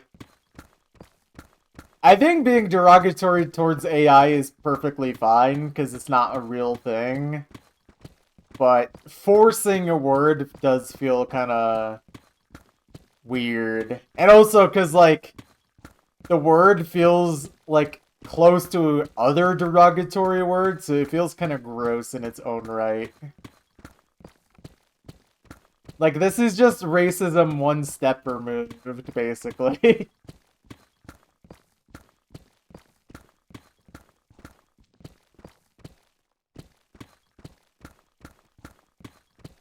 People are just making a lot of them just vaguely edited actual racial slurs. Yeah, yeah. Yeah. That's when it's just like, yeah, this is not a good idea. I don't think I'm completely opposed to using derogatory words towards AI, though, because low-key I hate AI.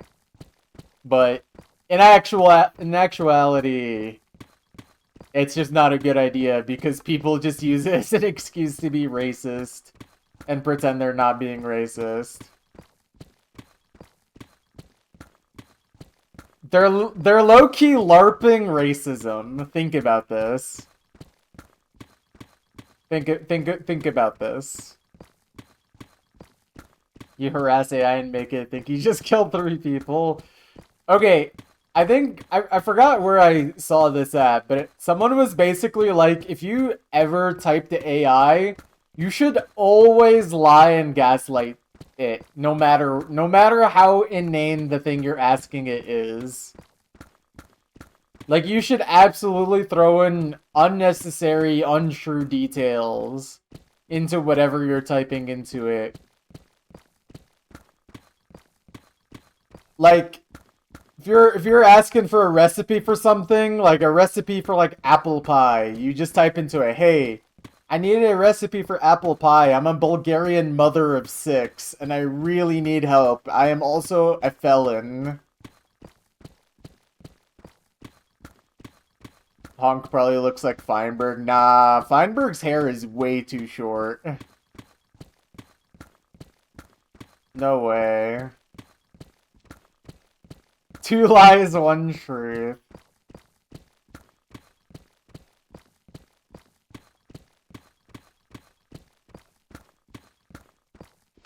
You're right. I'm not actually a felon.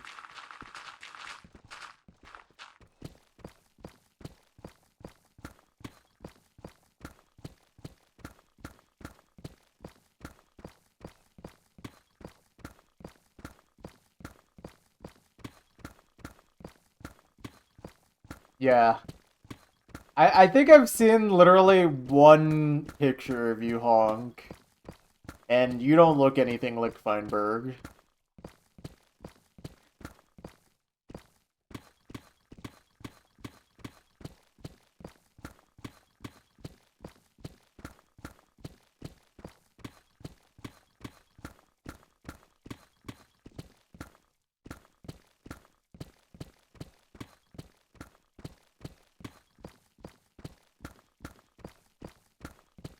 Genuine question, is that Maklovitz in his Usu and Twitch profile pictures? Good question.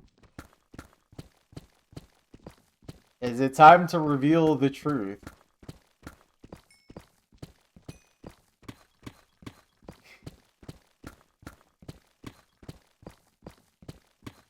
Do I reveal the truth on whether I am actually Bernard Sanders or not?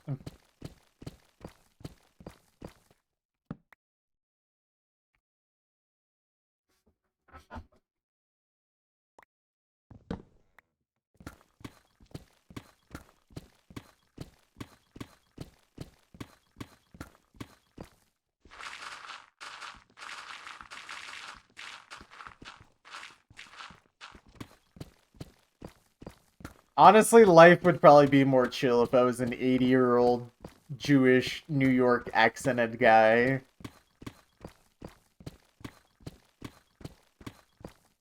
Just LARP is one? True.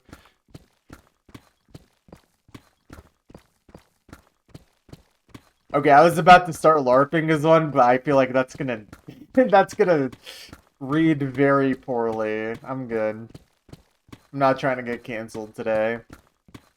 No, I'm good, I'm good.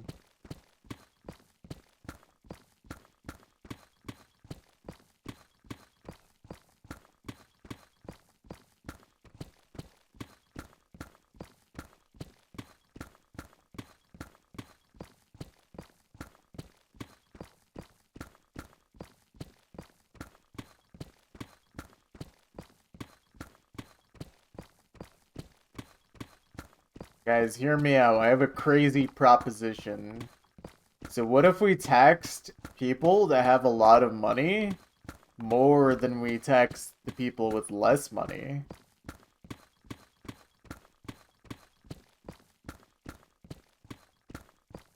Stupid idea. I'm sorry for even suggesting that.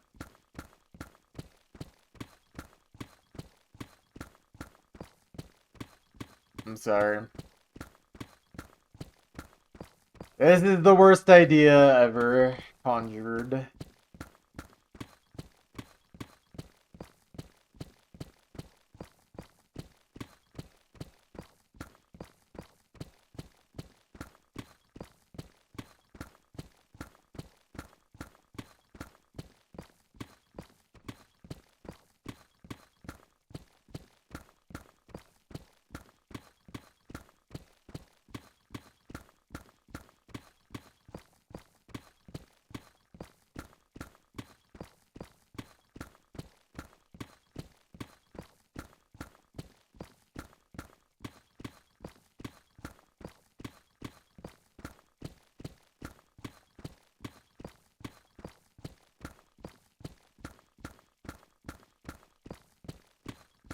Alright, anyways, we're getting to the end here. End of this chunk and end of this stream. This was a chill little session. I'm happy with how this one turned out. I'm so tired though. I need more rest. I can't believe how energy wiped I've been this week. God, and I need to go shopping and do errands. They're actually killing me today. They're actually chopping me up and throwing me into a stew today. That's how I feel.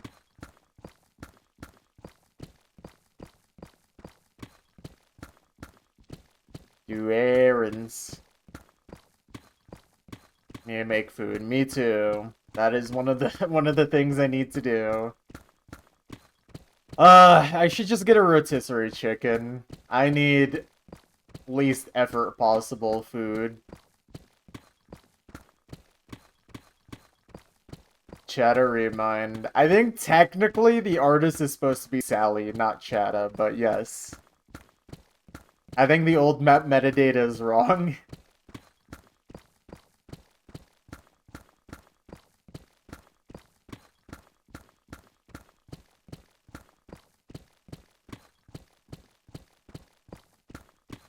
The song's awesome, though.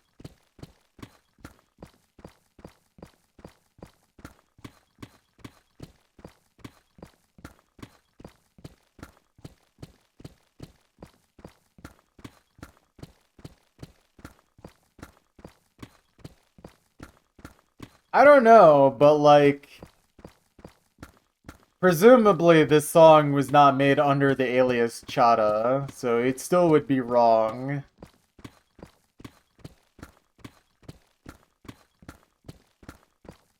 Like, you can't label Kitsune Squared as the Quick Brown Fox, even if it's by the same person. But I actually have no idea if they're the same person. They probably, I would assume so. Surely the old map metadata is not that wrong, right? Where it just completely got the wrong person. They're both Haley Labs. Okay, well, labeling them under Haley Labs would still be wrong, even if they're the same thing.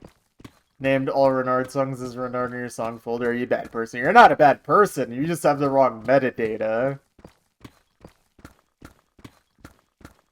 There's a difference. No, you're a bad person for a different reason.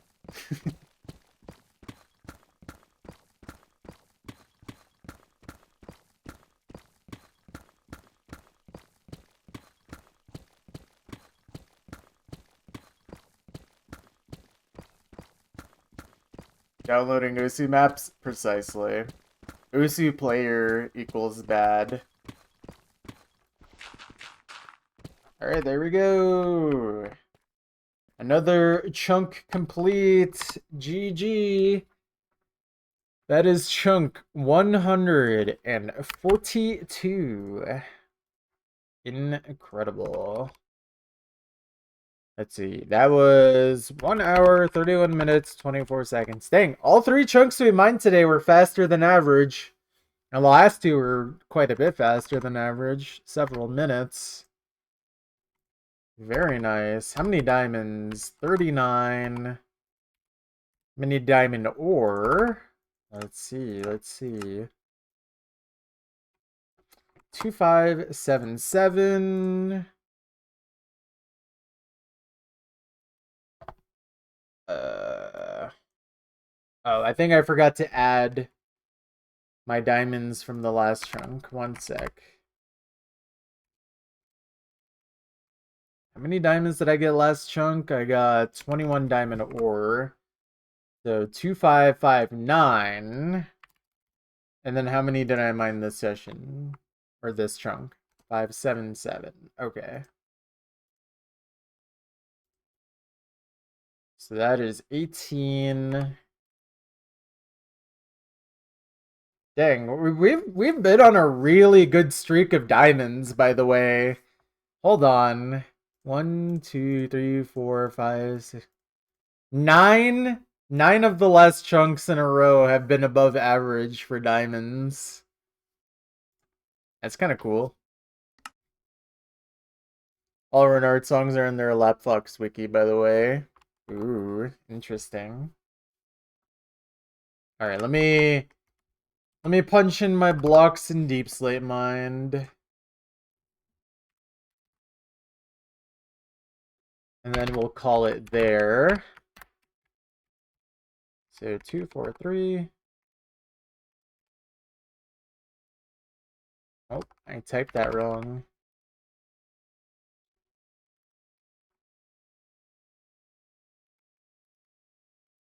Okay, Blocks Mind. Let's see. Blocks Mind is 14,514. 105% efficiency. Now let's see what our Deep Slate efficiency and block count is. 12,880. 93.9 efficiency. Dang, my efficiency went up every chunk this session. That's actually that feels unusual. All right, well, yeah, good session. Good session. I have no complaints about that. I will be back tomorrow for a longer session, hopefully a 5-chunk session. But yeah, I'm gonna get out of here. I will catch you guys tomorrow for that.